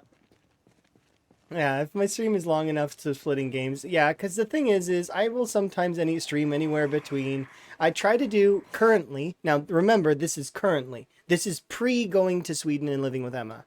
So when me and Emma are living together. So currently my schedule looks like this. I just try to stream at least between 5 to 7 hours, usually, at least minimum, because I like to be live for at least enough time for folks to come and say hi and stuff like that. So 5 and 7 hours. The issue is when I do move to Sweden and I'm living with Emma, I'm gonna have more time because like I said, I'm gonna try to make streaming as a profession. I'm gonna give it a go and try. So we're gonna give it a try. To which then I will have much longer streams. And then some days I do have ridiculously long streams. Some days I go for like 17 hours, like that, like RimWorld streams, for example, or other streams where I get distracted, my hyper focus just goes and I like rocket off into the distance. And, accidental 24-hour stream, here we go. That happens sometimes as well. It can't happen right now, though, as often because I do the nature of my work. Stuff sometimes just comes up and we just have to react, but that's just the way that it goes, right? But part of moving to Sweden is that my portion of the business is going to get sold, and I'm not going to be part of it anymore, which means that we move on, and they move on, and they're going to continue their stuff, and happy trails kind of deal, and I'm going to move on, and like I said, try to, with luck, I'm hoping it happens this October. So long as all the paperwork goes through properly and everything's good and like I'm able to make everything happen, then I can then fly over and be with Emma. And then like we've already got Emma's PC got upgraded, and Emma's old PC, which is better than my PC, has been being converted over to a streaming rig. So, and I'm not bringing this setup. This setup I'm going to be either selling or giving away. Most of this stuff here. I may keep some of it in storage with family, but I doubt that I'm going to be keeping most of it in storage, and I'm gonna be just off I go to live with my partner for life, and I'm super hyped and super stoked, and I can't tell you how excited I am, but eventually.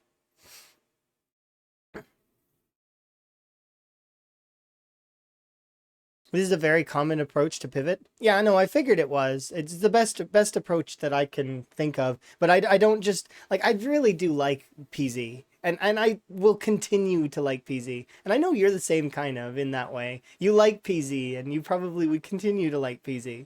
But it's there's certain aspects of the game that are frustrating. There but that and but from a business standpoint, if we're talking the streaming as a profession, I understand how some of it works, and some of it I would ask folks and like gauge, because I've been in the streaming world and I've been a streamer for roughly 12 years. So like I've got some experience and I have some understanding, but most of my experience and my understanding is from the perspective of streaming as a hobby. And hi, Alec. Thank you very much for the raid. Oh, hopefully you're having a good time raiding all over. Okay, your face. Thank you very much for the raid, Addict. Hopefully you're having a good one. I'm having a good stream, and I'm just I'm tangented right now and thinking about Emma and thinking about when I move to Sweden and stuff, and it's gonna be nice. I really am excited for it, and then, you know, it'll be good. I'm super stoked. Yeah. But yeah, I got to definitely take breaks, and then even in work job, like in your job, you need to be taking breaks too, because people may not realize it, but you can burn out on your work too. Like, I mean, it happens. People get tired of their work that they're doing, even if they're really passionate about it. Here, I'll do a brief little so surstrumming is actually getting discontinued from what I've heard from Emma. Emma said that the younger people don't like it enough, so it's actually not going to be around anymore. Anyways, I'm gonna do a brief intro-y thing. So thank you again, Attic, for the raid. If you guys like somebody who does game reviews and plays older kind of games, but also plays all the new games and gives you the nitty-gritty of game reviews, Attic's really good at that stuff. Here, I'm gonna.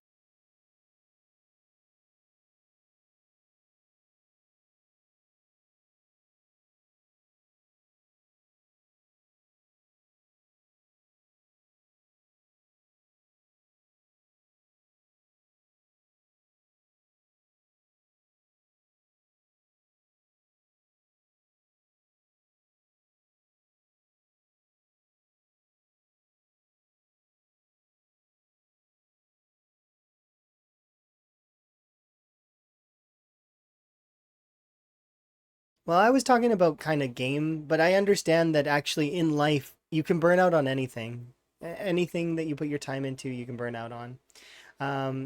But yes. We're currently doing the Rat Race, which is a competitive kind of collaboration, sort of racy thing that some folks are playing, where we are all playing on the same setting. So if you see anyone else with the Rat Race tag, it's in the Project Zomboid section. They're playing the Rat Race, which is this game mode. It's got the whole goal of it is to get the the three or wait three yeah three the three objectives. So the three objectives are the first one is you need a million kills, and the second one is that you need a perfect character, and then the third one you need to liberate and secure 13 points of interest around the map. And by secure there are some criteria that need to be met, like you need to do it's like there's like six things you need to do. So, but yes, hi Attic. I forgot. No, I'm still getting used to having arms. It's this weird sentence to say. But yeah, they're interesting for sure. What, discontinued? Yeah, I heard Sir Strumming is going to get discontinued. That's what Emma told me, because there's not enough people that are interested in it, and the market for it's not very high. So, but I could be wrong. I once again, I don't know Swedish culture as well as I should, but I am learning. I've been learning. I've been learning the language gradually. I'll be honest, it's with Duolingo, so it's not necessarily the best way to learn the language. I should actually, but I ask Emma words sometimes. I'm like, what's the word for this? And then I commit to memory and think about it. Most recent one was snow, and it's like snow. They're basically the same word. Um, Pretty much, which is kind of nice. I know Swedish is a lot easier for an English speaker to learn, as opposed to if you were going to try and learn Chinese or like Mandarin or Arabic. It would be a lot more difficult for someone of English speaking to learn those languages, just due to the phonemes and the lack of uh, uh, you know lack of understanding of calligraphy or what is it, kanji. But yeah. Anyways. Oh, you're not doing reviews anymore, Alec? I'm sure you'd still do a brief review if someone asked you to, though. You're very wholesome like that. If somebody's like, "What's your opinion on this?" You're like, "Give me a second. Let me get out my notebook." And you would be like right in there and you deep dive it for like a few hours and you'd be like, "Here's all of my opinions." Cuz you're really good like that. But yeah, I'm glad that you're more on the store now this year. That's as a priority. Okay, that's cool. I've got a merch store that I just opened up just a little while ago. Nobody's bought anything yet, but I had people ask me to open it, so I was like, You're okay, amazing. I'll open it up, and I did it. I opened it, so it was yeah. Thank you for the follow, by the way. I do anonymous follows, so folks can just enjoy their lurk if they don't want to talk. So you can feel free to just enjoy anonymous follows. But yeah, someone asked me to set it up because they wanted like frog merch. So I was like, yeah, I can do frog merch. I like frogs. So a lot of them are like the emotes and stuff like that. Some of them are my PZ runs in candle form, and I totally am gonna buy some of those eventually. It's on my list of to-dos once I actually move in with Emma, is we'll buy some of those candles, and I will totally be stoked to have them.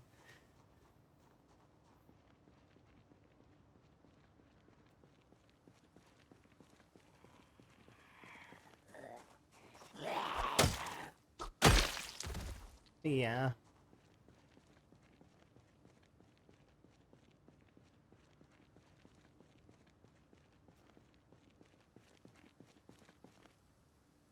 What else? Okay. Oh, I don't need to be. Okay, we're just gonna go and get a few more kills, just a handful more, so that because I'm right now I'm training my axes, and my character's not very good with axes. So as a result, we can only kill like maybe a handful of zombies at a time. So maybe less than a handful.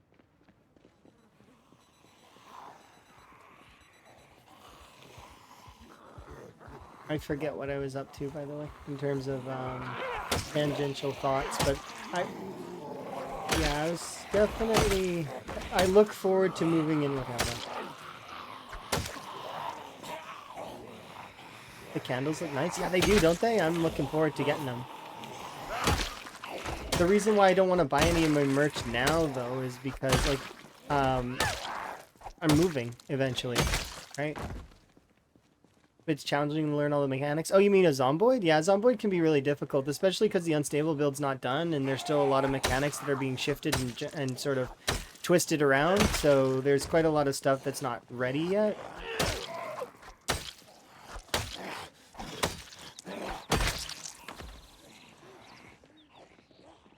But yeah, it's a really enjoyable experience, you know, and I like how brutal and difficult the game can be. But yeah, I don't want to buy more things at the moment. Like I'm right now in the process of getting rid of most of my stuff so that I don't have anything that I really need to travel with. And then when I get to Sweden, then I'll bring the small amount of things that I have.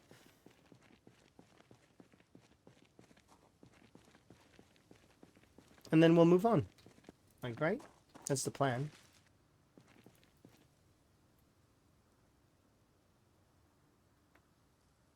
And then life will move on.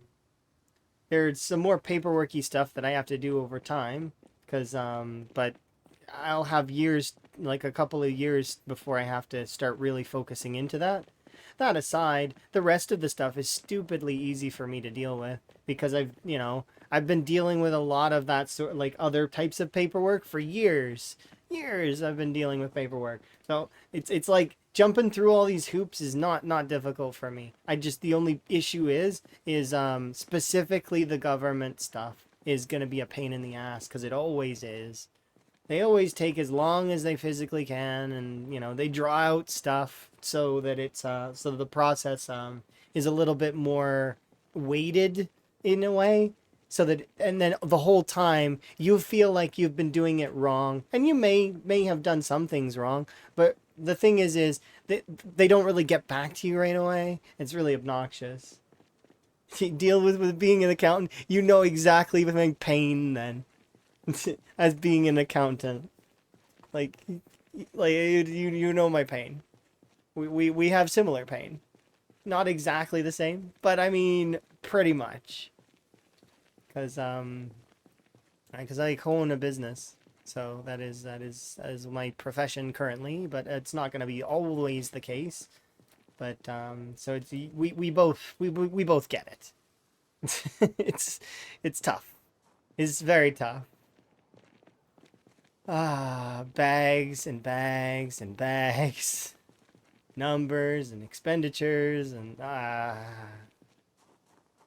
the littlest stuff too. Stuff that doesn't matter normally. Normally you'd be like, oh yeah, that, just fine, just throw that away. No, I need that because it's an expense. Oh, it's so bad. I can't even describe it.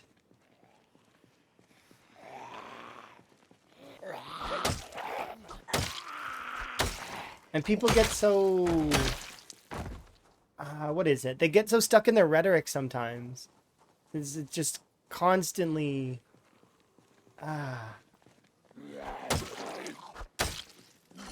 That's not me too though. I also am at fault for it at times, but it is how it is. Yeah, exactly. Government, local government, and education. Yeah, they're both really, really bad, notoriously slow for moving their paperwork. It's almost intentionally slow. It's gotta be, right? But really what it is that a lot of those positions, they're dealing with a large, like their workload is definitely way bigger than it should be, and that, like, it's too much for them. And like we were talking burnout before, I can't imagine being a government official, even though it was within my bounds when I was a youth. When I was young, when I was little, that's one of my goals, was to be a politician. Now, can you imagine? I have the charisma and I have the what's it called? I'm an extrovert that with an asterisk. So like, I mean, I'm very good for, like, because I say with an asterisk because there's times where I'm introverted, but it's mostly I can be an extrovert like most of the time. Um, and it's just the stuff I was reading about when I was trying to get into politics was just like, and it hurt my soul to read that stuff. And it just like, I'm like, if I get into this, I have to be aware that I'm giving up a part of my being, and that I'm gonna be no longer as totaled as like I'm part of me is gonna die, essentially. I was like, do I want to do that? Do I want to corrupt my being that much? I was like, it'd be for monetary gain. No, no money in the world is worth that.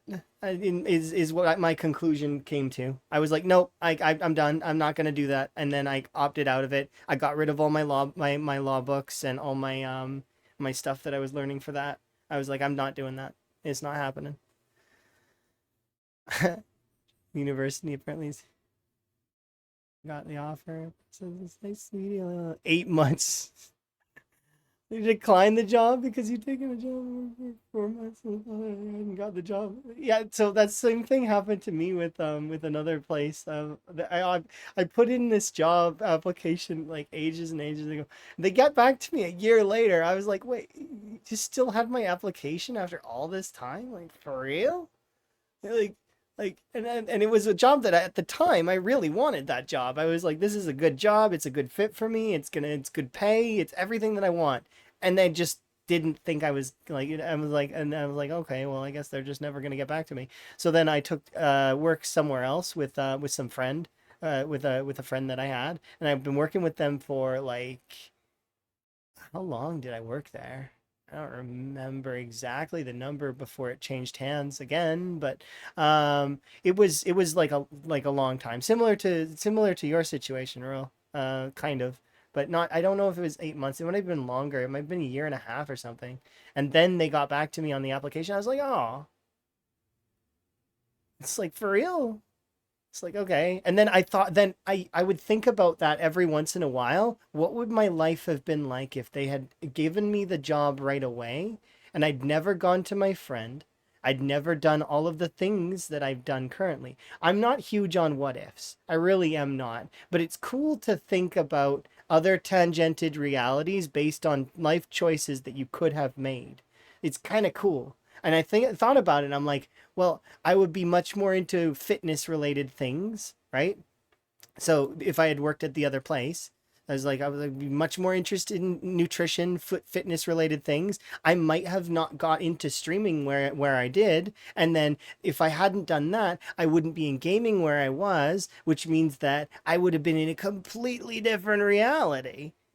But maybe I would have been better off. Maybe I would have been worse off. I don't know if I would have gotten the same opportunities that I have now if I haven't gone through the current series of events, right?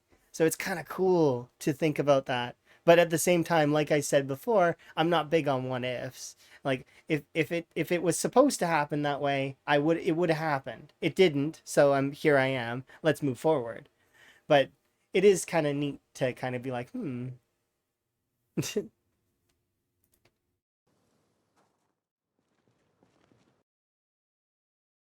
and how they became strong. Yeah, exactly.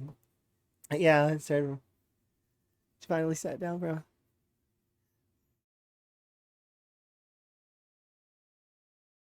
Oh yeah, yeah. You were in the same like in a similar situation, but it was in software. I did not realize before, and then I as you've been talking about stuff, and I love when Worlds goes on tangent. It's so it's so good. But it's the tangents that are brought up, and sometimes and the psychology behind everything, and the just how good and how bad some people can be, and just the usage of language, the usage of of buzz, and the usage of a bunch of things. It's just it's interesting. Ah, exactly. And that's the thing, right? You got to where you are, where you with the path that you walked, and maybe the path wasn't the easiest, and maybe there were some times where the sand was actually quicksand and you had to kind of like pull yourself out of it a little bit.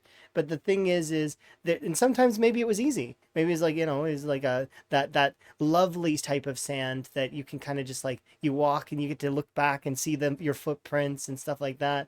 But it at the end of the day, you are where you are, and you get to really be and enjoy the good things and the bad things, because there's always a mixture. Nobody's ever in a state of absolute perfection, although we are in a state of contentment and often a state of happiness sometimes. And I like those two states when we can get to them. Although there are down moments, because you got to have your ebbs and flows, right? But that's the thing, is that so long as you can find contentment, that's an important part. I really can't wait for that to die either, because Inzoi, I'm not going to talk bad about Inzoi, but which is the flag that I'm going to talk about it. But I was reading articles about the game, and that there's some of the folks that work for the company there. They're very much influenced by Buzz, and like in terms of like like NFTs and AI, and they fall for a lot of that stuff, and which is unfortunate. I really do hope that it's kind of just only some of them, and that, like Ro was mentioning, that it's just pressure from the investors, because similar to studio pressure, when movies, like they want movies to do certain things so that they can make more money, but it can sometimes affect the movie poorly. Investors can do the same thing because they don't fully understand the concepts of some things that are within the industry, and as a result, they just want to hear that their whatever is hot right now is part of whatever there is, and if it isn't there, then they'll pull out their money.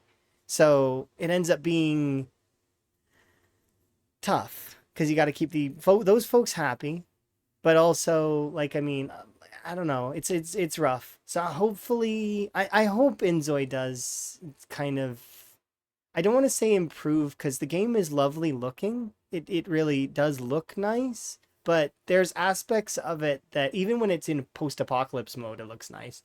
But because I got to see post-apocalypse mode from a rural perspective, and it was great.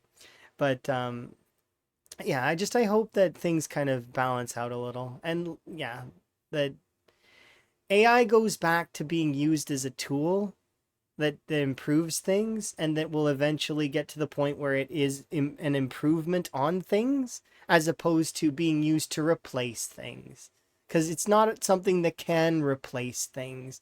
It won't be able to do anything like that for quite a long time, because the thing is a lot of the things in gaming and the arts and all of that stuff is created through actual mistakes a lot of the time, because so human beings, we aren't perfect, and we mess up, and sometimes when we mess up, we kind of create something that is nice and that is great.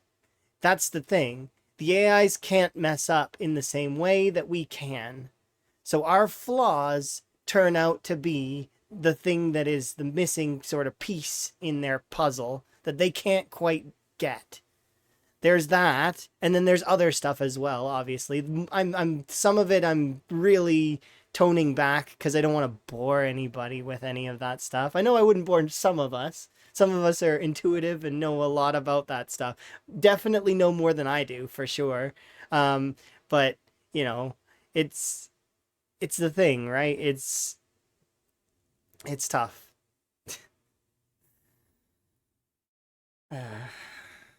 We'll get back to that stage eventually, I hope. I hope we'll get back to using that stuff as tools that assist, like a little bit, like they're a little bit of assistance, but not like in a bad way that's trying to replace so and so's job. More of an advancement than than straight up replacing people, because you can't replace people. It's difficult.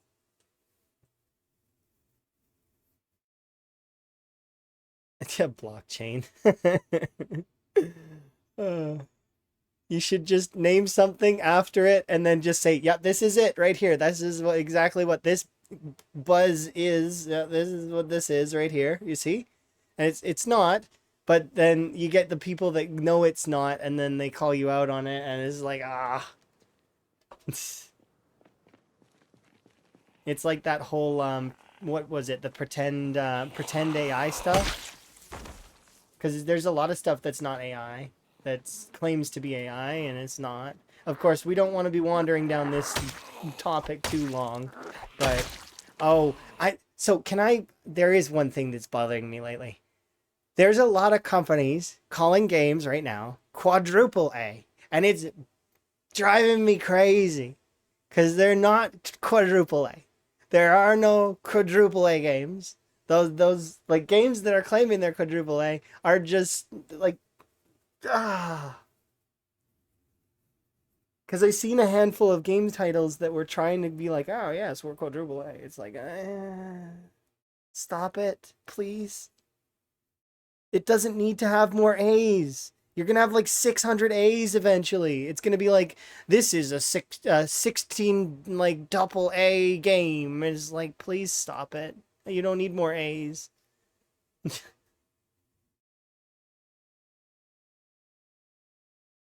With the new name, yeah, exactly. 1,000 A's. I don't. You don't need more A's to make people buy your game. And like, I mean, can we go back to? I know inflation is a thing, but can we go back to the days when games that were like made by big companies were affordable and good, and can like we don't need to have them be like $120 million or whatever, like for stupid extra. You get this skin, and then we're gonna give it to everybody a week after. Like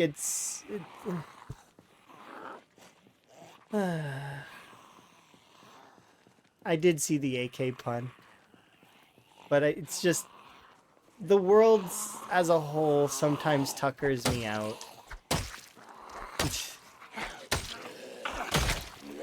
Because people are both simultaneously brilliant and very stupid at the same time.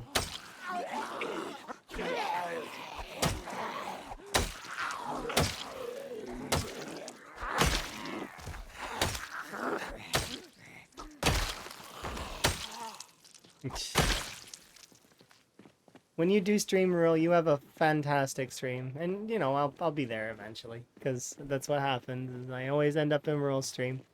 I don't have a stream streak because I always watch usually more than 5 or 6 streams at a time, but I'm always there for the most part. I spend a lot of time there because it's awesome. One of the best streams on Twitch, easily.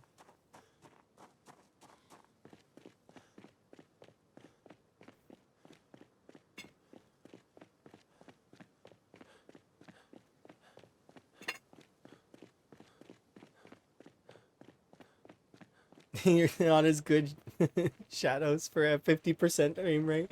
Oh, it's so bad, the frame rate. Oh, my poor PC. It's like I'm watching it die because I loaded up in one of like why? Just why? My poor PC. And then I have to go in and turn that stuff off while my PC is busy crying at me. It's like overheating. It's like, please, please, can you stop? Stop doing what you're doing to me. I'm trying to save you. Don't worry. I want to play the game, but I want to play the game. That's what I have you here for, is to enjoy and play the game, but I need to turn off this setting that's making you cry. Give me a second. Oh, it's just like all of those things. Oh, hey, Buzz. Hopefully you're having a good day. How is Minecraft? If you guys didn't know, Beaten Buzzers has officially quit Project Zomboid, is now a Minecraft pro. He's learning to be a Minecraft veteran. He's going to be really good at it, I'm sure. But yeah, he's done with PZ. He's never playing it again. He said that PZ is a terrible game and it's over. No more PZ for Buzz. I'll do my brief intro and you can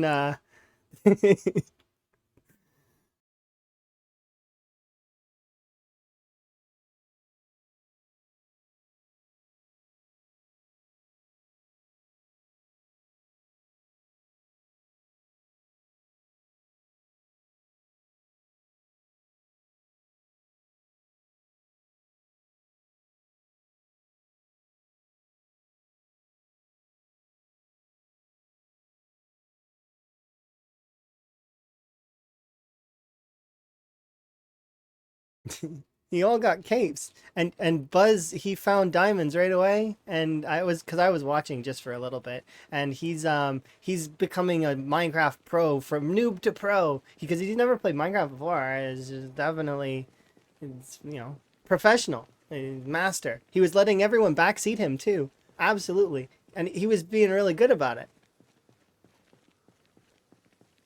Congrats on 25K. Yes, I did hit 25K. But yeah. And for those that don't know what we're doing, we're actually doing something that's called the Rat Race, which is it is a challenge mode that is there are what was it, three? There are three criteria for the Rat Race. The first one is that we need to get 1,000,000 kills. Second one is that we need a perfect character, and then the third one is that we need to successfully capture 13 points of interest around the map. 12 of them are churches, and one is a military compound. Sorry, my brain's having moments, but yes. Oh, and I'm gonna wave at Buzz because Buzz is great.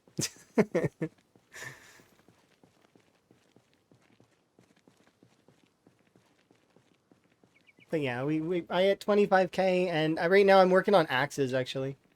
And it's been kind of slow for the last little bit because my kill speed has dropped considerably due to the fact that my axes are level 3. But that's okay. It's fine. Thanks for the fireworks. Celebrating your fireworks in Minecraft. Did you get to fireworks? I wonder. They just need paper and gunpowder. Very simple.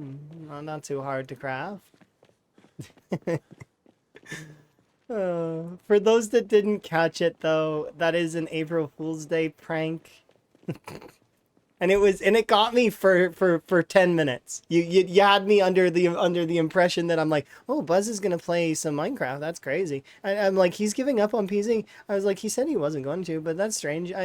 So I was like, my brain was in full like, okay, I'm okay with this. It seems good. And then I'm like, okay, and then I'm like trying to load up in my brain my old Minecraft knowledge because I've got nearly 40K plus hours in Minecraft. For those that don't know, Minecraft is the game that I've played the most out of all games. The Minecraft is my first played game. Second played game is Overwatch, and third played is actually Project Zomboid. Oh, he was not serious about quitting PZ? Yeah, he was. Maybe he was. But yeah, it's I have a large background in Minecraft because it was something that I'm very Minecraft like that. It was very. I was playing modded. I was playing unmodded. I was playing hardcore. I put lots of time into Minecraft, and then I had a few hundred hours in some other games. But you love that emote. The FG, yeah, the FG's leaving. Is really cute. I like FG's otter emotes. They're really cute in general. I like FG's old tuber model as well. I know that she's gone from tuber to now does cam and transparent background, and that's good. Like it's good to be able to do both kind of thing, especially if you're having an off day and you just don't want to do cam, and you can do she could do the tuber otter if she wants, and vice versa. It's nice. But mostly it's personable when you can be physical. Like, I know I'm saying this as a tuber, but I've also had a cam in the back in before times. It's just the thing is that my tuber is future proofing for when I live with Emma, because Emma's not gonna want to be on camera. Not at all. Not at all. My Emma's got autism as well as is very much super duper introvert, super duper shy, and you can see my kills for my axes. Look at this. 23, 37, 33, 38. Wow. But yeah. If you guys should follow both Buzz and Merle, they're great. I can't stress that enough. And I mentioned Buzz actually one time. What was it? That Buzz is one of the most traveled PZ streamers. Is the compliment my choice compliment, if I have to pick one, is that you are the most traveled. You've traveled the map probably more than anyone else has, given the fact that your SKC challenge is a map challenge where you have to be everywhere and go everywhere and do everything and burn all these buildings down. And it's crazy. And I'm looking forward to SKC 2.0. It's when you do eventually bring it forward.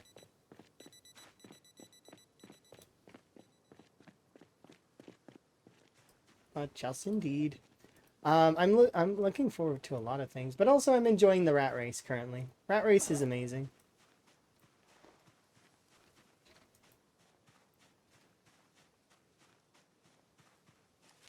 Here you way overdue. I'm hoping you do crabs. Are you gonna do crabs? You've got crabs that are like really adorable. I would love to see the crab emotes.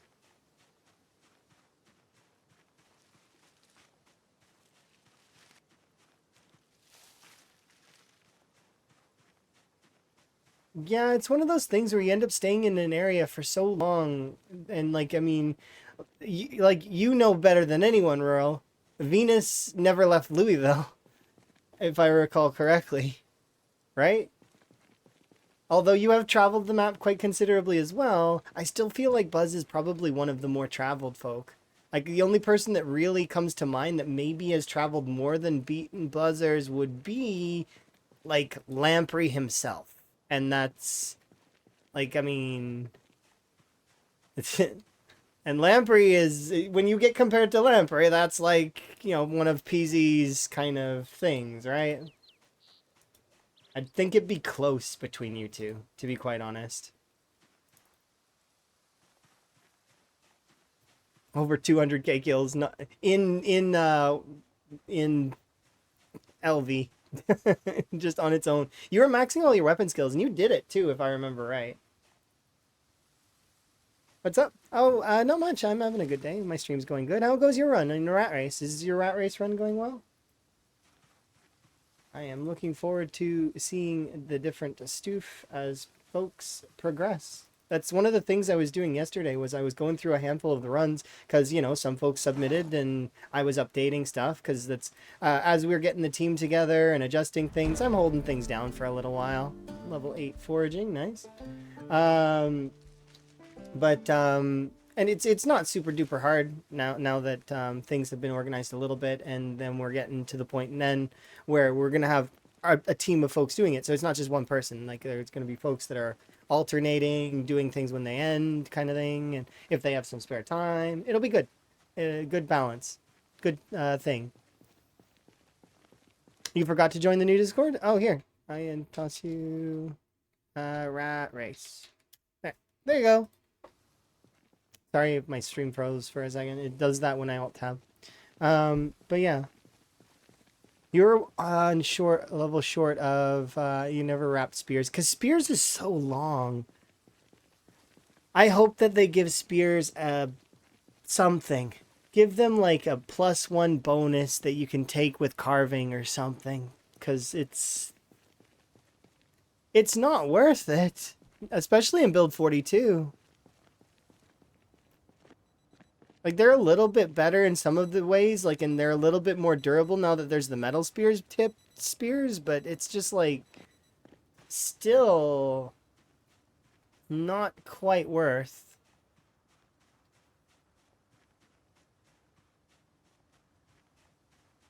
Yeah, they're not my favorite weapon either. You and I are the same cloth, and I think Buzz is on the same, or wait, no, Buzz is a long blunt.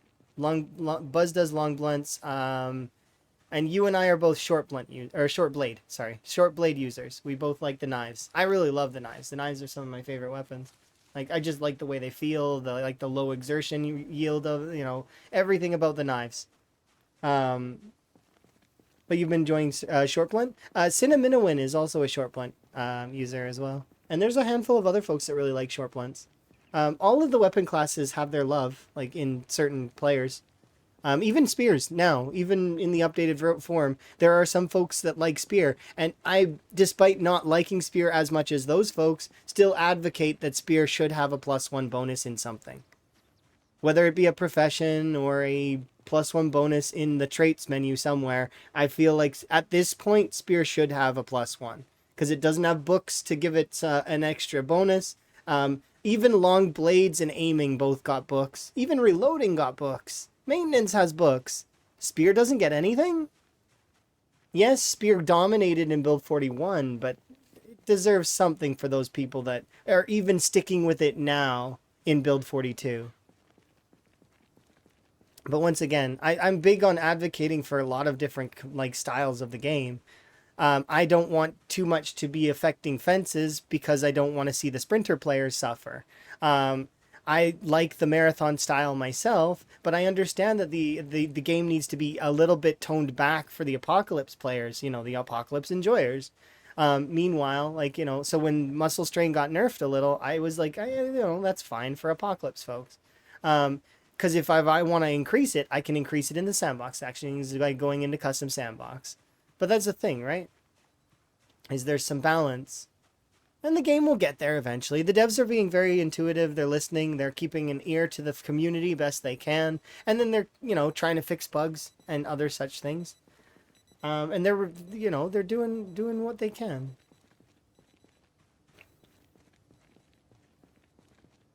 But then, and they're buffing some things as you go. Look at what they did to Dogbane.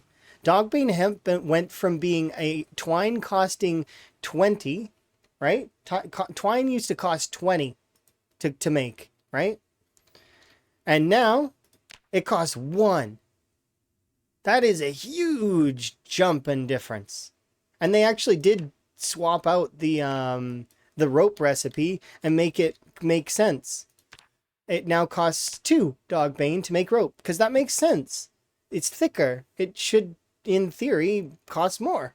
Even though you can make arguments that twine is more useful than rope. I mean, technically, yes, it's used in a lot more crafting recipes. But the thing is the rope is also used for carting around animals, roping and tying up wood logs. Rope has its uses too. It's decent. You can use rope to climb out of windows. Although it crushes your muscle strain, so be very cautious. Okay. for you know, I feel like I've been talking for like ages. Because I've been put on like 5 separate tangents and my ADHD just went brrr. It's like paused. I've been paused for so long. Can't help it. It's good combo though. I do like it very much. I like when conversations are like this. It's cool. It's nice. I appreciate all the folks coming and hanging out with me and stuff, and you know, chit-chatting with me about things like games and all those things. It's just there's so many good things and so many. Our world is weird. Highs and lows, ebbs and flows, positive, negative, etc. Alright, let's put these things away, but eat our fill.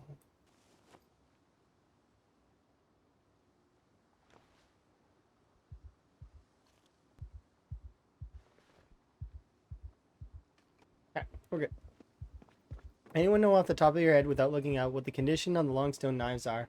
I would guess 14, but that's a guess. You can, like, once again, you asked me to check my brain, and my brain says 14. So, I might be wrong, I might be right. You can look it up on the weapons wiki.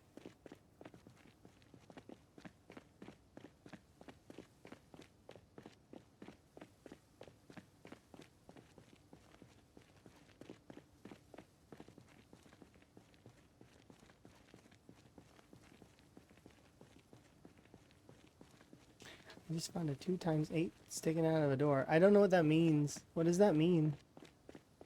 2x8 sticking out of a door? Is that like a 2x8 is like a stick of wood? Why is there a plank through your door? What? There's a plank in my door? I gotta go back and see now. I don't know what you're talking about. Why is there a plank through your door? What do you mean? What happened to my door?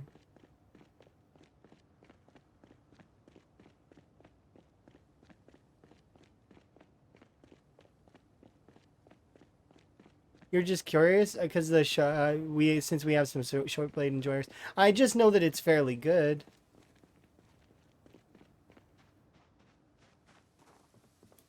My door's fine. I don't know what you're talking about. It looks like there's a plank. You jumped through the window, and it looked like there was a plank sticking through your door. Back door? Oh, that's not sticking through the door. That's a shelf that's on the wall. See, these are shelves that are attached to the wall. Yeah, okay, there you go. I was so confused. I'm like, I don't remember putting a plank on the door. I thought that you meant that I barricaded it. So I'm like, wait, the door is barricaded? When did that happen? And I needed to go back to see it because I was so confused. If that door has somehow magically barricaded itself, I was going to be like, wait, what? You thought it was an April Fool's? I genuinely forgot that it was April Fool's Day, but just before, like, I remembered it was April Fool's Day with Buzz because I'll be fair, Buzz got me, totally got me 100%. I believed it. I was believing that he was gonna play Minecraft.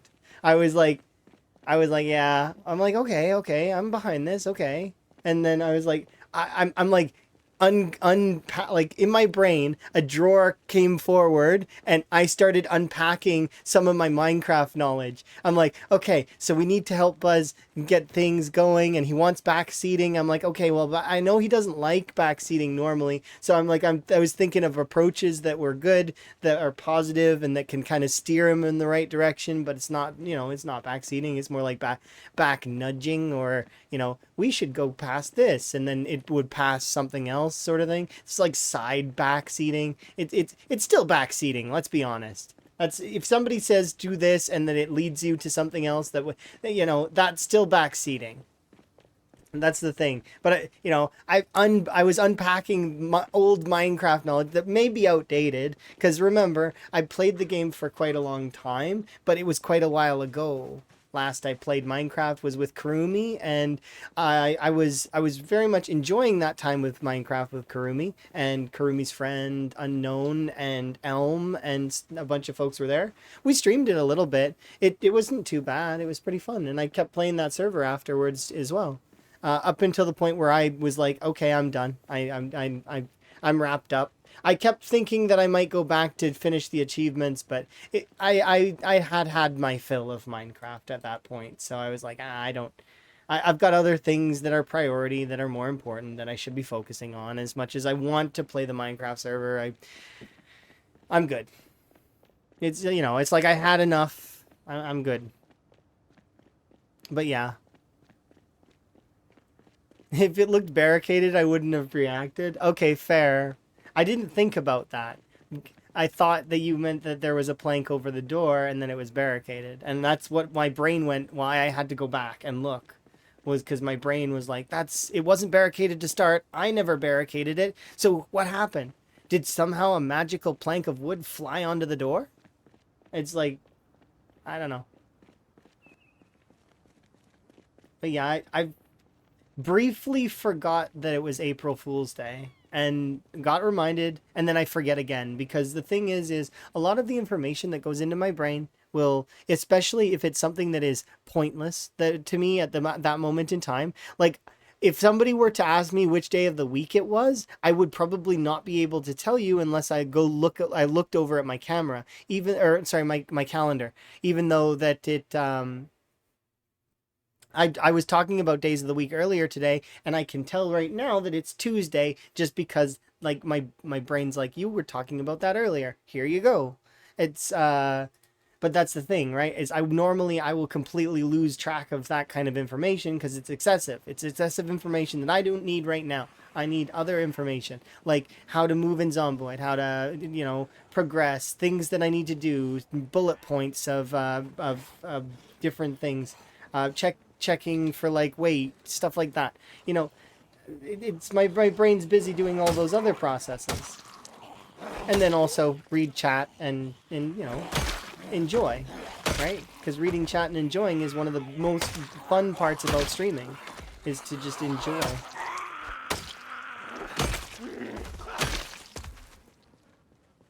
But yeah.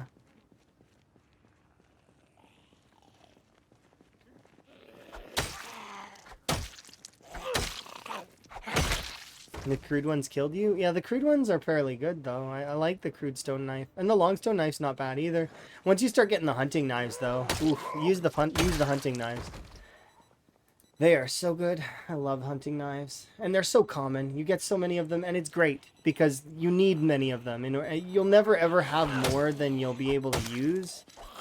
Because if you were to continuously use the hunting knives you collect, you would end up running out eventually. And then you'd have to use another weapon for a bit. But you do like make a lot of them. But the problem is now that the loot pool for short blades is too high, so there's too many.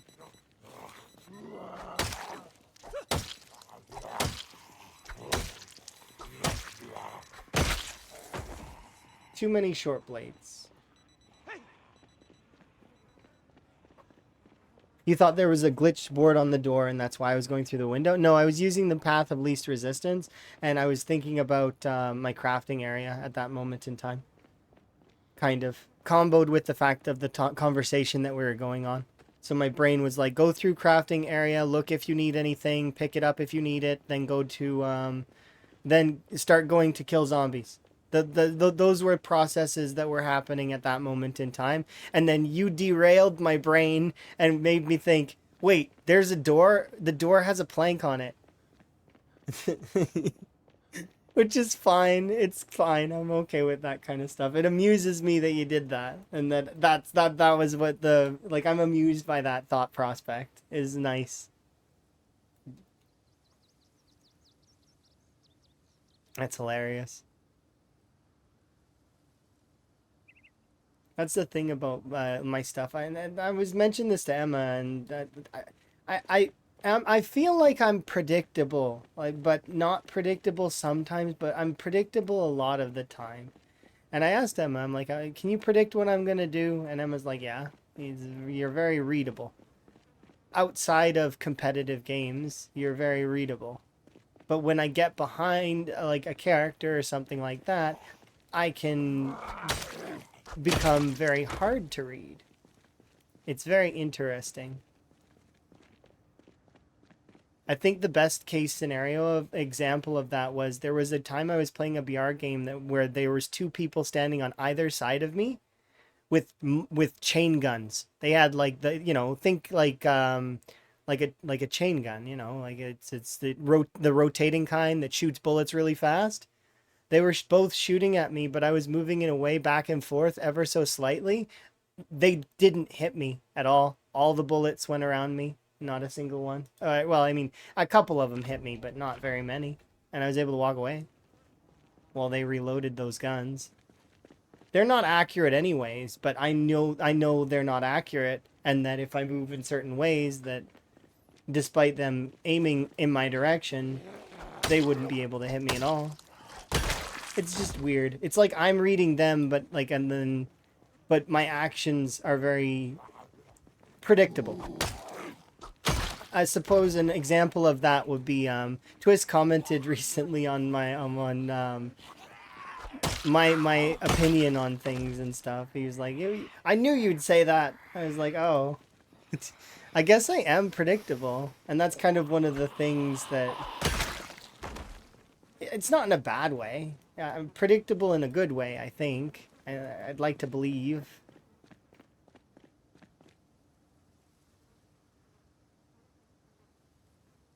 Because there's certain things that I guess I will do.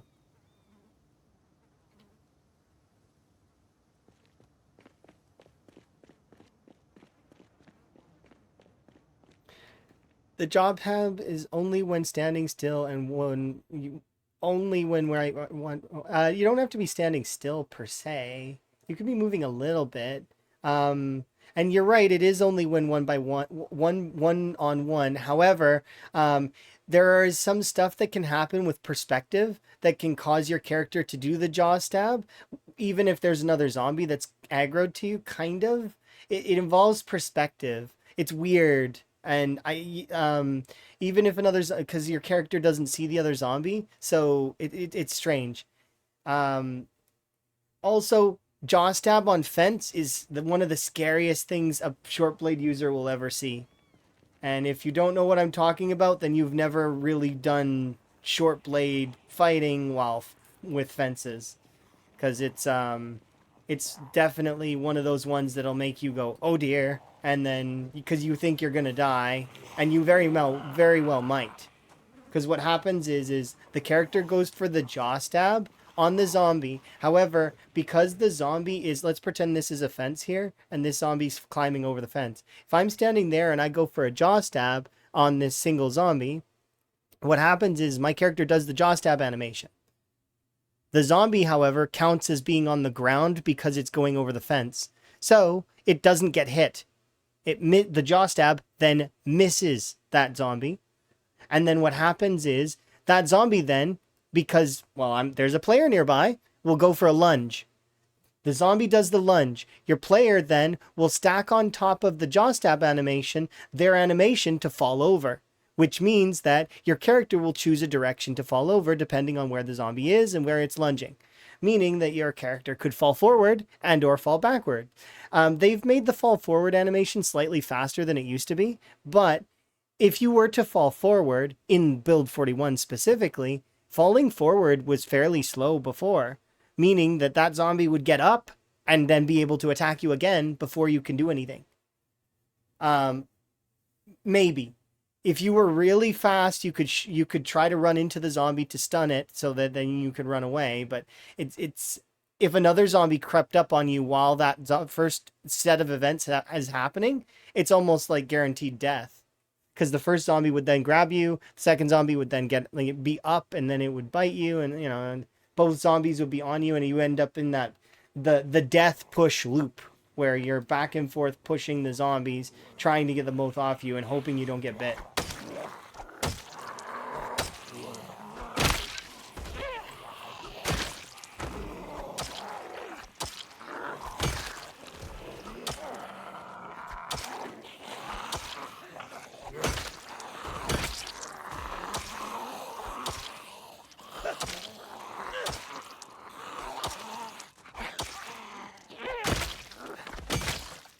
There we go.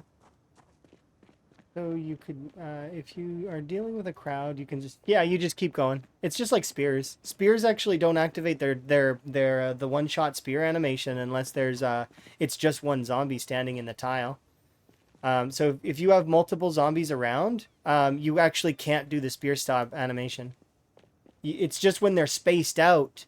Don't let them space out too far, because then you'll do the stab animation on the first one, and then the second one will come in and maybe get you from a different angle, right? That said, though, there are cases to be made, like with my last death, for example, where you can miss the first zombie, and that first zombie can come get you, right? Because that's an example of me overshooting my mouse slightly, because I was prepping to hit the next zombie after the first one. But because I was prepping to hit the second zombie, my spear stab misses the first zombie slightly, and because of that, I got scratched. And then that's what killed Higgins in the Apocalypse playthrough. So that scratch, we hit the 7%, that sucks, but at the same time, I'm okay with it. It's just, it is what it is. Zomboid is Zomboid. But that's an example of the spear being unkind in those kinds of situations. And that's not me saying the spear is bad. I'm bad because I missed. But it's an example of spear being tough.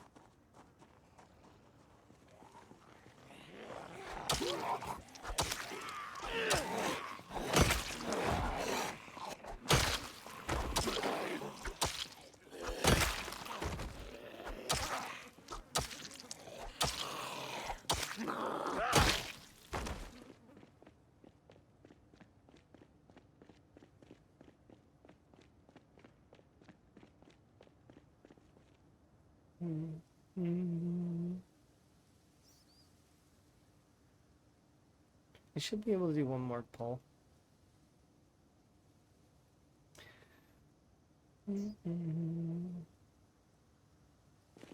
Alright, one more pull.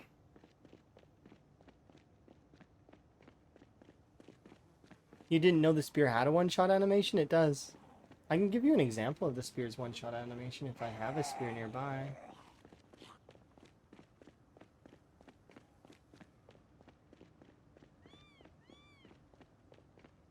I should be able to do the short blade animation too. Give me 1 second. There's a spear around here somewhere, I'm sure of it. There's a spear further up ahead as well, but that spear is closer to the zombies, and I actually right now I'm waiting until my axe skill is a little bit higher before I go into deeper hordes and take larger packs. Because my axe skill is low right now, so I don't want to be fighting big groups like it was with the long blunts. Or I say big groups, but like you've seen my pulls before were more aggressive. Now it's a lot more like relaxed. Like I'm only pulling slightly. I think I gotta run back all the way to the gated community, so I might as well just run back, speed up time, and then I'll show you an example of the spear stab. Which I mean you can see one in the clip, in that clip if you want, but I'll still do one in this in-game day as well, and. Well, it'll be tomorrow. Because I'm going to go home, I'm going to cook those potatoes, I'm going to eat, and then we'll speed up time and run out to the next day. There should be a spear. There's one. Good enough. I'll use you. And I have a knife on my belt that I can do the jaw stab with, so I'll show you. Some on purpose and some on accident. Yeah, jaw stabbing is something that it's the player triggered by a 1v1 situation where your knife damage is enough to kill the zombie. If your knife damage is enough to kill the zombie, you'll do the jaw stab, and it's supposed to be kind of like a really cool finisher, essentially, or a stealth move. If you have enough damage to kill the zombie right outright, like if you have high level short blade, when you walk up behind a zombie, you'll be able to do this jaw stab, or like you can even do it on the back, and it would still kind of work, you know, and the zombie will just sort of like fall over and die. Jaw stabbing's really easy. Spear stabbing is pretty easy too. And then there's one other animation that you can do, and that is the running spear animation, which I do not recommend you do in a marathon.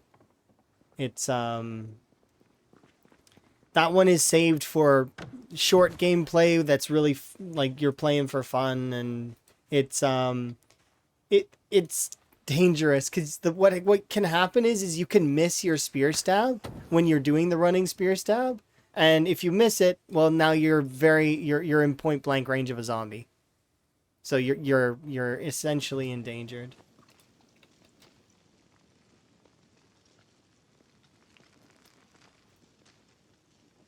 But yeah, I'll do a spear stab just as an example here in a second. Is that a frog? That's a frog, isn't it? That's really cute. The frog's doing a little dance. Dancing frog.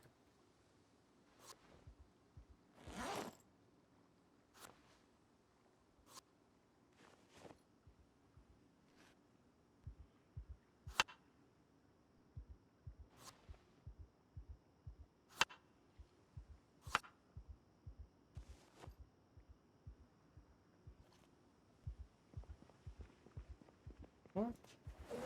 Oh, because of the clay. Yeah, those frogs are neat.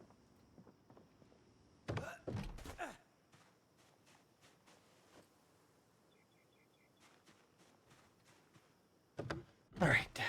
Let's put my character to bed, and then I'll go do those two things really quick, and then I'll break the spear, because why not? Shouldn't take too long to do.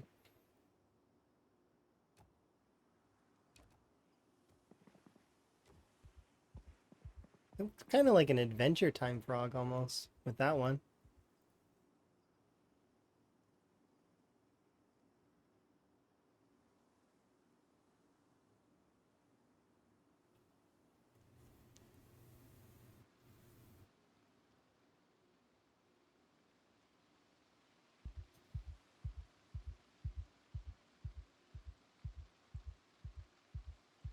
My frogs are cool too. I appreciate that. There's going to be some new frogs eventually as well that we're in the process of sort of, which is kind of neat. They're going to be professional frogs.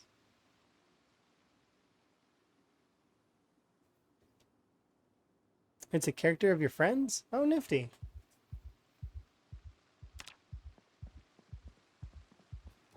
I've got a couple of frogs as well that are from Etsy, but at the same time, it's like we do have my own emotes as well. I bought a batch set on Etsy a while ago because I wanted to make sure that that my emote slots were full in case anyone ever were to sub. And I like frogs, so. And then I found out that Etsy is very frequently a place where people steal art and stuff, and I was like, oh, okay, well, I'll never buy anything on there again. Because I didn't realize that before, and I was surprised to find that out.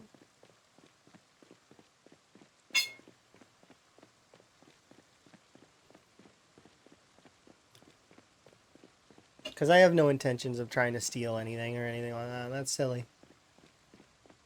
People should be paid for their work. And then other folks that are being silly and taking their work and stuff. Tisn't good, tisn't good. Don't like that kind of behavior.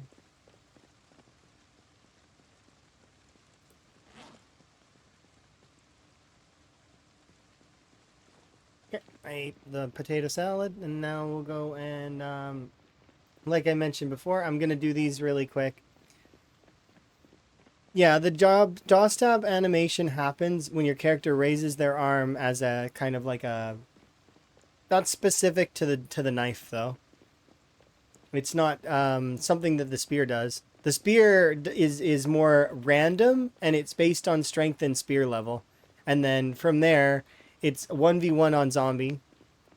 But it doesn't... So the thing is knives are a little bit more forgiving about aggro range, meaning that if there's two zombies that are nearby, generally if they're both aggroed to you, your character will push instead of doing the jaw stab because and that'll be your clue that there's another zombie coming. Generally, most of the time, 99% of the time, your character will push if there's two zombies on you. Meanwhile, spears are not as forgiving. They don't have the same thing. What happens with spears is it's based on perspective. If there are two zombies that are spread out just far enough, your character will still do the spear stab on the first one. And then the second one can hit you on a flank and you're doomed. You're done. Kind of. Well, or at least you're going to take damage, probably, unless your clothes tank it for you. But here, let's do a spear stab. So this is a single zombie. There we go. That's a spear stab. You see? It's a little different from fighting with the spear with multiple zombies, which I will demonstrate here in a second as well. When you fight multiple zombies, you want to keep them kind of close to each other with a spear. And you gotta respect the spear. Because it can be dangerous. Even in the hands of somebody who knows what they're doing with it. Thank you very much for the wellness. I actually just finished off my tea, so like I just finished the rest of it. Let's see. Alright, so here we go. So this will be an example. Now, I don't have a chance to do the jaw stab the spear stab because they're close to each other, right? It'll always do this side swiping sort of animation instead. Yeah, I'll refill my tea and do a full wellness here in a bit.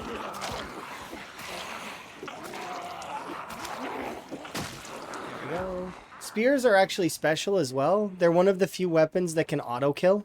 And it doesn't matter what exertion, how tired your character is, nothing. That there is a dice roll that happens with spear that if it hits that number, then it kills whatever it is. It's just how spears work. There is a chance that they will kill their target. It's kind of neat. It's the only weapon that I know of that has something like that. Closest that comes to that is the knives and their jaw stab. And they, from what I remember, Rhett was telling me that they have fixed the spear in regards to its so it doesn't do that knockdown and not kill thing anymore. That it might go back to doing that. I don't know if that's intended or not, or you know, it does depend, right? It is the unstable build. So you see how this one is where. Okay, so do you seen a few seconds ago? I went for what looked like a stabbing animation. That's me trying to use the one zombie stab, but you seen how there's some other zombies nearby? That's because this zombie was not standing close enough to the other ones. So that would be an example of where that can get kind of dicey, especially if there's a zombie coming in on your visual flank. Because that zombie on your visual flank, if you stab this zombie, you'll be stuck in an animation. You won't be able to move. So, and that's where the risk in spear comes. But now, these two are beside each other, right? So, because they're beside each other, I don't have to worry about the stab animation. Right?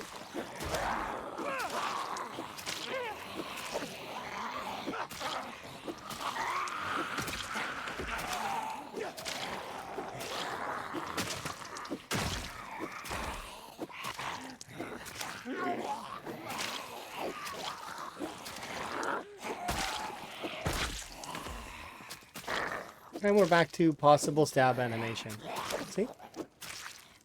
So sometimes it's doing the side swipe.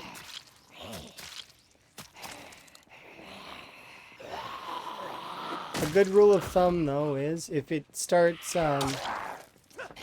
if you see another zombie, or if you scanned around yourself for another zombie and there is another one, it's good to be cautious.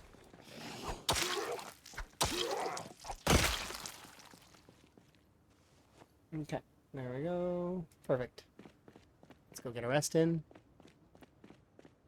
So that's spear, a sort of a soft spear lesson. And then I'll do the knife stab here in a moment as well, just because they are controllable animations, all of them. You can do all of them. Like, it is possible. I'm not gonna do an example of the fence lunge thing though, like where you can stab over a fence. I've got clips of that somewhere. I definitely, it's in VOD footage at the very least.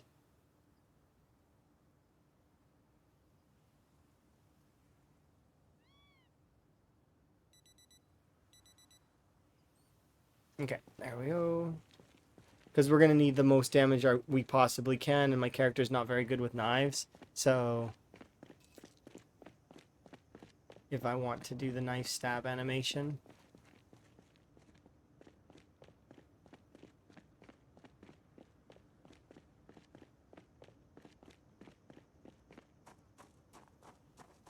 Until after you hit the 1 million? You're going to want to hit it before, but you could. There's what, 1.5k, or sorry, 1.5 million? If you wait that long, there still should be a few 100,000 left. So, and it shouldn't take you over 100,000 to level it, probably. On these settings, roughly in the tens of thousands, still, I think. Maybe above 50k, maybe 60k. Okay, here's my one zombie. Is it just the one? I think so. Okay, I'm going to bring it back with me just so that we can see. So, as you can see, my character is raising his hand, and that's the jaw stab. Ta-da! Simple. This one was aggroed as well, but not close enough that my character could do it. See? Simple.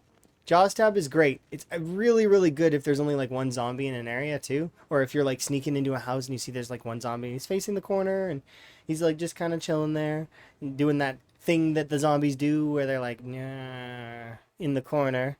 And it doesn't see you come in and you happen to just be a little bit able to be stealthy.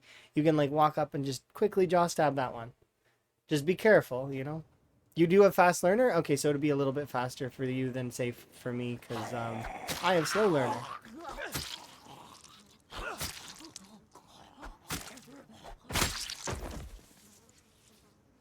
There we go. Okay. Anyways, I'm not supposed to be using those. I'm supposed to be using the axis. Reluctant Fighter doesn't do too much except lowers your XP gains by a little bit. It's not that bad. A lot of people oversell it in terms of its difficulty. At least I feel like it's good points for other things. So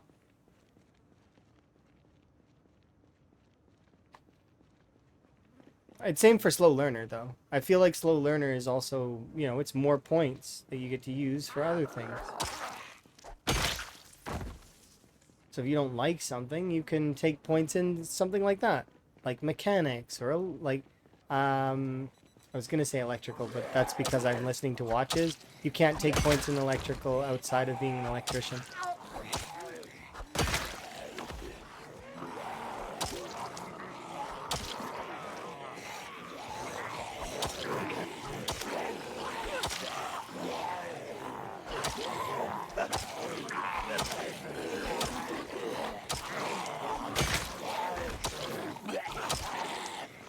Yeah, the spear is a good weapon. In a pinch, it can be really good because of its kill chance. You just have to remember to respect it and know when it's time to use it, kind of thing. Alternatively, though, you could, if it's your favorite weapon, you could just, ooh, level 5 nimble.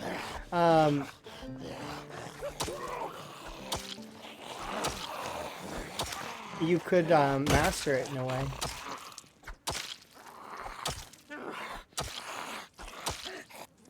But something else that you could do, by the way, is go into wave accumulator mode, do the first wave, get a saw, get a knife, chop down one of the get an axe, chop down one of the trees, saw down some planks. Or wait, can you turn planks into? No, so you can't, but you can chop down the trees, the larger trees, and get saplings. And then you could carve the saplings into spears, and you could learn spear that way. Alternatively, as well, if you want, what you could do is you could load a character or load like an alternate account character, kind of with like on a different playthrough for spear practice, so that you can feel a little bit more comfortable in your main playthrough with it as well, right? Maybe with some faster XP gains specifically for spear, or maybe match the XP gains in this and just do spear from the beginning and see what happens. It'll give you some confidence for sure in spear. But once again, you've got a lot of other things you can level first before spears, so you could focus on those. Like short blade, or, you know, I feel like short blade is good for everyone to learn. The reason being is it gives you the minimum zombie range distance, so you can feel a little bit more comfortable in the distance of attacking zombies. I don't really see it the same way anymore. Like I've mentioned a few times, I see the game in a 2D perspective. My game vision looks like this. See this square? That's what I see the game as. My interactions happen in squares.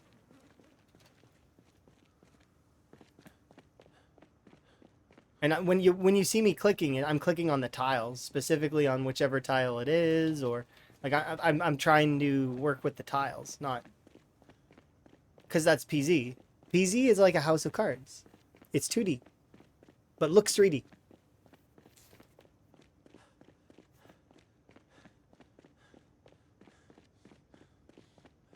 The way your spawn goes, it's all alts. I'm sure you're gonna hit that stride run soon. Because my runs went from, I was someone that went from 6 months and 10k kills, right? That was my peak, my big one, prior to doing time 16. And then I went from that to 200 plus, 200k plus, then that was the jump. So you never know what's gonna happen. And you maybe will have the same thing happen. You might go from, you know, a few thousand to suddenly hundreds of K and a run that goes for, you know, 6 years. You never know. And I hope you do hit that run. I really do. I hope you hit that run in the rat race and that you get to, like, you know, you'd be on the leaderboard, happily posting your leaderboard postings every other day, or every day if you stream every day. Because I mentioned it before, but if you are a daily streamer and you stream daily, you're more than welcome to keep posting in the Google Doc daily. But we're gonna take the newest score, obviously, and we're only gonna take ones that are your best. So that's the thing, right?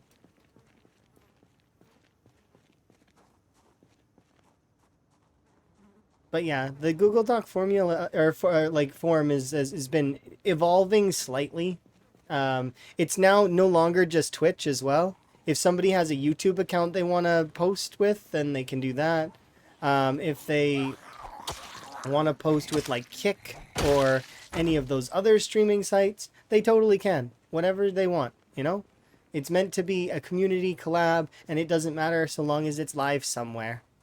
And then somebody can view your run and be like, because there's some of us that are going around from VOD to VOD, and they're, checking out the VODs and seeing what people decide to do. And it's kind of cool to see like some folks going for like a Rosewood start or a Riverside start, or some folks jumping into West Point, going straight for Valley Station.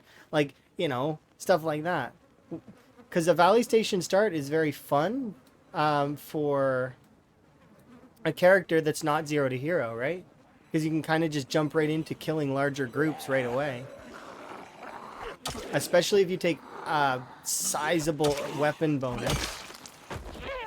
Of course, in order to do that, you need to sacrifice your time in aiming and reloading, which will kind of hurt you a little bit in the long run, but not if you get the books.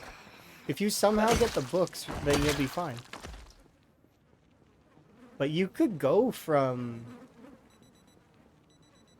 like, you could probably kill quite quickly in the rat race. I don't think that you could kill 1 million, like, really, really fast. Gaz Minis is the person that I know that can kill the most zombies the fastest, given, and Lamprey. Those are the two that are really, really fast. And then Twist on Fire, who's in first currently in the rat race, right? They're the fastest killers that I know of in the community. Shivas is quick behind them, Shivas BR. But Gaz did 300k in under a year. That is absurdly fast. And I think he wants to try it again for Build 42 at some point in the future when his mini stuff is a little bit less busy. Because he designs minis, right? So that's his profession. And that would take precedence over Zomboid. Doesn't mean he doesn't want to play Zomboid, of course. Because Gaz very much wants to play Zomboid sometimes.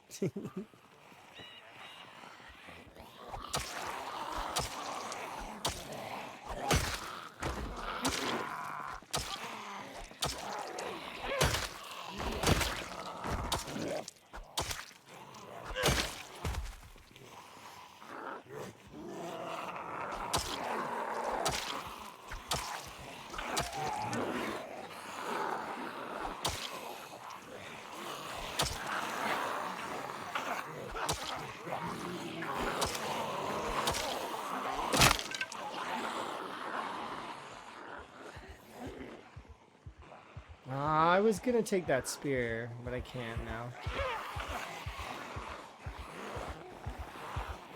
Yep, and I can't grab the dull hatchet head either, because it's too much. What I can do is deposit you there and leave. Because I need to go back and go to sleep anyways. Unfortunate. Let's try out these Bone War hatchets and see how good they are. Not suitable for cutting trees or doing damage to doors. At least they put that on there.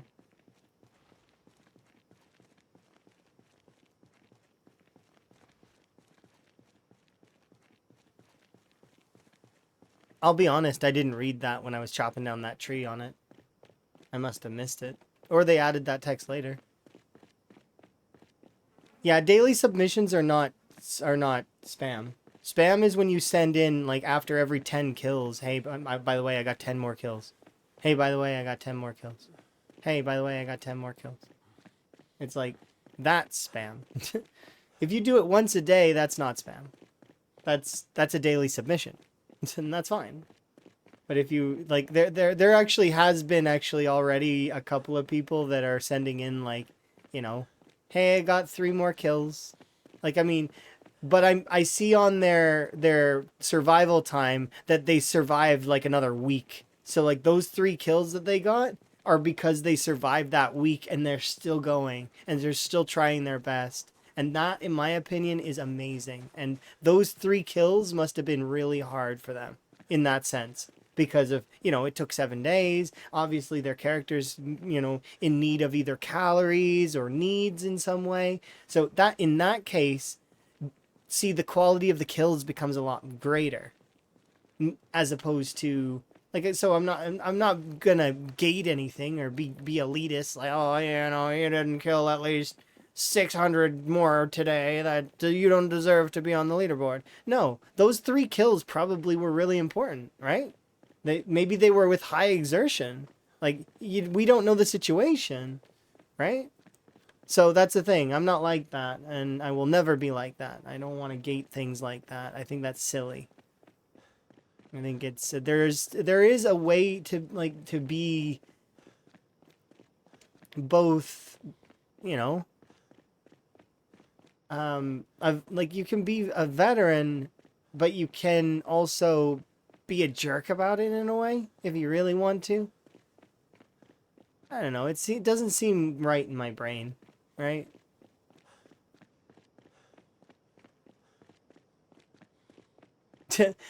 They're 3 kills, but they're like dire kills where your exertion is maxed, you have no food, you're tired, your character is not able to fight at all, and they were all 3 grouped up together and they happened to fall back in a way where you could stand on top of them and stomp all 3 of them.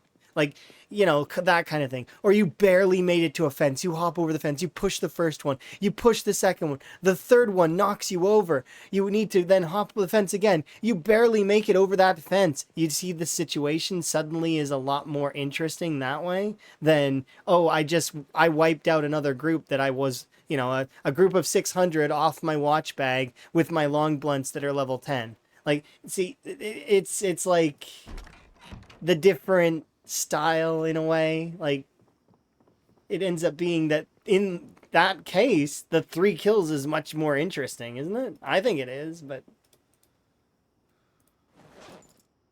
it all depends, right?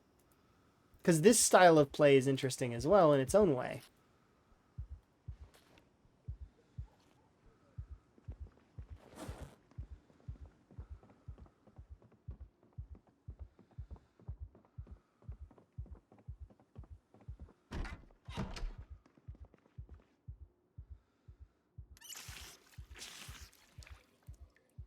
Smoker, coward, fear of blood, basically couldn't sleep all the way to the helicopter. See, that's brutal. Those are almost all of that is all the fear traits for the most part, right? Kind of. Cowardly, fear of blood, claustrophobia. Yeah, that's all the fear traits that I would take. Maybe I wouldn't take fear of blood and I wouldn't take smoker, especially not together. I know I get it why people combo them. It's because, oh well, you just need to stay clean and you need to go grab and I'm gonna be high stressed, anxiety and everything anyways, so it's not gonna matter, right? But that's the thing, you're stacking on more things for yourself to do. You need to, but and then they just don't get cigarettes, they don't get to clean themselves. They are stressful, sad messes a lot of the time. They're not dealing with the moodles. It's interesting because it's just hampering their early game even more. They're playing on hard mode, which is fun for some folks. Some folks really like to play on hard mode, which is essentially what that is. Because your damage is already reduced because you don't have any weapon skill. Combo in the fact that you're going to be panicked all the time, sad, and so your weapon swapping is going to be slow. Your picking up items is going to be slow, and then also anxiousness keeping you sad. So even if you manage to get yourself a little bit of happiness in the world, doesn't matter. You're going to be back to sad here in just a bit. Plus, you don't have any resources. No resources to work with. at least in the later game, like, or into the mid game, you would have cigarettes. You would have the ability to watch yourself slash a separate pair of clothes to wear when you get home. So like you wouldn't be sad anymore. You have a bowls, you would have animals, you'd have a bunch of things, resources to work with, right? So yeah, I guess later on, Smoker and Fear of Blood is easily manageable, but in the beginning, it's not. Definitely not easy to manage. Definitely playing on hard mode. Kudos to the folks that do it though. I'm like I said, I'm not just like saying that that's the wrong way to play. It's just it's a tough way to play. Is all, and I wouldn't want to do that to myself. Probably. Maybe for a playthrough or two, but I wouldn't want to consistently doing that to myself. That seems painful and terrible.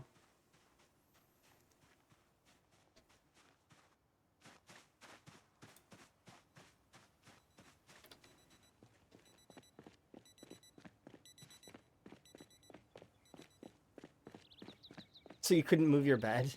That sounds awfully annoying. But that just means that later on you'll be able to sleep better.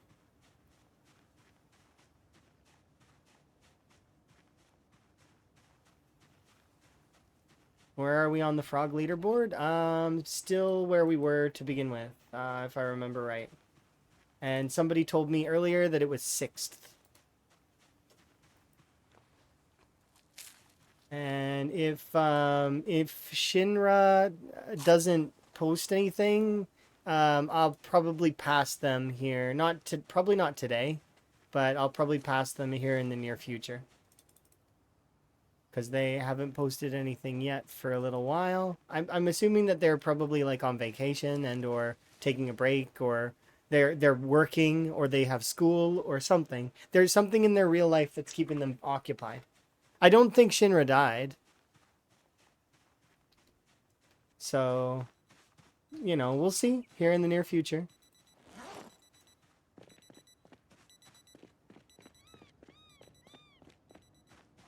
But, and then from there, let's drop you.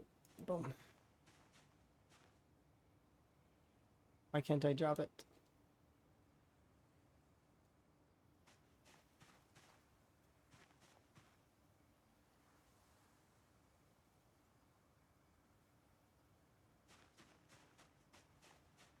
What? Where am I going?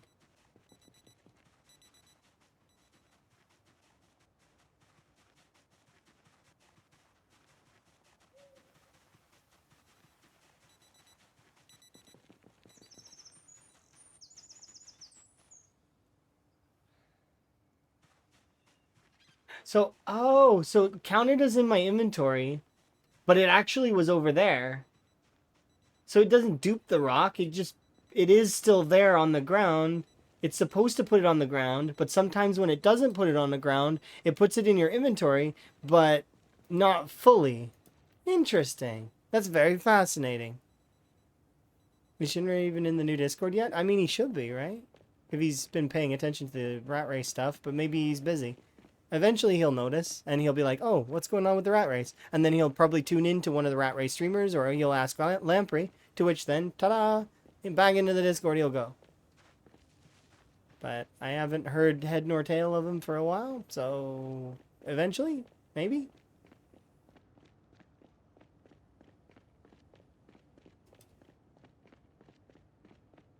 It's Shinra, right? I just want to make sure that I'm not crazy and think I'm mispronouncing their name.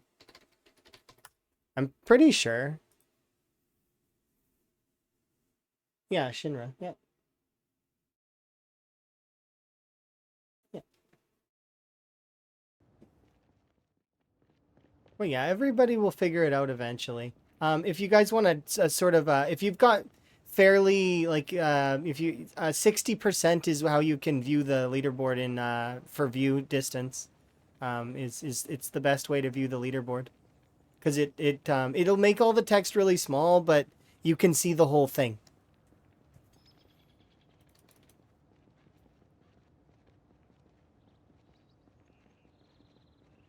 And that's how I was updating it, actually. I was updating it at 60% with my glasses on.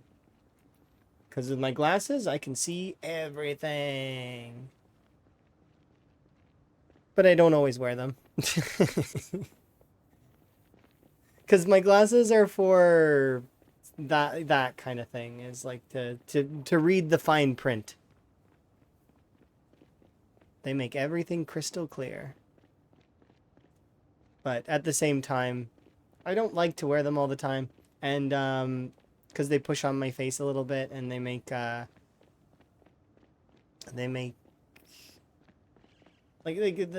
because I don't wear them all the time. I guess I'm not used to it, and as a result, they cause my face to get pushed on and sore.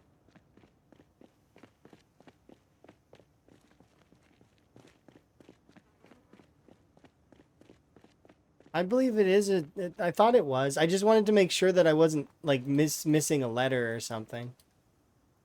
But I was pretty sure it was pronounced that way because I think I heard them say their name. So, but once again, I could be mistaken. Though corrections are in order, and if that's the case, I just know that they're above me on the leaderboard, and kudos to them for being able to do so. And I should be able to catch it if I don't die.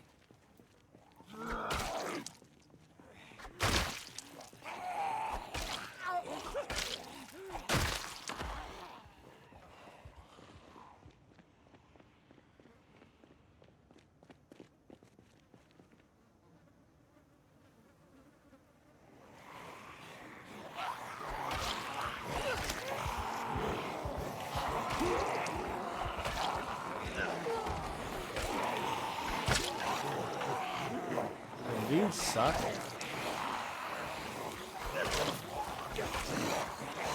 How hard are these to make? It's clearly...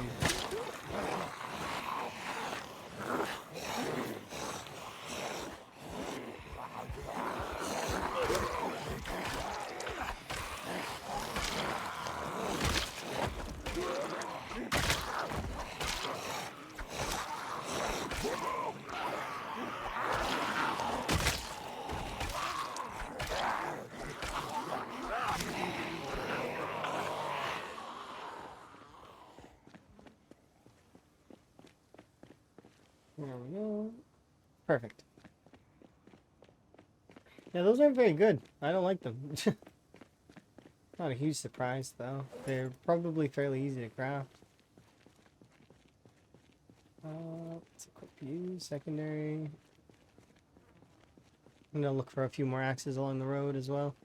Because we're down to one meat cleaver in the bag. And this bone axe is not gonna last forever. A lot of short blades, short blade, short blade, short blade. You're a meat cleaver, aren't you? Yes, you are.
Well, there's a...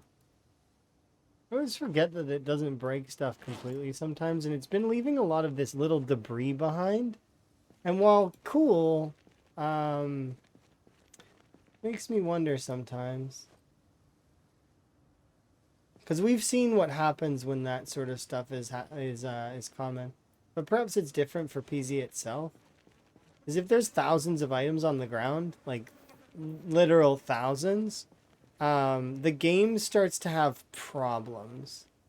Like if you were to put like 55,000 rags on the ground and try to deal with it, it doesn't like that. Am I saving watches? Yes, for electrical.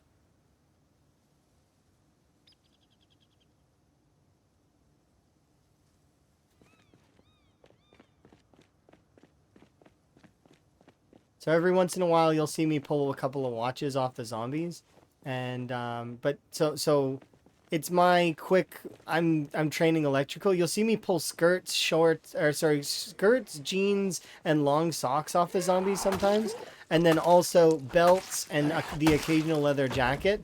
Those are tailoring. Like once in a while, those are tailoring. So my brain is going, let's grab a few for tailoring, and that's why you'll see them littered all along the street, and that at the end, when I pick them all up, there's going to be like a few hundreds worth of tailoring XP there.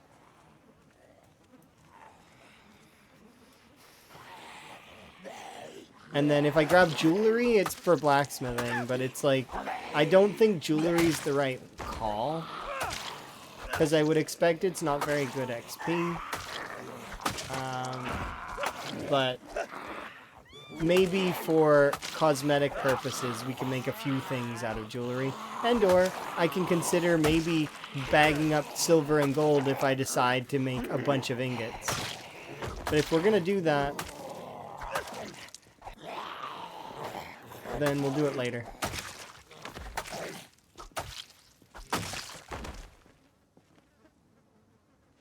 I don't really need to be doing it now. Because, like, there's still, like, we're what? 25,000 in? And there's still a 1.5 million, well, maybe 1.475 million zombies left, right? Like, we've got a long way to go. And if even a half of those zombies were to have pieces of jewelry and stuff, and I pick up, like, maybe even 10% of that, I've got tons and tons of ingots, right? So I don't need to pick up every single itty bitty thing. It'd get me there faster if I did, but if I, it's tedious to pick up everything. I'd rather just like play the game and relax and continue.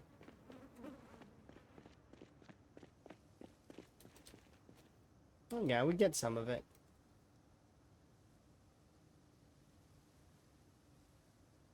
Let's recoup my arm.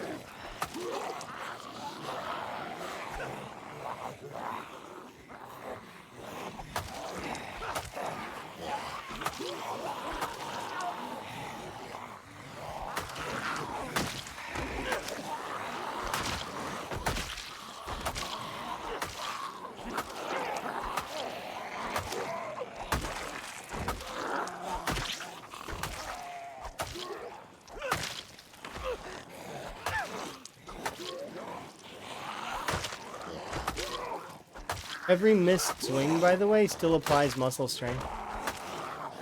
So, and be aware that you're... So if you miss a swing, it still counts. It counts as muscle strain anyways, because you did swing.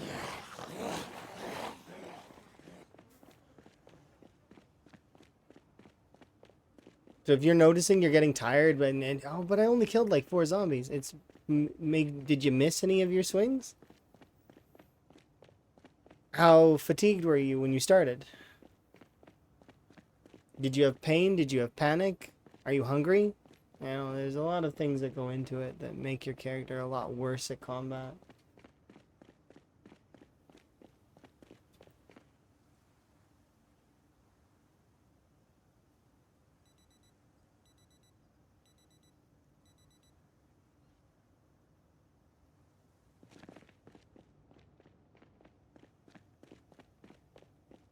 Peckish doesn't matter though. Peckish is not.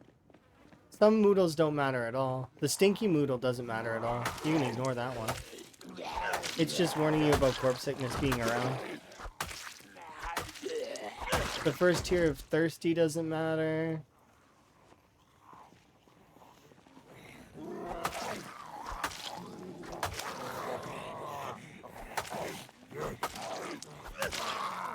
Mostly the first tiers of most of the stuff don't matter. Exertion's a warning that you still have quite a lot of your stamina pool left, but you're starting to run out.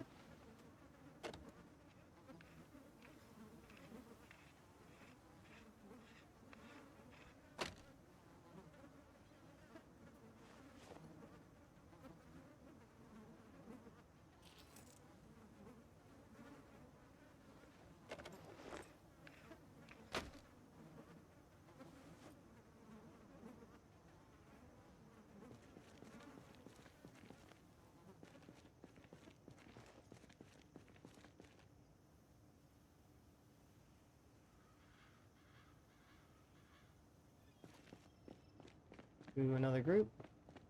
And see, I'm already almost level 1 electrical. And then there should be enough watches on this road to get me to level 3 electrical. Like total watches along all of the roads that I've been on in Riverside. But I'm kind of hoping I get the Jenny mag so that I can do the watches after we get the electrical books. If we get the electrical books.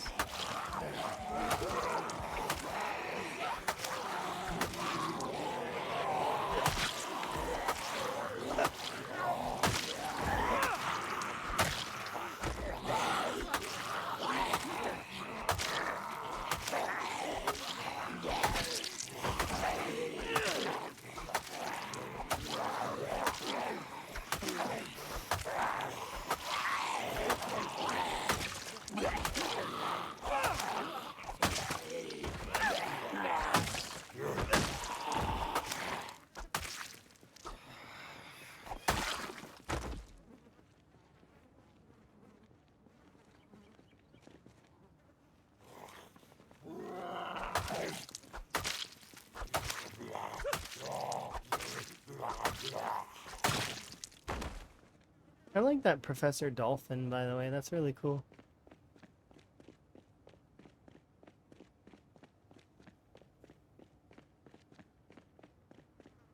This is a neat emote. I'd show it to Emma. Emma would be very excited to see that. Emma likes dolphins and beluga whales and stuff like that as well. Because I get pictures, I get videos sent to me very frequently of that are all these different animals, and it's really cute. Really like it. Basically, after stream, I'm gonna have like a handful of videos to watch that are all like that. Little animals doing their thing.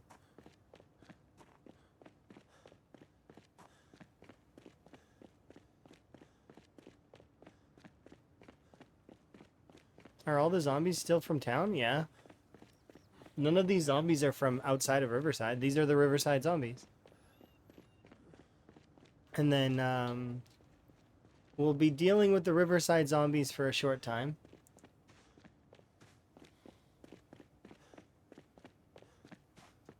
Then eventually...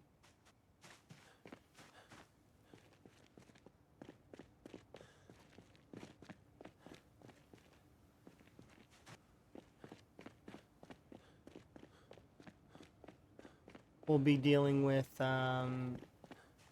they're still Riverside zombies, but they're like country club area zombies. I still consider them part of Riverside.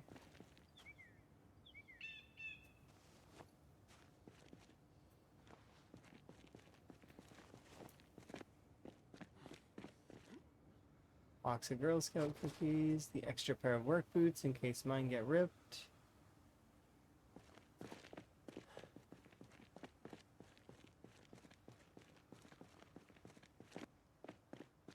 This is what I mean about me saving things, right? I don't save everything, but I save a lot of things. Bible, box of tissues, box of canned fruit, beta blockers, painkillers. I'm gonna bring these back with me to the house. Meat cleaver.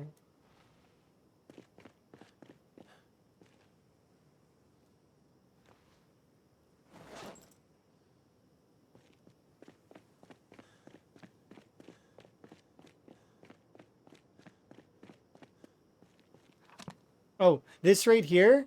Where is it? The Adventures of Tom Sawyer. The reason why it's like this is because it's not a book anymore. This one is a hollowed out book that we found a gun in.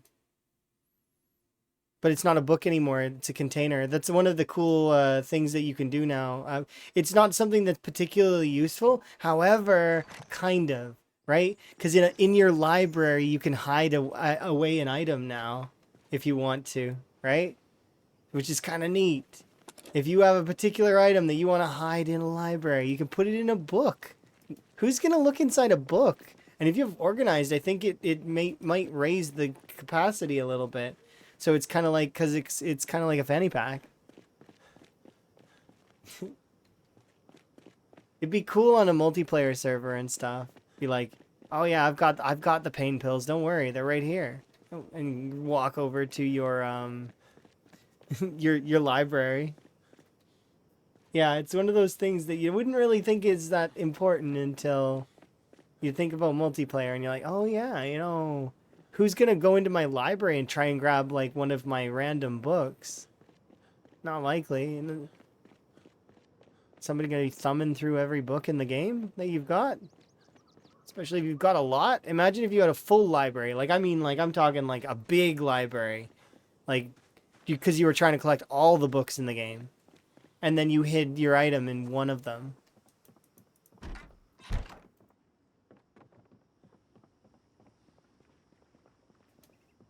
It probably doesn't hide the weight. But that's okay, because all you'd have to do to hide the weight is put more books in the shelves. And all of the shelves are full. If you filled up every single shelf, then, well, I mean...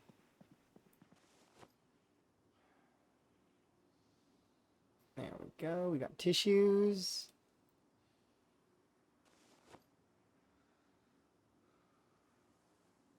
We got beta blockers, our little car.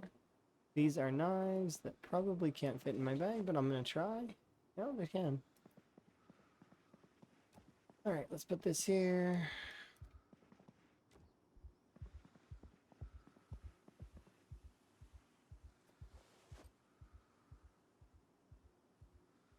I don't want to deal with reloading right now.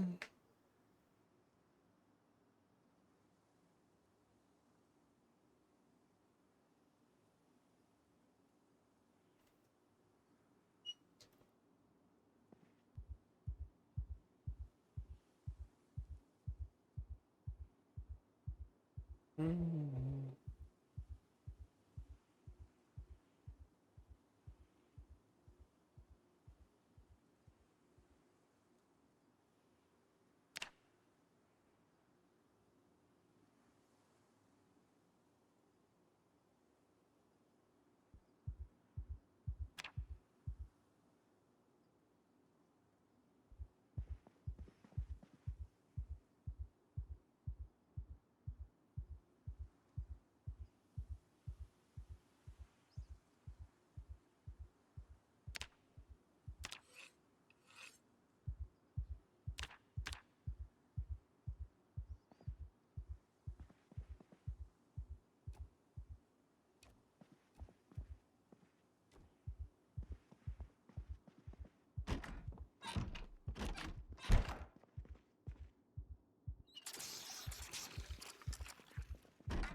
Let's go look for food.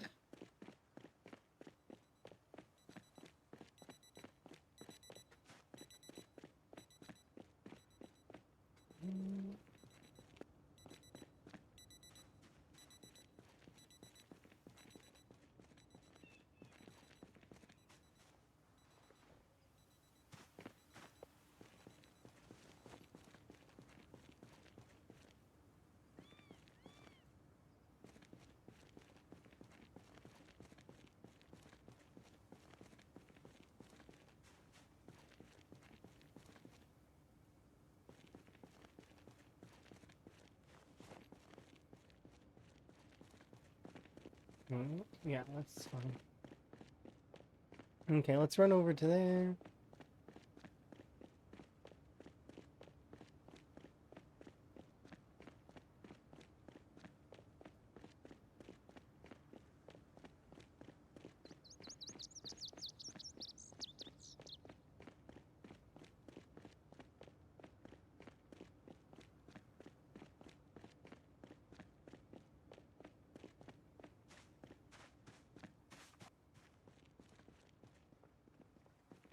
Bell, right? No, it's the watch.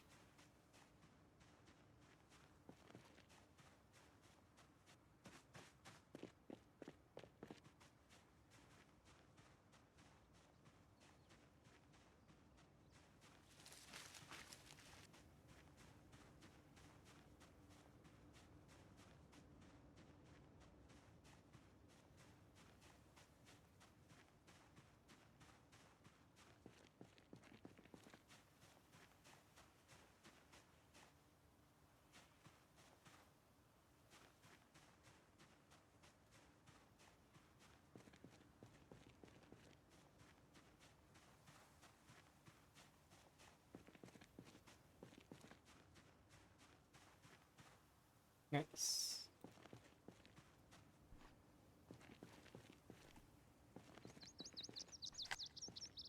We're good. Let's go. 79. We got 3 weight units that we can still lose. So roughly two-ish days. Two to 1 day. To 3 days.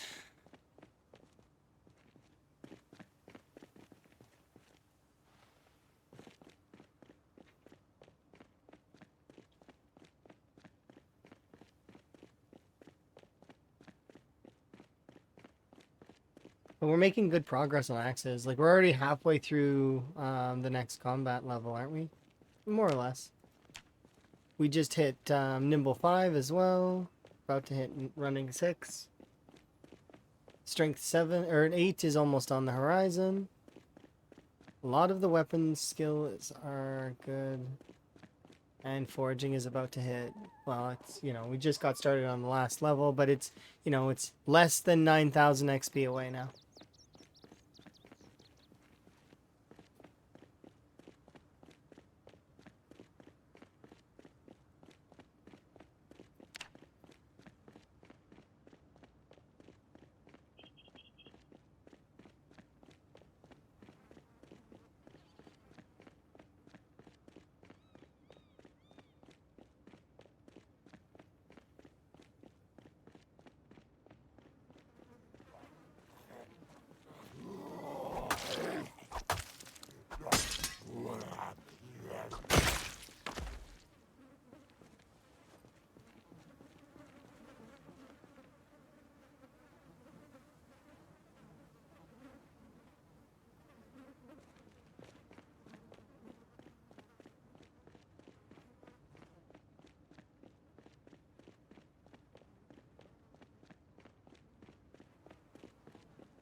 Oh, peek inside.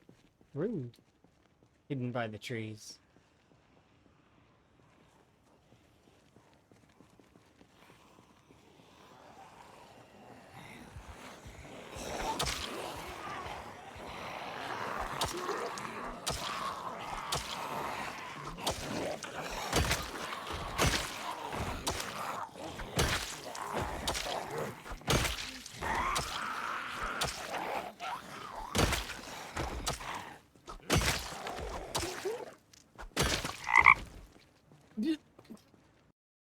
It's 10,000 bits. I don't even know how to process that in my brain right now.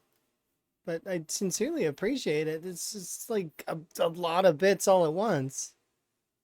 It's like, it's all red and I do very much appreciate it. Thank you for the 10,000 bits. Just dropping like a lot of bits. Ribbit. Yeah, ribbit indeed.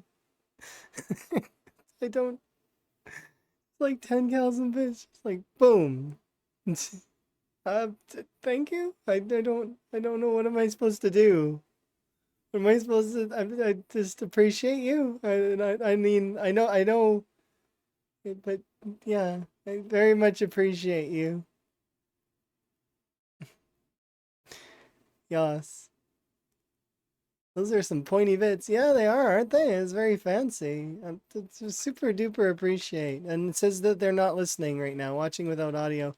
Um, um, I just I'll do this here. Do a clapping thingy. I like that. No, you can hear. Oh, okay, I'm sorry. I thought I was gonna type to you. Thank you. Like actually, and I still can. Thank you.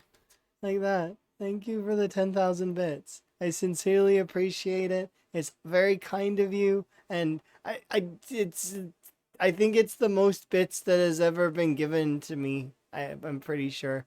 There's like only two people I know that have donating like lots of bits to me, and I think 10K is like the most all at once. Yes. So there's like you've done it. You've got the most. There's someone that I think has donated probably a total of 10K bits at least, maybe something like that. I'm not sure, but because they've donated a lot of bits too. But yours is the biggest bulk sum. So there you go. Thank you, thank you, thank you. Um, I do not know what prompted it, but I am appreciative. Now you got a little frog with a flower next to your spoon. Indeed, yes. Um, and those frogs go all the way up in color, kind of. But I think I have to apply the other ones, but later. And the way that bit badges work is that you actually need to earn bits in order to unlock the bit badges. So by earning bits, then more bit badges, and I can apply more of those badges to that. And there are all of them there. Like I have all the colors, and they go all the way up to like what is it? There's lots of them. Lots of little frogs. They exist in a like this. Ta-da! Lots of little frogs.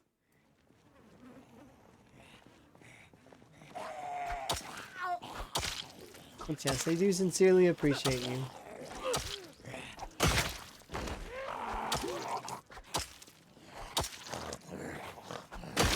And yeah.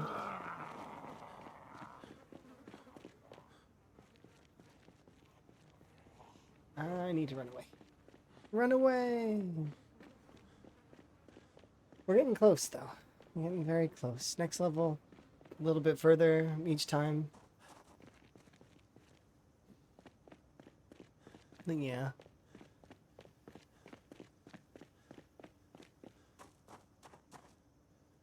15 more bits to go, indeed. But it's one of those things where don't feel obligated and remember to take care of yourself first, right? It's fine to give stuff to people and be you know, and I do very much appreciate it, but I want to make sure that folks aren't like, don't go into debt for me. Like, make sure you're okay, and if you're able to give more and stuff because you appreciate me, then I'm appreciative of that. But it's one of those things where you take care of yourself. You subscribe to tier 3. You're a tier 3 sub. That's crazy. Do sincerely appreciate the tier 3 subscription. I'm getting other emotes that are animated done for the tier 3s that we do have because we now have more than one tier 3 sub, which is crazy to me. I can't even imagine it, really. But yeah, you get access to all of the little frog emotes as well as the coming animated frog emotes eventually. That are on the way. So there's some new ones that are coming that you will gain access to specifically because you're tier 3. I do apologize that they're not ready yet, but it's one of those things where I didn't really expect anybody to do tier 3, so I got some regular emotes for it, but I never, like, I didn't, yeah, foresight, I guess. I'm sorry. Oh, there is one that I've got to add to the so there the little hype train emote is gonna get added later. But yes, sincerely appreciate your tier 3 sub and your 10,000 bits. Do very much appreciate the generosity.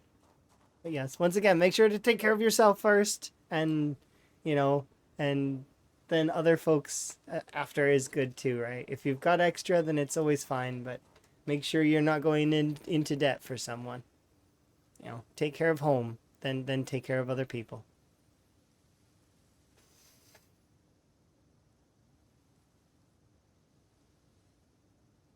Hmm.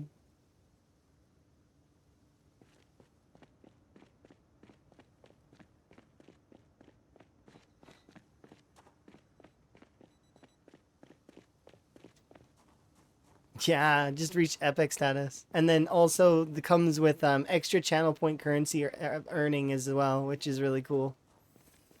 So enjoy your ad-free viewing, your frog emotes, and then also, well, I mean, you get bonus channel currency, which is nice. As well as a bunch of other emote things that folks get for being high tier. And you're gifting a tier 3 sub. You gifted, you gifted a tier 3 sub.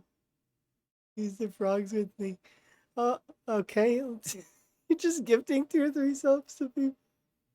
I don't know how to process this. But congrats, you've got a tier 3 sub. So, enjoy the tier 3 sub. Enjoy your ad reviewing as well as your frog emotes. And then you've gone above and beyond, so you get bonus frog emotes. And the same thing as previous is that the frog emotes there's animated ones that are on the way. That are froggy. They're frog emotes that have professions. Is what not to spoil, but also to give you an idea of what the new emotes are gonna be. Do sincerely appreciate it.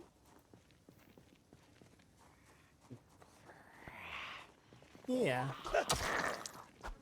And now you can use the fancy frog emotes too. The royal frogs, the gentle frogs, and the regular frogs. They're all colorful, and they are the same as my transition screen. So they're like this one, like these ones, these frogs here. You get access to all those frogs. Yes, many frogs, tons and tons of frogs, all for you.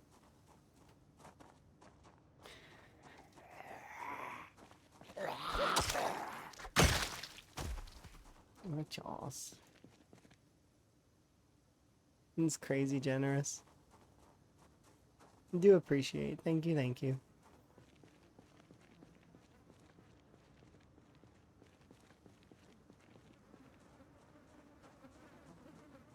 Yeah. There you go. You can use those anywhere. Anywhere indeed. Plus, you also get the bonus channel currency, which is always nice. If you are able to earn channel currency, that is. Which, can let you spam buttons and stuff. I do plan to do more stuff with buttons. Some frog-related stuff eventually, but the thing is, I'm just... Right now, we're just kind of enjoying. And eventually, there'll be frog-related stuff in the buttons. I was thinking about doing like rain frog stuff and stuff because I like them, but a lot of the videos with rain frogs have dialogue associated with them, explaining stuff, and because most of them are like informational. plus. Rain frogs don't always make that specific noise that sounds like a deflating water balloon, or sorry, a deflating balloon. Sometimes they just peep. They make little peep noises. It sounds almost like a chirp.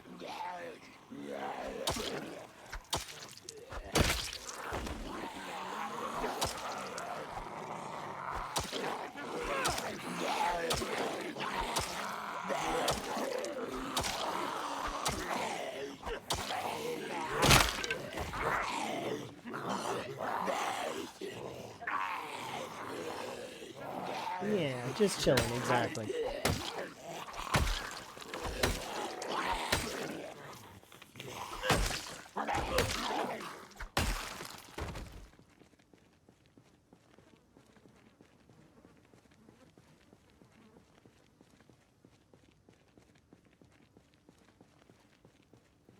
Hmm.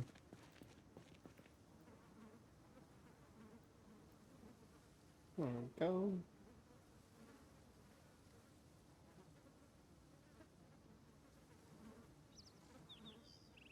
I think you need a 100% completion run. What does that mean? I don't understand what an 100% completion run means. And what more could you do? If you tip something or something like that, don't like let me know, because sometimes the tip alerts don't work. I even put it on there as a disclaimer, but it depends on what you mean by 100% completion, because I don't honestly understand or know. But it's like a challenge run? Like you're doing a challenge run? I don't... I'm confused. That's the only thing that I can think of that would be 100% completion in total, like, but I don't know. Context, right? And it'd be fine if you didn't. Like, it's okay. I just don't know what it means. You're doing 15,000 bits. I don't... So you did 25,000 bits in total. It's crazy. I don't think... I think it unlocks the next tier of bits and stuff, right? The bit badges and whatnot. I don't even have those set up, do I? Do I have them set up? I don't know. It's crazy to me. Why so generous? 2,500 bits. Just dropping like lots of bits. You got the royal toad. Yeah, you did. You got the royal tomato toad. They're really like it's yeah. That's crazy. It was the last one you needed. Yeah, it's really cute, isn't it? It's crazy cute. But it's one of my favorite ones to wear on my shirt. Actually, it's like I really do like it. But yeah, kudos. Thank you very much for 25,000 bits. That just blows my mind. Um, I actually am like wanting to go and check the thingy to see if we unlocked more emote slots so that I can like I'll write it down later to no, I don't need a tutorial, thank you. Emotes. Did we unlock more slots? We did. We unlocked another slot. That's crazy to me. Yeah, and I do have the other ones ready, so I can just like kind of put them there. So, there.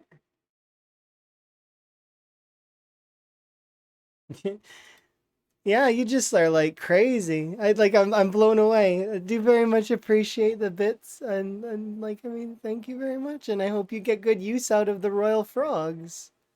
Um, and I upgraded. There's another frog now on the listing.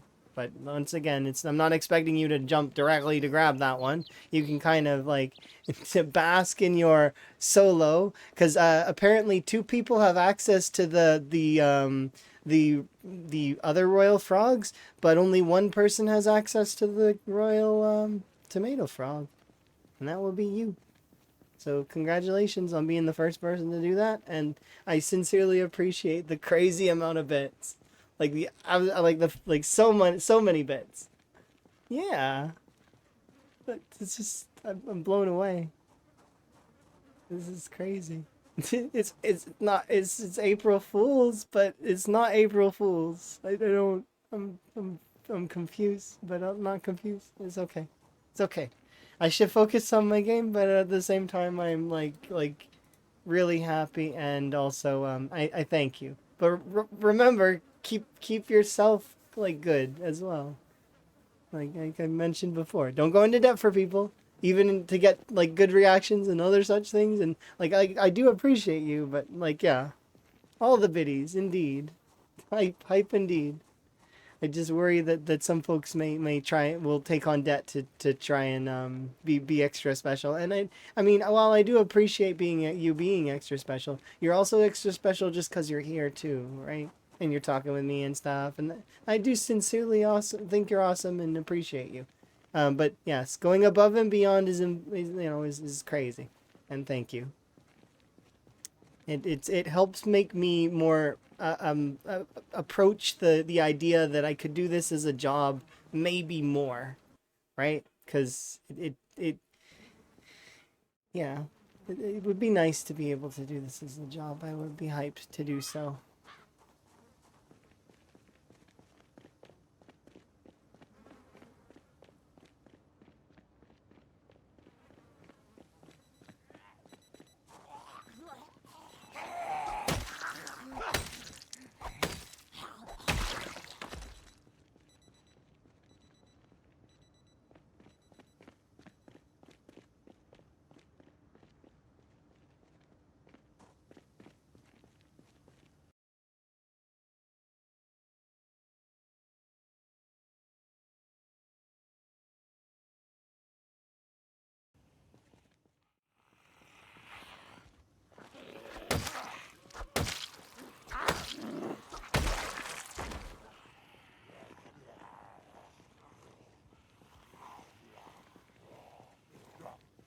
I'm glad you like that, Frog.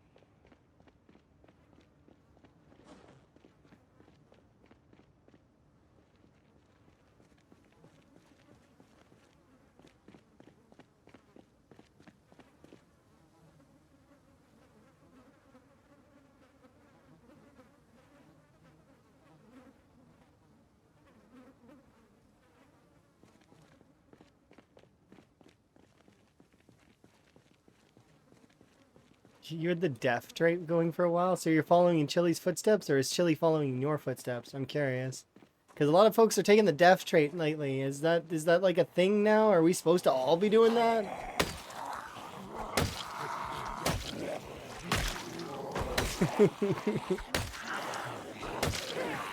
You got me curious.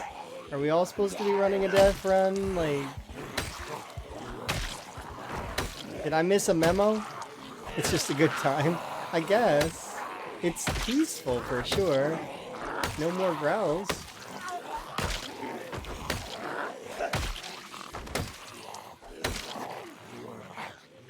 You gotta take death so you can talk to chat uninterrupted by the zombie growls. I mean, you're not wrong.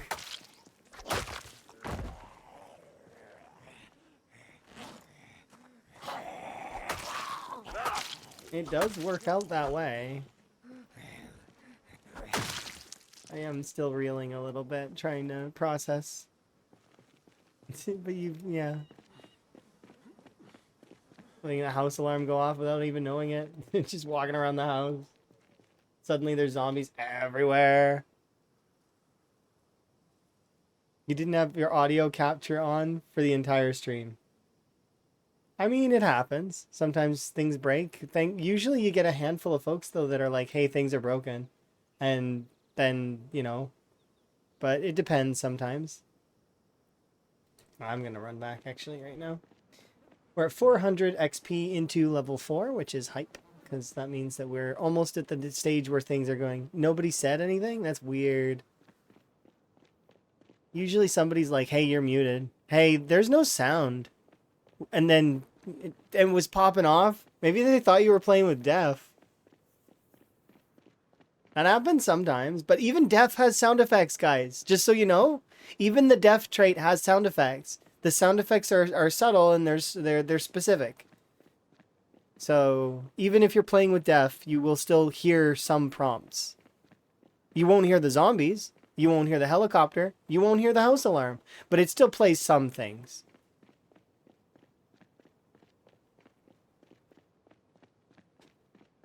Someone asked if you took Def and you didn't take that as a hint? Because you didn't have Def, did you?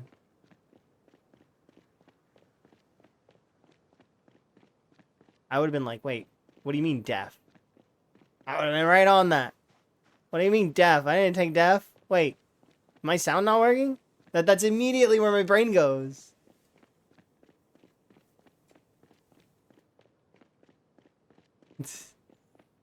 Still. But I also, the way that I have my OBS set up is I have the audio capture on directly all the time. So I can see the different varying audio levels going up and down. And I like seeing those bars going up and down. Same for when I do my intro. I actually very much make sure, or try to make sure, that I'm muted for it. Because to pull back the curtain a little bit on how I do the intro, I actually do the intro every single time. Literally. I am saying those words every single time, or words like them, because that's the way I can do it. So I'll say words that are similar to those words, or words that are like, or I'll just repeat what I'm saying. Like, why though? Because I want the intro to be the same every time. It takes some of the stress off of me, right? As I like, so that I can introduce myself and it always be the same. And I like that. So, because I will fumble it a lot of the time when explaining things, and I will do an adjacent stuff, and like that's the thing, right? And some days I'm going to be higher energy than other days I'm going to be lower energy. I just wanted it to be the same. Yeah. You like the right intro? Well, that's good. It's not in the VODs though. That's on a split audio track. So when you do see, if you were to go back and watch the VODs and watch me do the intro, I'm just mouthing. Like you don't hear anything. The reason I did that was because for VODs, I wanted to make sure that they weren't repetitive, and I didn't want the same sounds to be on every time. So I was like, oh, you know what? I'll just mute that section. The alerts are muted as well for the VODs, so that in the event that if it gets really hype, I mean, they'll get to hear me being excited, but they don't get to hear the sound effects. There's no confetti for them, stuff like that. It's meant to be more clear, more crisp, in that way, because it's a VOD. It's not a live reaction. Well, I mean, it is a live reaction, but it's a live reaction recorded. Does that make sense? All the bars were working with the wholesome, no shortcuts. Yeah. Do I have built a full suit of armor yet? No. I could have said yes and then said April Fools. Darn. Oh well. I missed the opportunity. Can I say yes and then say April Fools and you just accept it, please? Okay. Here. I say yes. I made a full suit of armor. Oh, it's April 2nd there. Okay, so I guess I missed the day to be a prankster. I'm sorry. I some years I'm very into being a prankster for April Fools. Most of the time I'm not though. Like there's a lot of years where I just don't do anything. You're in Australia. Yeah. I remember. Handful of folks are across the world and they get to have extra time. They're in the future. The future is now. Enjoy your lurk, Mr. Nice Gamer.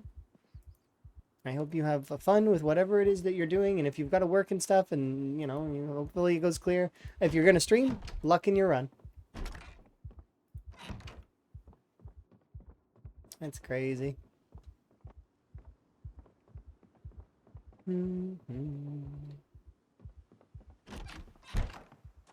Let's go get some more water. Or not water. I'm getting more food. That's right.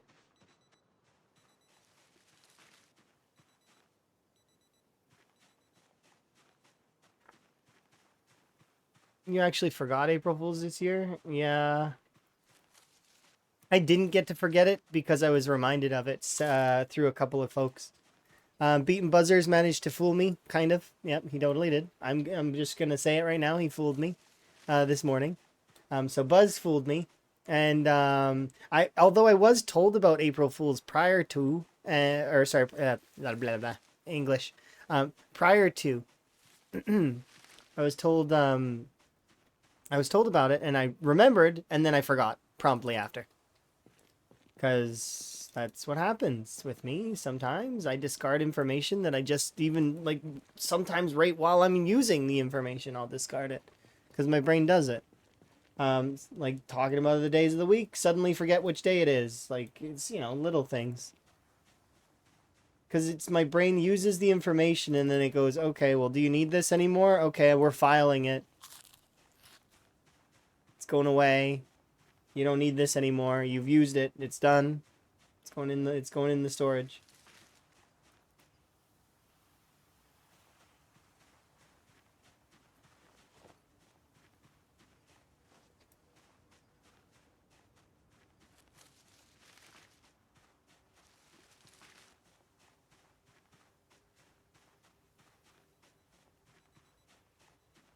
A pinch and the punch for the first of every month.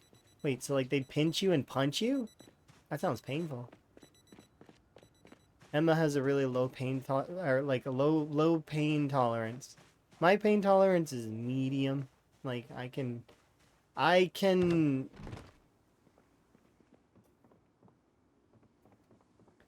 it depends on what mode I'm in, cuz I go into different modes, and if I'm in work mode or if I'm in focus mode, pain is not something that's consequential to me. My brain shuts it off.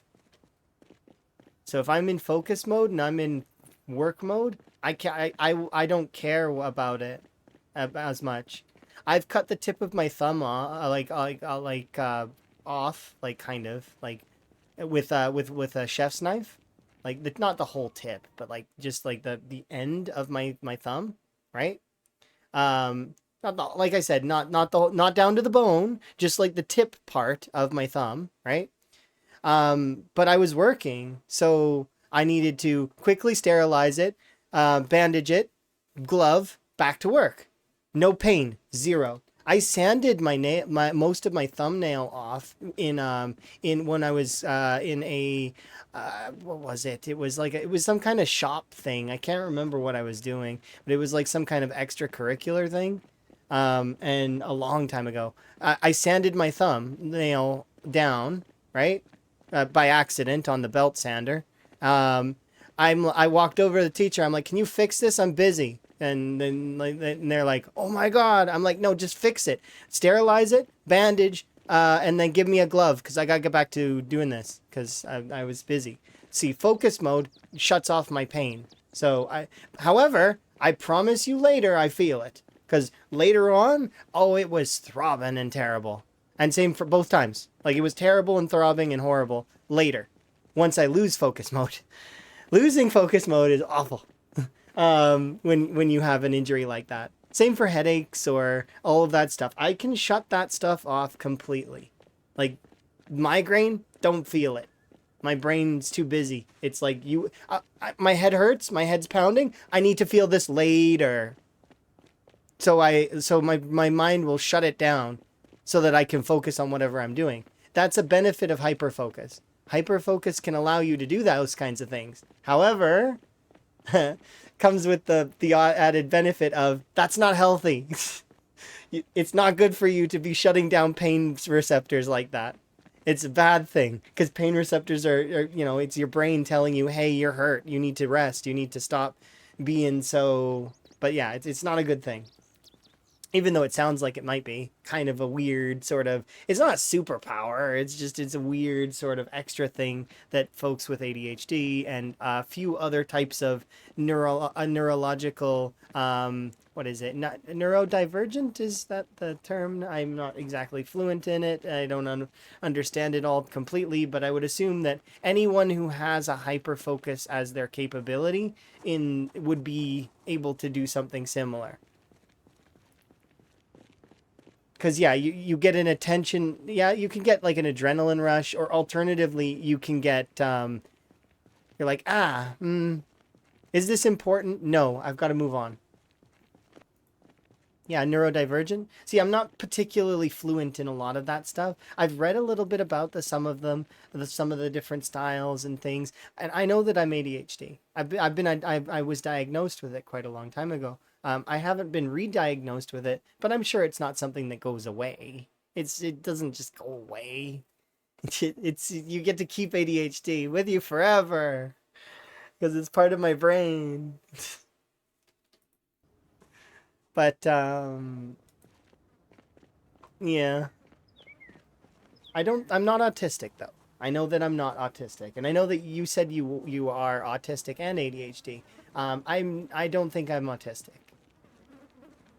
Cuz I'm a little bit too extroverted, as well as there's a lot of stuff that I just don't tick off in the being autistic list. Not that you can't be an extrovert autistic person, because you can. It's just like, I mean, there's certain things in the boxes I don't tick off. And yeah, you can put on a mask. Masks are different though. Because even if you wear a mask, eventually the mask is not perfect. It'll never be perfect. It's one of those things where masks have holes. They always do. There's always holes, and there's always like side bits for for your face, right? There's holes so you can breathe, and then there's like the side parts of a mask that exist as well that some folks can very easily spot through. Because there's some very talented individuals that are really good at that stuff. I've seen several of them in working stuff. Sorry about talking about the pain stuff. I know that stuff can be hard for people to listen to, especially if you're like eating or anything, and I do apologize. But yeah, it's one of those things where it's just interesting tangential thoughts. I remember that belt sander thing though, because it was just, if I could go back in time and snapshot a facial reaction, it would be probably, there's a handful of them that I would pick, probably actually more than a handful. There's a lot of them that are pretty good, but that would have been one of them, because they were like, oh my god, and I was like, yeah, but no, it doesn't hurt, just fix it, so I can continue. I'm busy.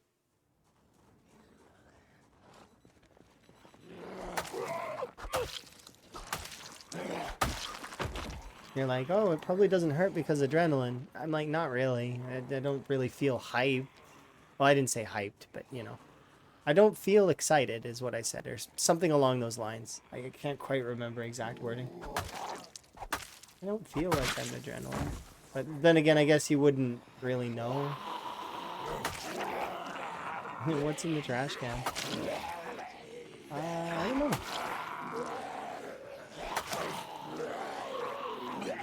I don't have a high pain threshold, though. I have a high threshold for things that contain melatonin, though. My body cycles some of that stuff out, I think, or uses it in some way, because sleep pills and sleep type stuff don't work as effectively on me. I do get tired, but my body it's more fatigued than actually tired, and then I sleep, but I don't need to sleep for long. I can sleep for batches of like 2 hours, 3 hours, and I'm good to go again. I can sleep for longer if I force myself to, but I try not to do that outside of like certain situations. If I like know that I need to be sleeping for longer because I'm going to be doing a lot of extra activity, or you know, if I'm paying back my sleep debt. Those are the two more prominent forms of that. But other than that, I'm, yeah, a bit of an anomaly when it comes to that stuff. I think it's melatonin, right? The chemical that is built up in the blood that makes you tired. I don't remember. I might be getting my chemicals wrong, just so we're clear. I just remember it's a chemical that's built up in the blood over time that makes you tired, and that you should sleep because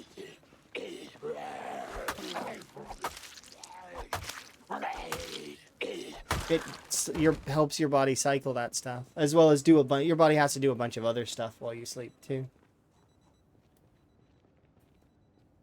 Like sort out your memories and, you know, set you right kind of thing.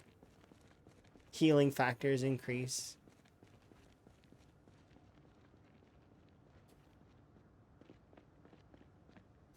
Oh, I'm in pain because red arm.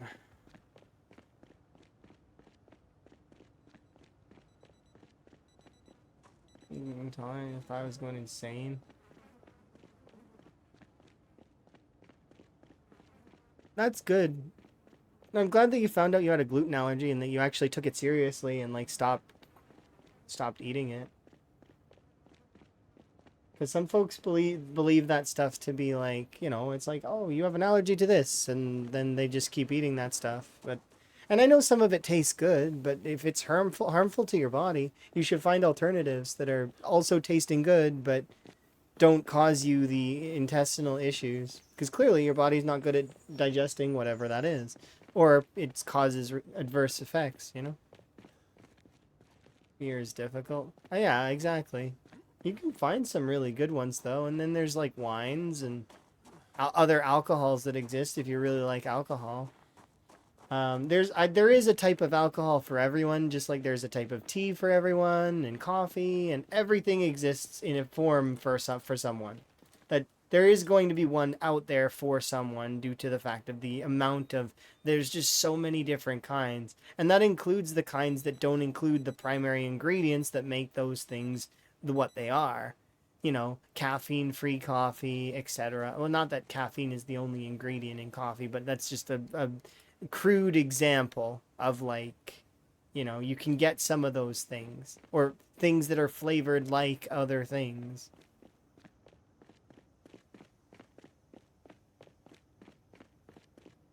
Yeah, exactly. But if you don't like it, you don't like it. It's one of those things where you know, don't do things you don't like.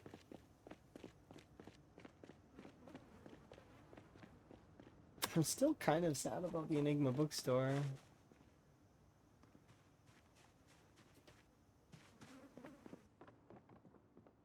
This place had one book in it. Just one.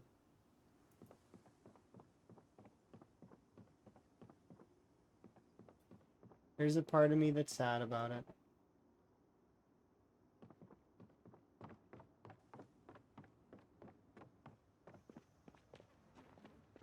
The other part of me is like, the other books are special as a result, so you don't be sad, okay? It's like in my head, one of those situations where there's a me that's like, oh, this has got lots of loot, and the other me is like there patting me on the back. It's okay, don't worry about it.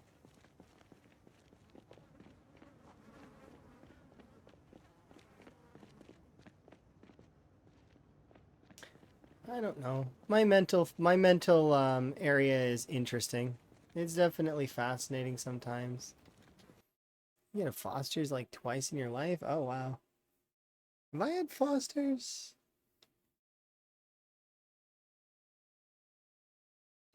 I don't know.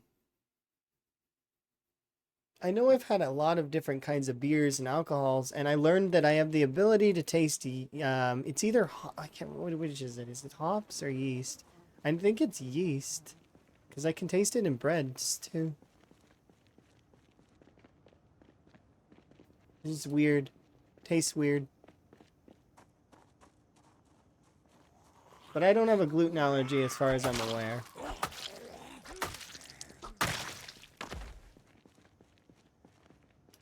There's a hops as well. Maybe I do taste hops. I'm not sure. Maybe I have a palate that tastes plants really well. Wouldn't surprise me given how much tea and stuff I drink. I'm good at tasting plants. Secret palate unlocked. Plant taster. Stop eating the leaves! It's not allowed. Can't help it. What tree is this? It's not coniferous. It's deciduous.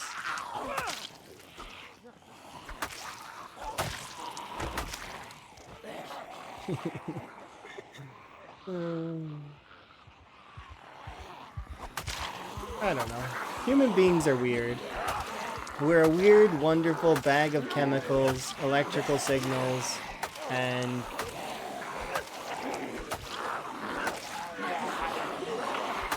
other things as well that we can't quantify.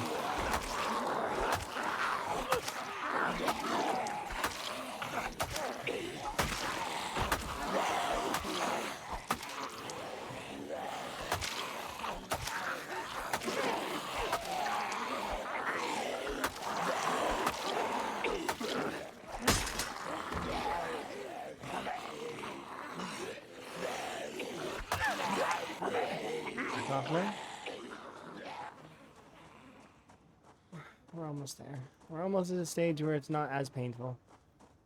Mind you, it's not nearly as that bad because we've got level 7 strength. Level 7 strength is helping out immensely. Huge, huge help.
Oh no.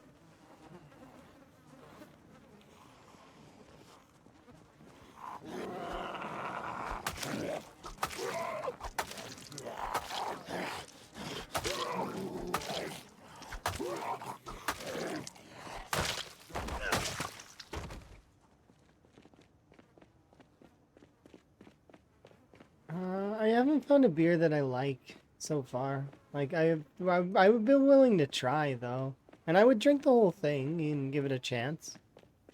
I have not found one beer that I like though. I've tried many a different beer. I found Guinness to be the one it tastes like tar. That stuff is tough. I don't know how people can manage to drink that stuff. It is thick. That stuff is so thick. But I tried it. I did try. And I've tried a few different kinds of beer, and just it's none of them that have stuck my taste, at least. I had a friend who used to drink Guinness all the time, and we both. And the thing is when I used to drink with those friends ages and ages ago, I used to drink coolers because because they taste good, they're sweet, they're nice, and they were decent. That or I used to drink. It was whiskey and Coke, which was those were the two things I used to drink a lot. Um, but anyways,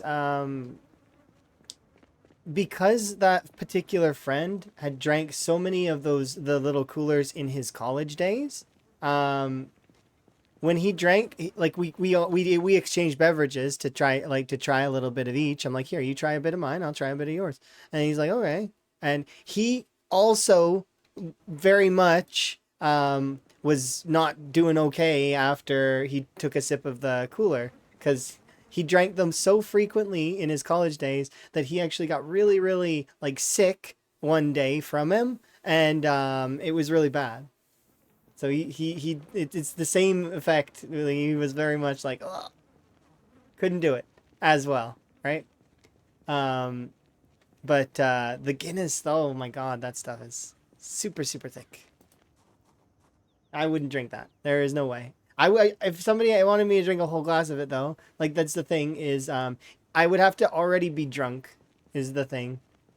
If I'm already drunk, I am the type of person that's a little bit competitive already. We can already establish that. I'm playing in a marathon sandbox game in a race with other people on a leaderboard. And I used to keep scores. I used to play competitive Overwatch. You see a pattern. I am a bit competitive. However, when I'm drunk, I also am competitive. But I'm like a playful, friendly person as well most of the time, which I guess kind of fits because that's what I am just when I'm not drunk. But if somebody's challenges me to like a drinking contest, well, it's a contest. So my brain's like, contest, let's go. We can do it. It's not a good thing. It's because I remember one of my friends was like, here, watch me make this beer disappear. And I was like, yeah, okay, I can do that. And I did it. And I remember that I almost went up and did karaoke, which is like, I mean, I don't feel like I have a good singing voice. I really don't. But I almost went up and did karaoke. I was like, I could totally go up and do karaoke. But then I stopped myself. So I was like, no, no, you can't. You can't sing. You're not allowed. But it's not about being able to sing. It's about enjoyment. So like I was arguing with myself in my brain, but I never ended up on stage. Thankfully. Because that would have been definitely recorded.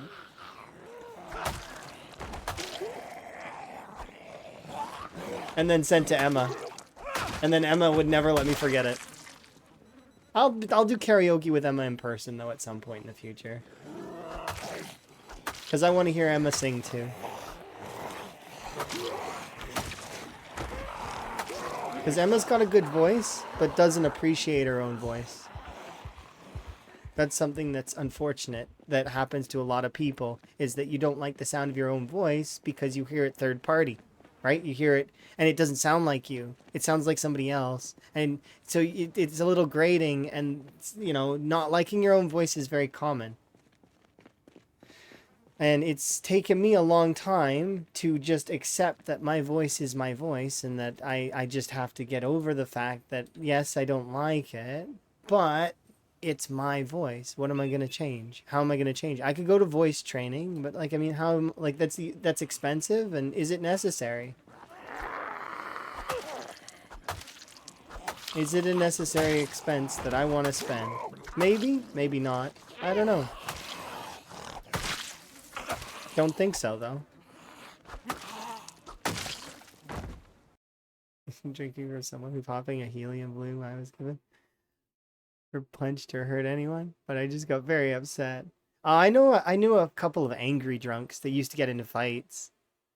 And then I know one drunk that was really funny. He was this really buff guy, right? He's really buff, and I'm small. Like, I'm not very big. So which is not a huge surprise, I'm sure, to most folks, but I'm not very big. I'm quite petite. Anyways, this guy's huge. Like he was like bodybuilder, like really really big, and we were both like anyways, he bought shots for the bar, right? And he's like everybody in the bar can have shots, and is like so there's like 15 of these things on this tray, and we're gonna pass them out. But but there's like, oh, they'll come over here, he said. They'll come over here. And so why don't we do some? I was like, okay. I was like, so we both take one. And remember, there's 15 of them. Anyways, we take them all. We ended up taking them all. It's like just the two of us. And he's like, he takes the last one. He's like, then he started trying to teach me how to arm wrestle. He's like, so here's what you do when you're arm wrestling. And it's like he like puts his arm up and he's like, here's what you do when you're arm wrestling. And he's like grabs my hand and he's like showing me how you gotta do it like this, and it's all about technique. And I was like learning how to arm wrestle from this really, really buff person. While I was very intoxicated, like super drunk. And it's one of those things where it's like these kinds of things are fun memories to have. So I was like, I like that. And fun fact about drinking, when I drink, I've never had a hangover, not one. Why? Because I drink a ton of water afterwards and or during, like at some point, I make sure to drink a ridiculous amount of water because I know that, like, so usually at least a couple of glasses full so that I can kind of counteract some of that because alcohol draws water from the blood and draws water from the body. So I was like, to counteract some of that, I give myself a lot of extra water, and then I go to sleep, and then I'm good. I'm good the next day. Never ever once, not once had a hangover. Yeah, it was really really funny. Like that was a funny story. And catch up on chat a little bit because I feel like if I don't want mean to miss any of your stories if you guys tell them, but they are, I want to read them. So. And then, yeah, pole dance one. They elbowed you in the ribs. Oh wow.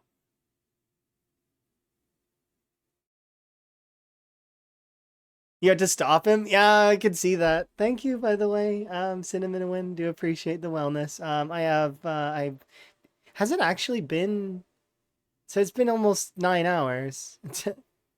Because remember we had the crash at the beginning because my internet went down for like 5 to 10 minutes because I guess they were working on the lines or something maybe and they hit something or I don't know. It went down for like 5 minutes, and then but we've been live for a little bit. That's a surprise though. I didn't. Time flies, I guess. Frog, indeed, frog.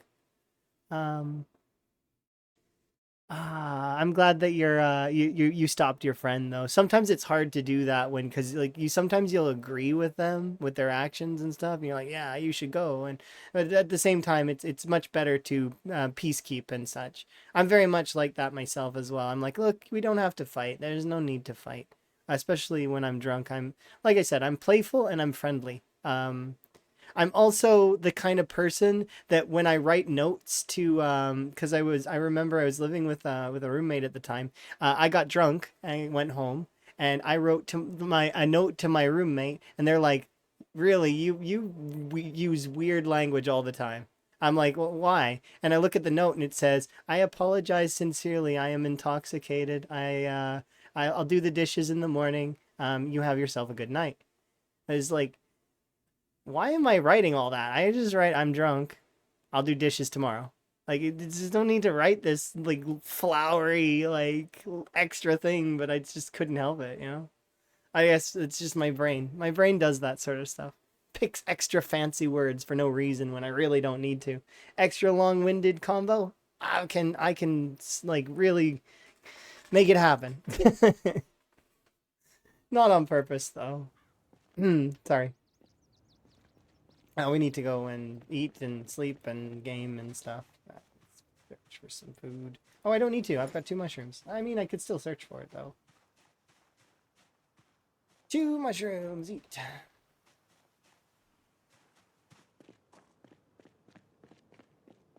Let's go home. Have a nap. We're more than halfway through level 4 on or what is it? Axes as well. But yes. I've not gotten drunk a lot. That's the thing. Is I've not got drunk and I've not got I'm not sounds like I'm drunk now. But I'm not. I have not gotten drunk a whole lot. I've gotten drunk sometimes though. Most of the time it was a social occasion of some kind. But there have been the occasional night where I'm just gaming with friends and you know, we would have a few drinks. I'm not averse to alcohol, but at the same time, I know that it's something that you can't really be doing too often. It's supposed to be something that's sort of like just sometimes.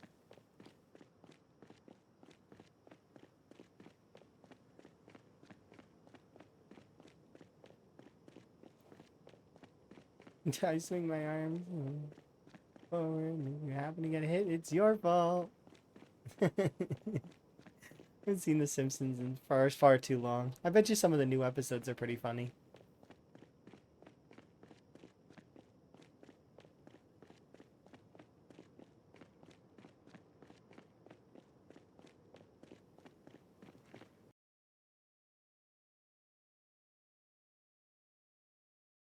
Oh, that sounds unfortunate. It sounds like you missed out on a good time. You were sober. Yeah, I figured. Because, you know, if you were trying to cart someone off, usually it's because you were, you know, you weren't imbibed. But yeah, it's interesting to say the least. I find it fascinating.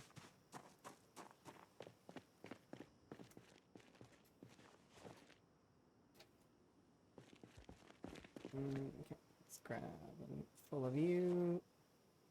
Yeah, 3 should be enough for now. Although they break really fast. Is that good enough? Yeah, 7 should be good enough. Because I want to just use them up. Because they're there and might as well. I don't know how we got on this topic. But I suppose we were talking about allergies. And then that led into beers. Which led into other alcohol. Okay, yeah. So never mind. I traced back the... So yeah. Interesting. But yeah, I'm very honest about that kind of stuff. Because like that, yeah, I like those kinds of moments. They're fun moments. They're life moments. You know, hanging with friends, doing like either stupid or fun things. I know I can't dance as well, but you know, when you're imbibed, you don't care. You just go to the music.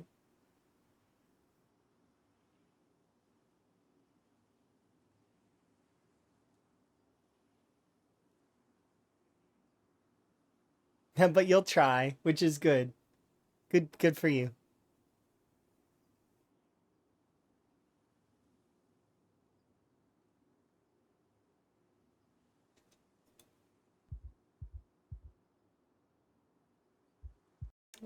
Every Thursday night we drink and drink and then go 3 mile run at 5 a.m. the next morning. It was a tradition.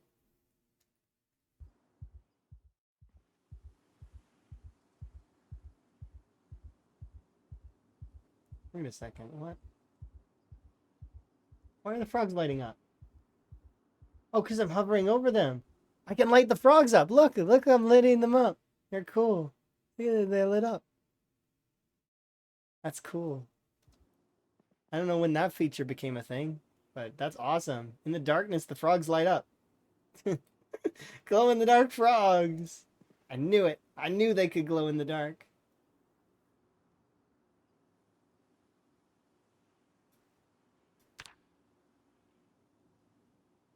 And they loved you. Those are good memories. Yeah, they can. They're good. They can be good memories, right? Because even a bad memory for you might be a positive memory for someone else. It just depends, right? Like they could have seen it through a completely different lens, and also they could have seen it from the side, right? Like the side where they're you know, it's kind of like watching somebody fall down. You know, so long as they didn't get hurt, it's you know, it can be funny or it could be, you know, it depends. Definitely does depend, right? I'm starting to run out of those, which is fine because I've got like 50 of the other things. So we got 50 of these, we'll be using them. I'm gonna break all of these flint scythes. In theory, I shouldn't need to break all 7 of them, or all 50 of them to get to the next level. But probably. They seem to be very fragile. I don't think I'm gonna use them. I think I'm gonna use the crude stone axe, although it did about the same. But it is a two-hander, so that's the trade-off. It being a two-hander means that it's a 0.5 multiplier instead of a 0.6 multiplier on the muscle strain formula. It's slightly less muscle strain, but it applies it to both your arms instead of just one. So it'd be more pain technically, but not really, because, well, if you don't take yourself to the end of the muscle strain tree, like, you'll be fine. There's no, like, if you go into like just red a little bit, or like, yeah, you'll be fine, because you can just wait out the duration. And that's all it is a duration. You can count it down. That's why this little panel here showing muscle strain doesn't matter. Same for this one. Like, if you were to do this, later on, you could just, if you could get the timing down for it at basically the different intervals, you could just count it down. And just wait and count. And then it'd be the same as exertion. Exactly the same. You know? Except there's no, spa party 19. Cover clothes changed.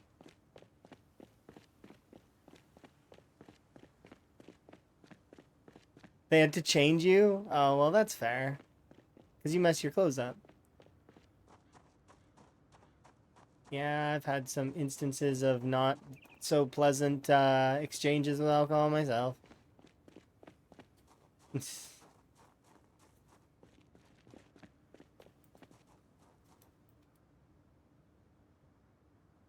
But it all does depend, right?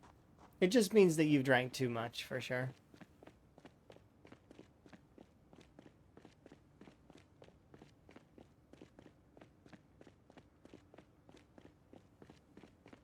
Yeah, it's embarrassing, but the friends, they understand. They're like, oh, okay. You did a bit too much, huh?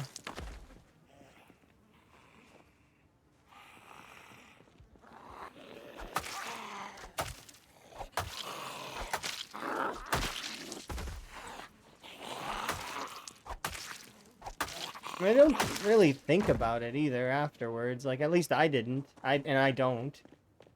It's one of those things where it's like, oh, it happens. It's okay. We were drinking. It's one of those things that just happens when you're drinking. Oh, you didn't get pen on your face? Oh, okay. You had nice friends. I didn't get pen on my face. But I did watch people put pen on other people's faces. Which I said, we probably shouldn't do that. They're going to have to wash their face when they wake up. They're like, I mean, yeah, but that's part of the, I was like, I don't really like those kinds of things, though.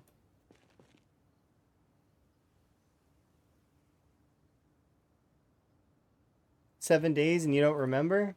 That's fair.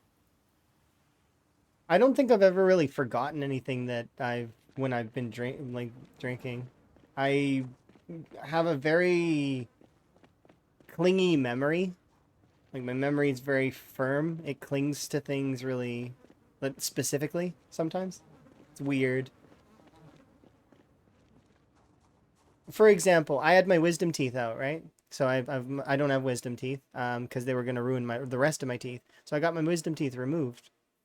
I know the order that they pulled them in, and I remember coming home, and I remember quite a lot of things, but they told me I wouldn't remember anything, and maybe that's partly why. Maybe my brain was like, I'll show you, and maybe these memories are fabricated.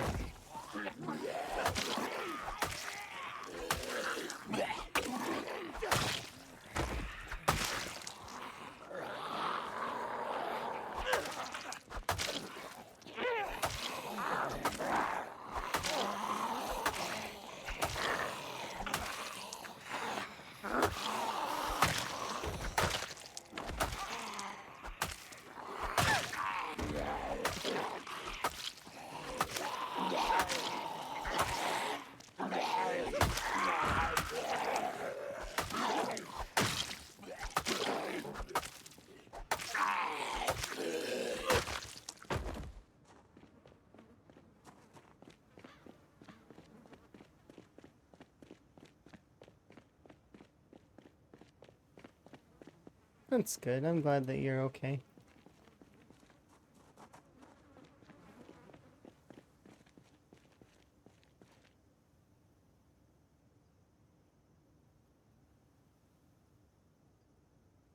Yeah, exactly. For some others, they don't remember. But for some, it's like they do remember some of it. Maybe just one of those things.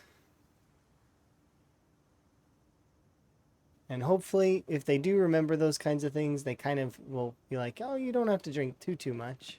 It'll ease you back a little bit. Because I had two friends that were like that for sure. It was like, no, you don't, like we'll be back tomorrow. Don't worry.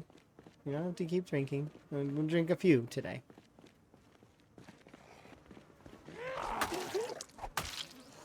Replacement axe.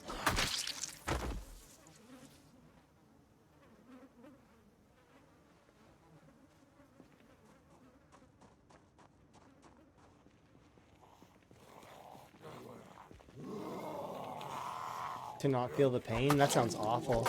To need so much extra. But I know some of them was kind of like that. That they had the same thing. They had like an effect, right? That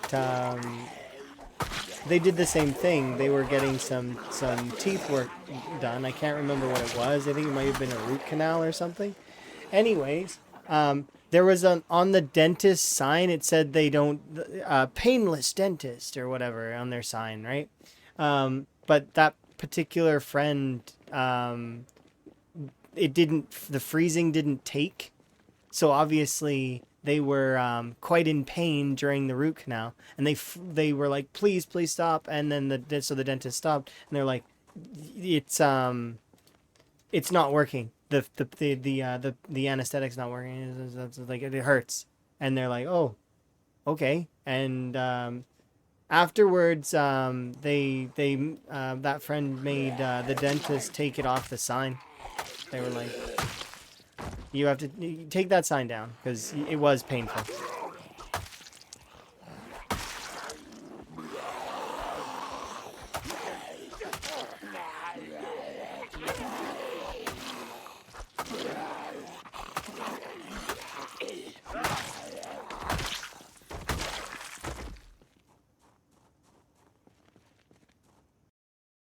They could track the hook part. Yeah, that sometimes is something they need to do.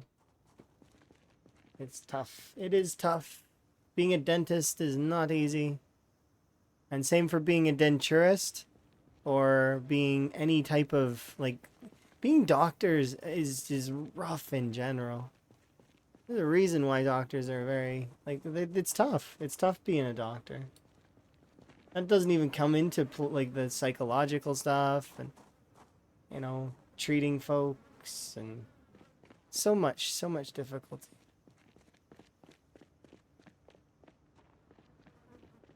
No, I didn't properly rest.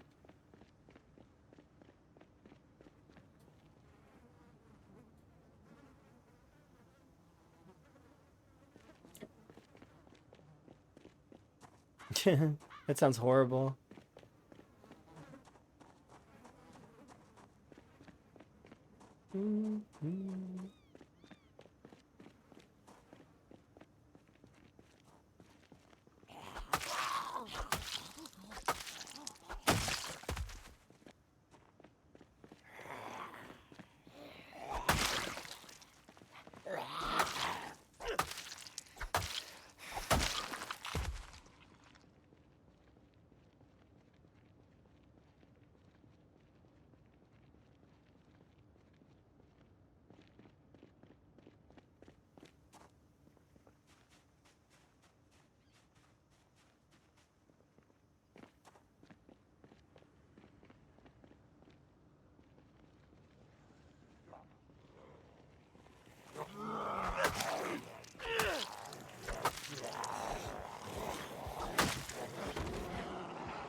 That new cell smell. It smells terrible. Why are there so many zombies over there? It's terrible. I'm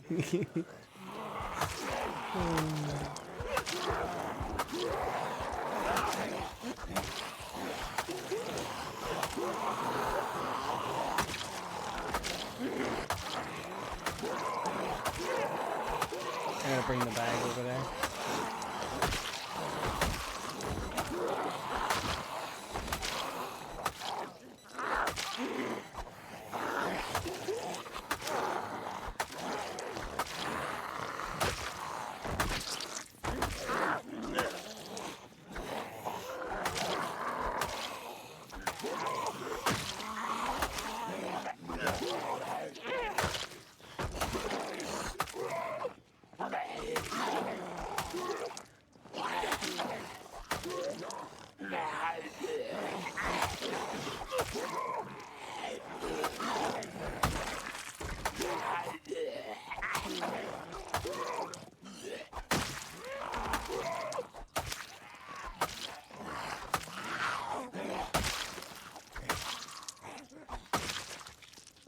Okay, perfect. Get some rest in, recoup, and get going again. Yeah, that sounds rough.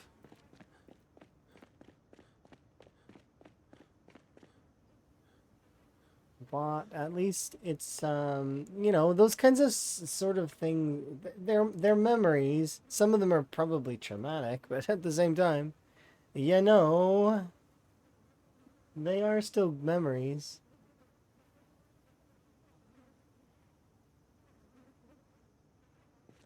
Let's see, get some rest in.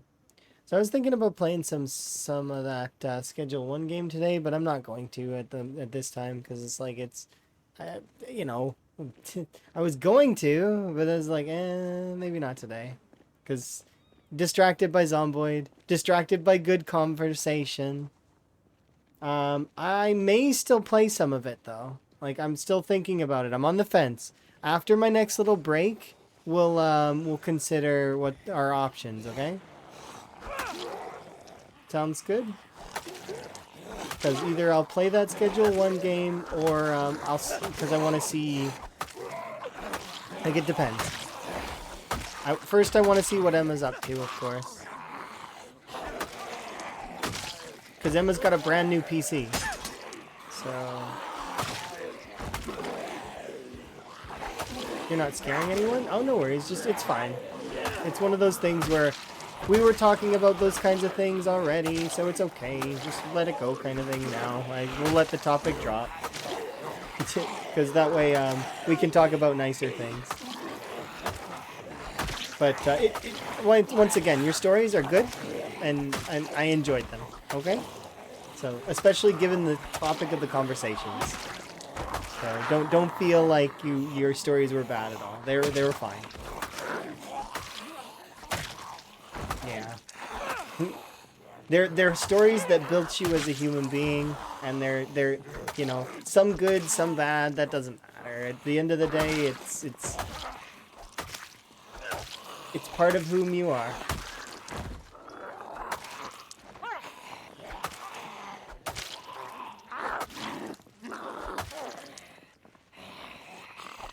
Yeah, I'll do a wellness check here, and I'll check on Emma, and I'll check how much time I have for today, and if I have enough time, we'll play some of that Schedule 1 game. But I will have to make that call here in a short while. We'll figure it out.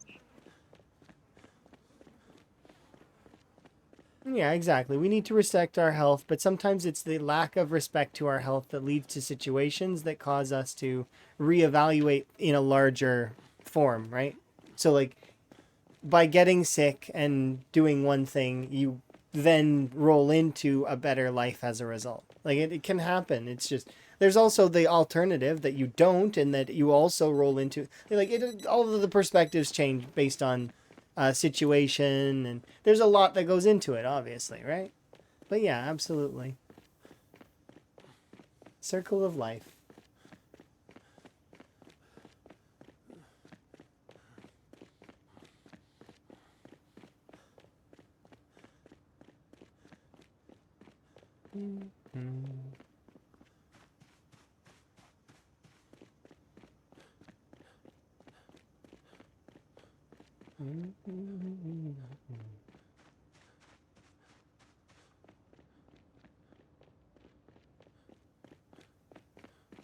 We're doing so well on axes. They're actually already almost level 4.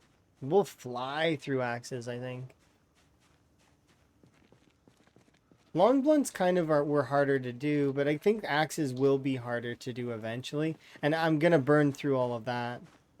25k kills. Remember I have slow learner, I have reluctant fighter, but I do have one point, right? So it did take me 25k kills here.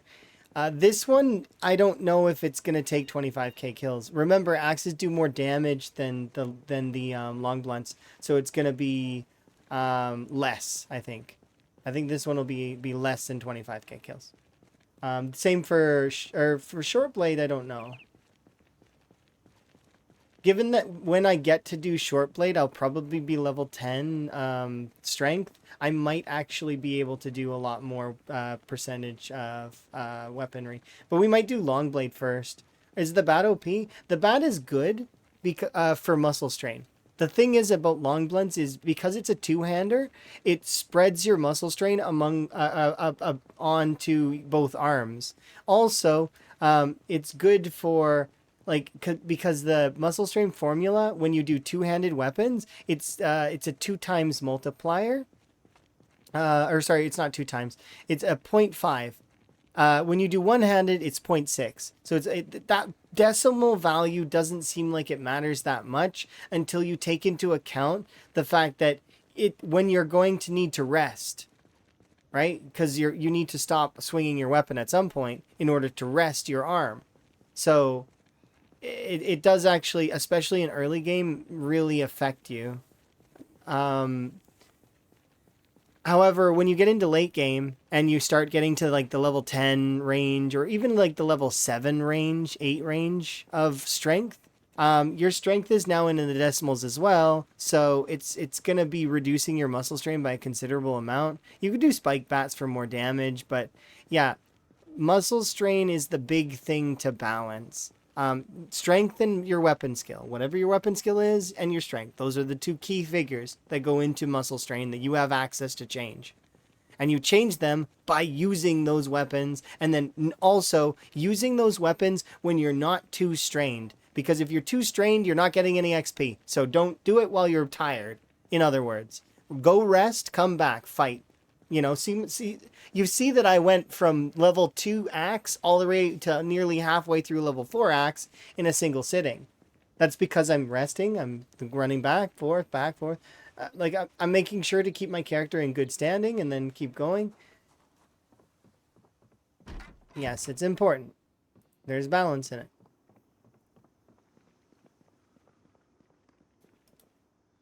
But yeah, we went home a little early because I'm going to go upstairs and I am going to rest, grab water, fast forward, and then I'm going to take a brief couple of minutes to just peruse and see what's up.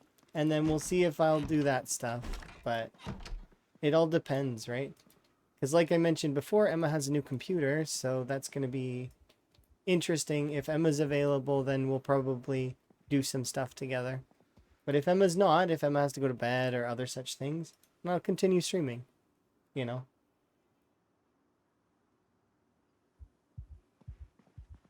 But I'll probably swap games. You need to figure out what's for dinner? That's fair.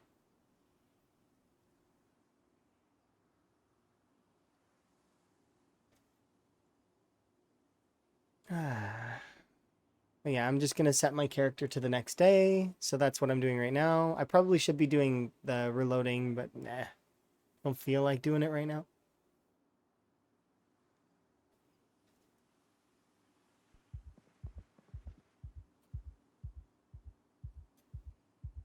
We'll wait for our fright to go down. But yeah, you've seen the difference between the daily kills of having a high weapon skill versus having a really weapon skill. Like we're starting to get there now. Like we're about to crest into the 4. That'll make it easier to get to 5, so on and so forth. But here, let's go to sleep.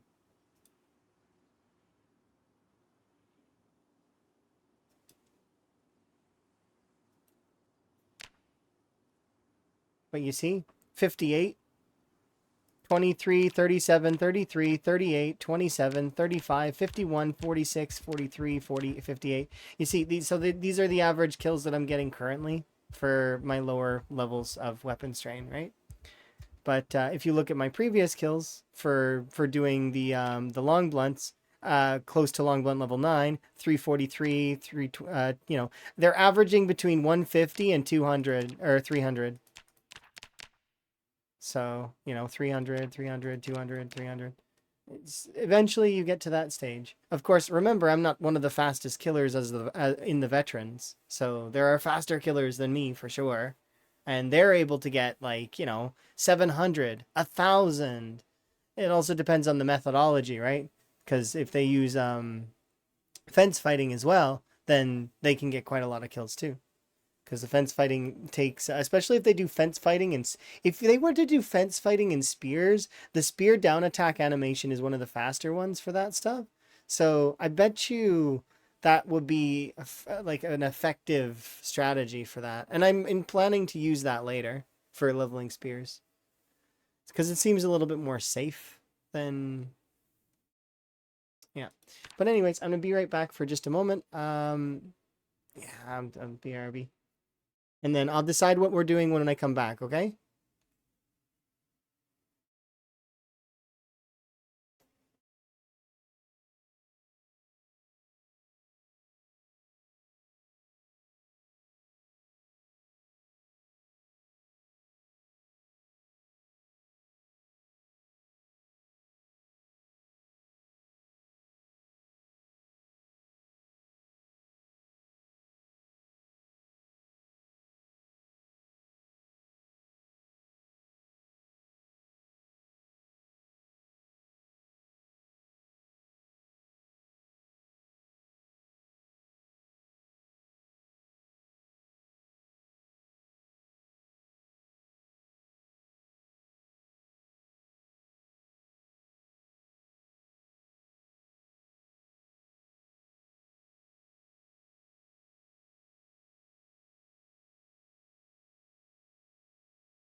Sorry, I must have pushed the button twice. My bad.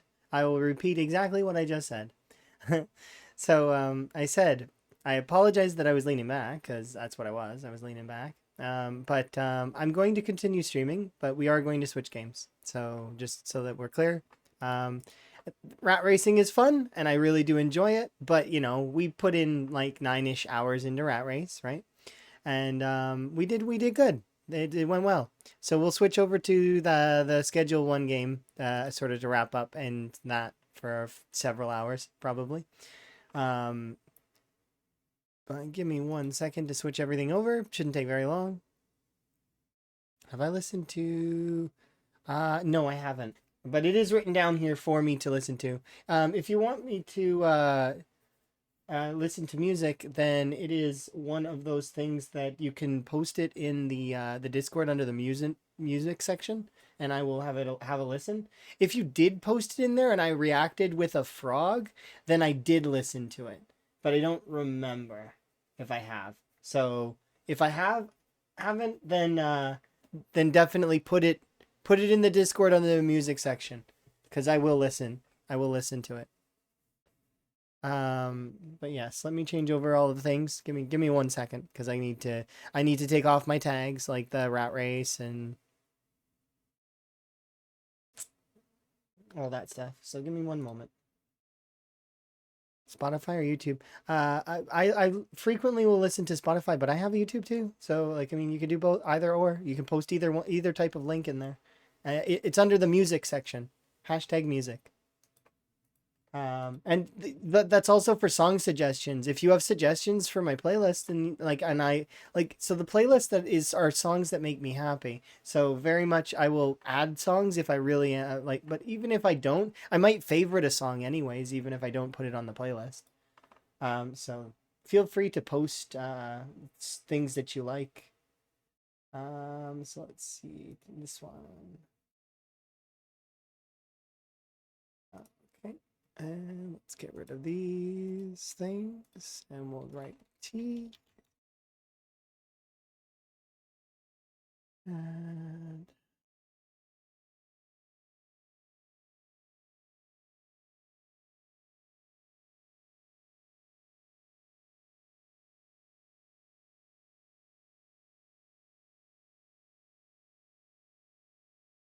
so let's see. I want to say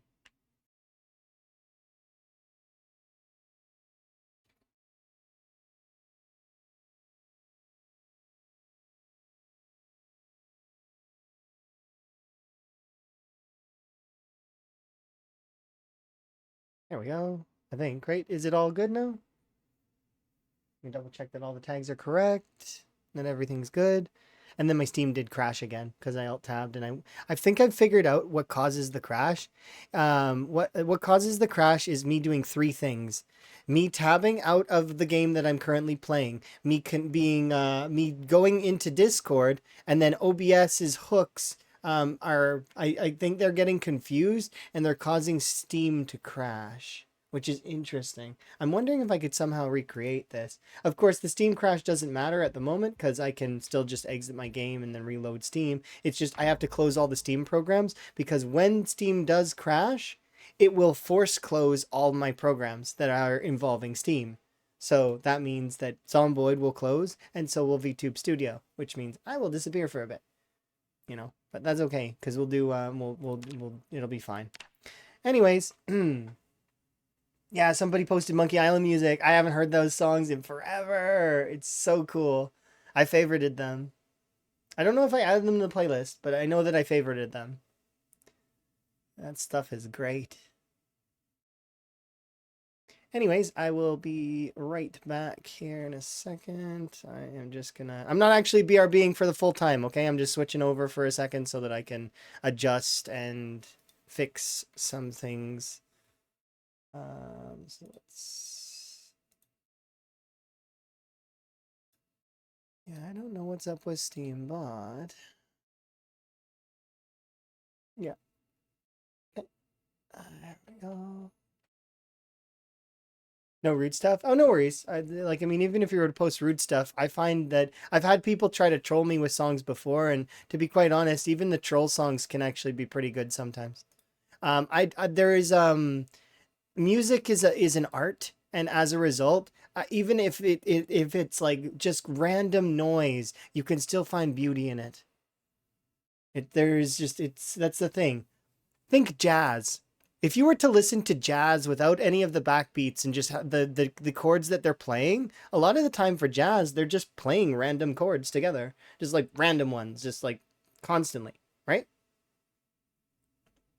So that's a thought, anyways. I'm gonna give myself back my frog hat because you guys took it away. Let's see. I was wearing this combination of clothes. I remember. Right.